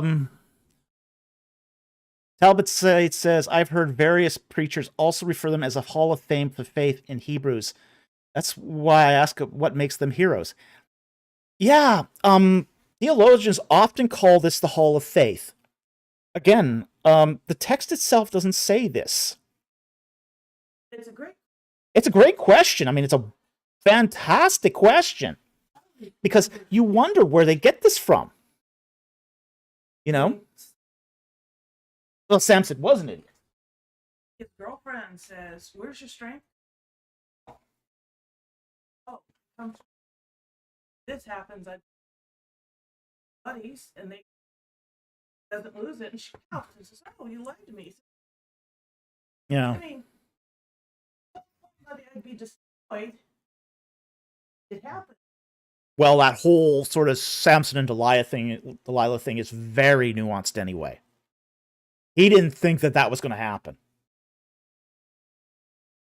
He didn't think he was going to lose his strength, because he didn't realize that was the last thing of the Nazarene vow he broke.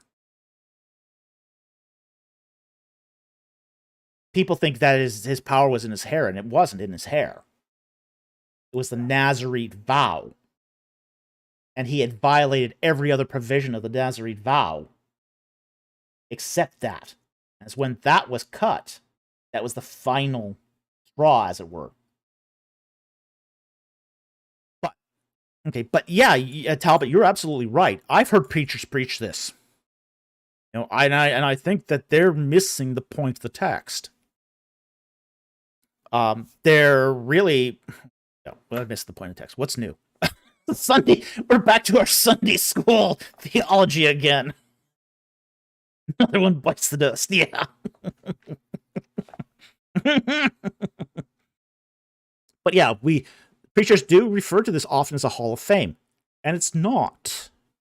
I mean, it is in the respect that all these people exercised an act of faith. An act. But they didn't necessarily live lives of faith. We're called to live lives of faith. This is why in verses 40, 39, 40, their acts are not complete. They're not made perfect because of, that they didn't receive the promise. We received the promise. And that promise is Messiah, Jesus Christ. So, but yeah, I mean, I think a lot of this is coming out of a surface reading of the text. It looks like it's coming out a lot out of the chapter titles. Again, that's not scripture. Chapter titles are not scripture, and the text doesn't refer to these people as heroes. But we've kind of read that into the text and have kind of run with it. So these are not people we're supposed to imitate. These are not people we're supposed to imitate. Like, you're not supposed to go to the king of Egypt and say, "Oh, this woman here that's following me is my sister," when she's really your wife. You could argue that that's a faithless act. Just say it.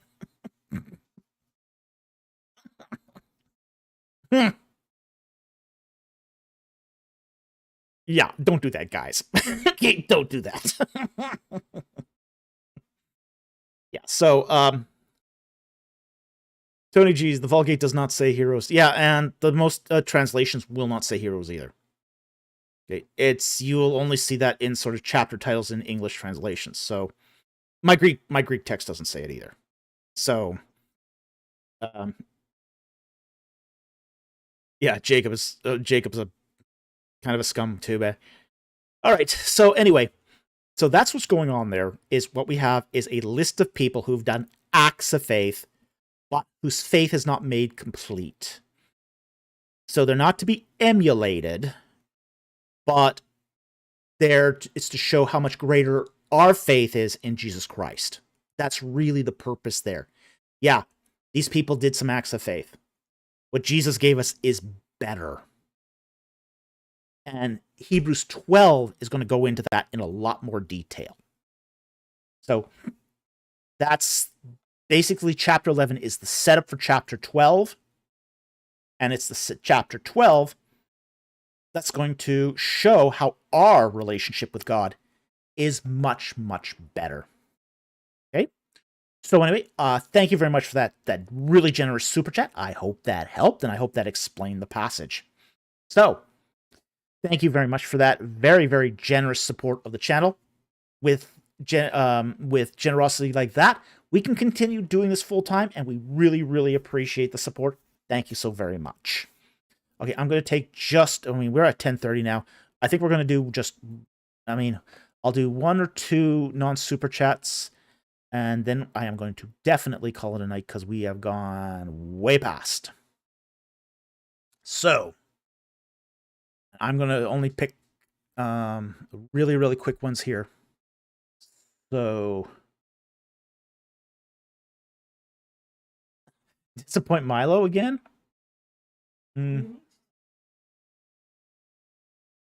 Yeah, Milo, about the honey mummies, not going to do that.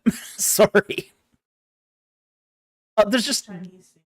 It's really not something you find a lot of in the ancient Near East. There's really not much to say on it. Sorry, Milo, we're not going to be doing anything on honey mummies. There's just not enough information there. All right.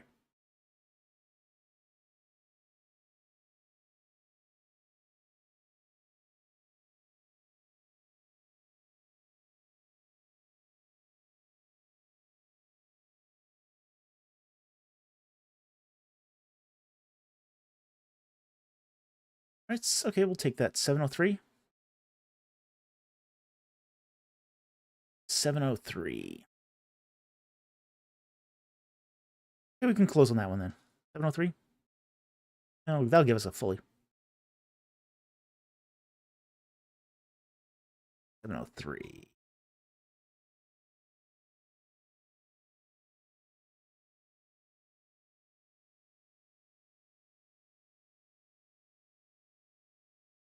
Seven.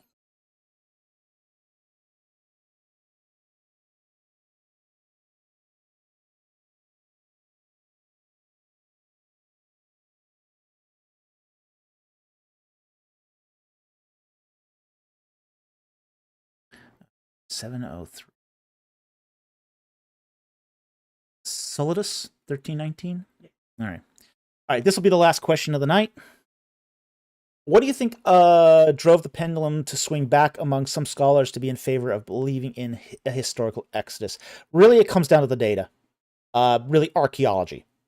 Archaeology is what's changed this. Now, you're still going to get people who deny a historical exodus, but we now know that there was a very large Semitic city in the Nile Delta, the city of Avaris, that was full of Semitic Asiatics until the mid-19th dynasty, in which case they, for some reason, skedaddle. 40 years later, we find Israelites that go by the name of Israel in Canaan. It's identified by the Merneptah stela, plus the sprouting up of new towns that are definitely Israelite. They have Israelite burnishware. They eat essentially a kosher diet of sheep and goats and cows. No pigs, no feral deer, no dogs, no lions. Canaanites will eat anything. Plus, the fact is that more and more evidence is coming out to confirm, say, a lot of the archaeology of ancient Israel. Like, for example, the existence of the Davidic kingdom. We have evidence now for not just, say, King David, but his progeny as well. There's evidence of, say, Jehoram, Jehu, through historical sources, Hezekiah, also some of the administrators too, like Baruch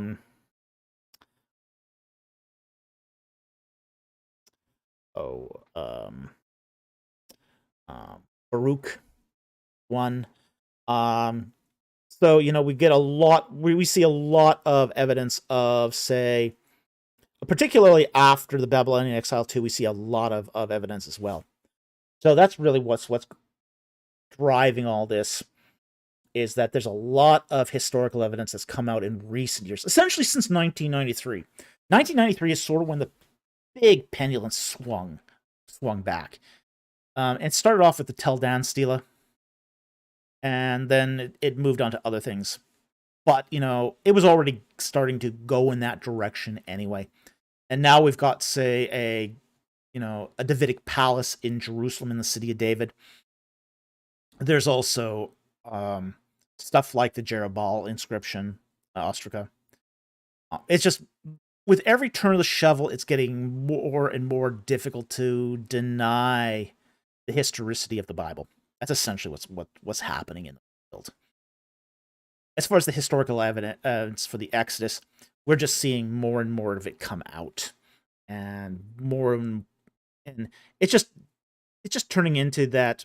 Okay, we've got 10, 15 years ago, you might have been able to make a good case that there was not only that there was no historical Exodus, but there was even no evidence that there were Asiatic Semites living in Egypt at all, not in any mass group.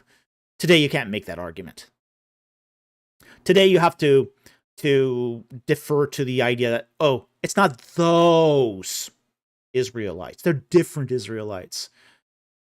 Now we've got now we got an issue. I mean, I heard Josh Bowen make this argument once. Oh yeah, the Merneptah Stele talks about Israelites. They're not the same Israelites living in the Iron Age. What? Huh? Not the same Israelites. Like, yeah, BC copium increases. Yeah, that's what we're. Yeah, it does. It is like that. I mean, it really is. That's what we're dealing with here. Is a kind of copium. You know, it's like the explanation becomes a cognitive load. And the more evidence that comes out, the higher the cognitive load increases. Now, this is not uncommon for paradigms. And that's kind of what we're dealing with here is a paradigm.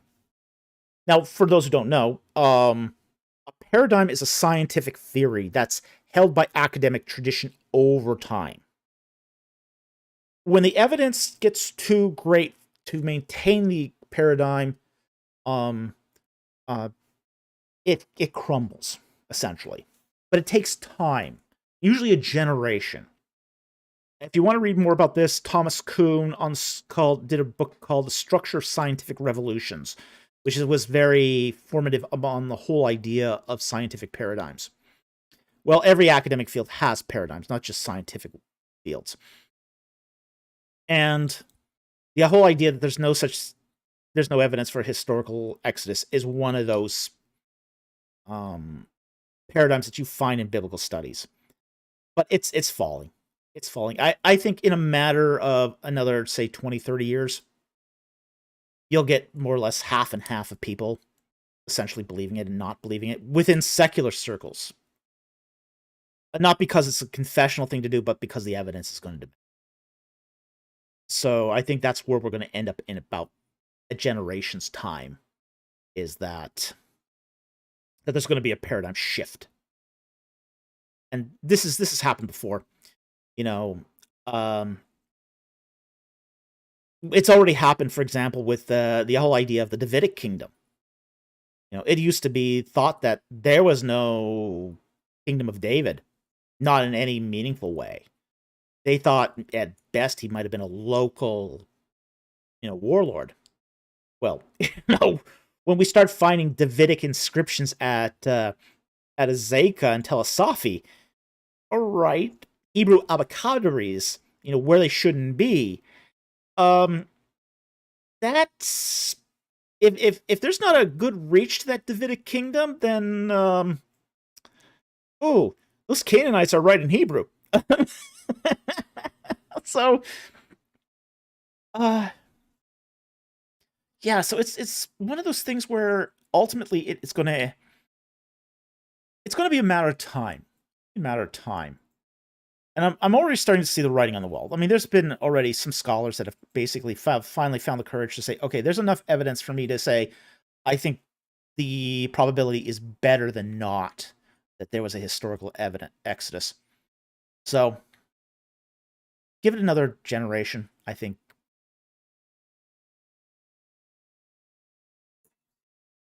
Yeah, that's true too. Yeah, there's also the fact that a lot of scholars might believe something and not say it too, because of the repercussions of saying that within a department. So, fear for your job is a powerful incentive to not say anything.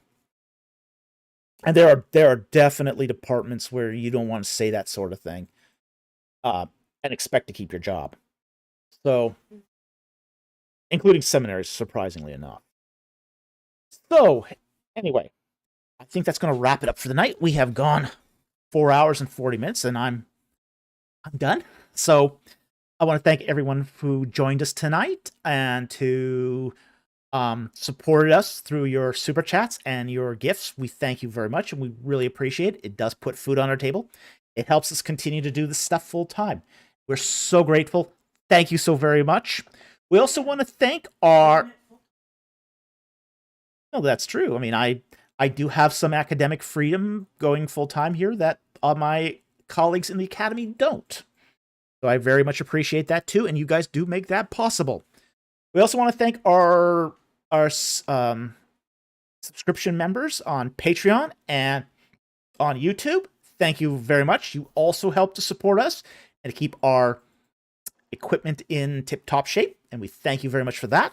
We are going to need to replace our firewall soon, so I'm going to have to do that.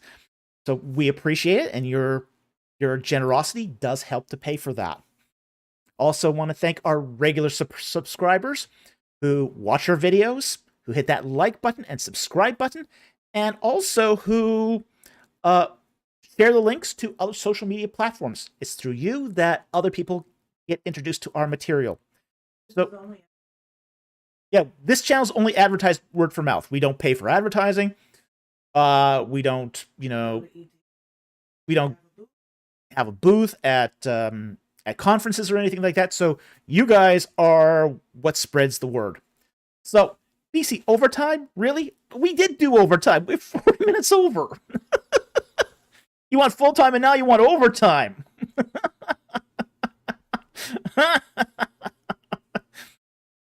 That's no satisfying you, BC. No satisfying you.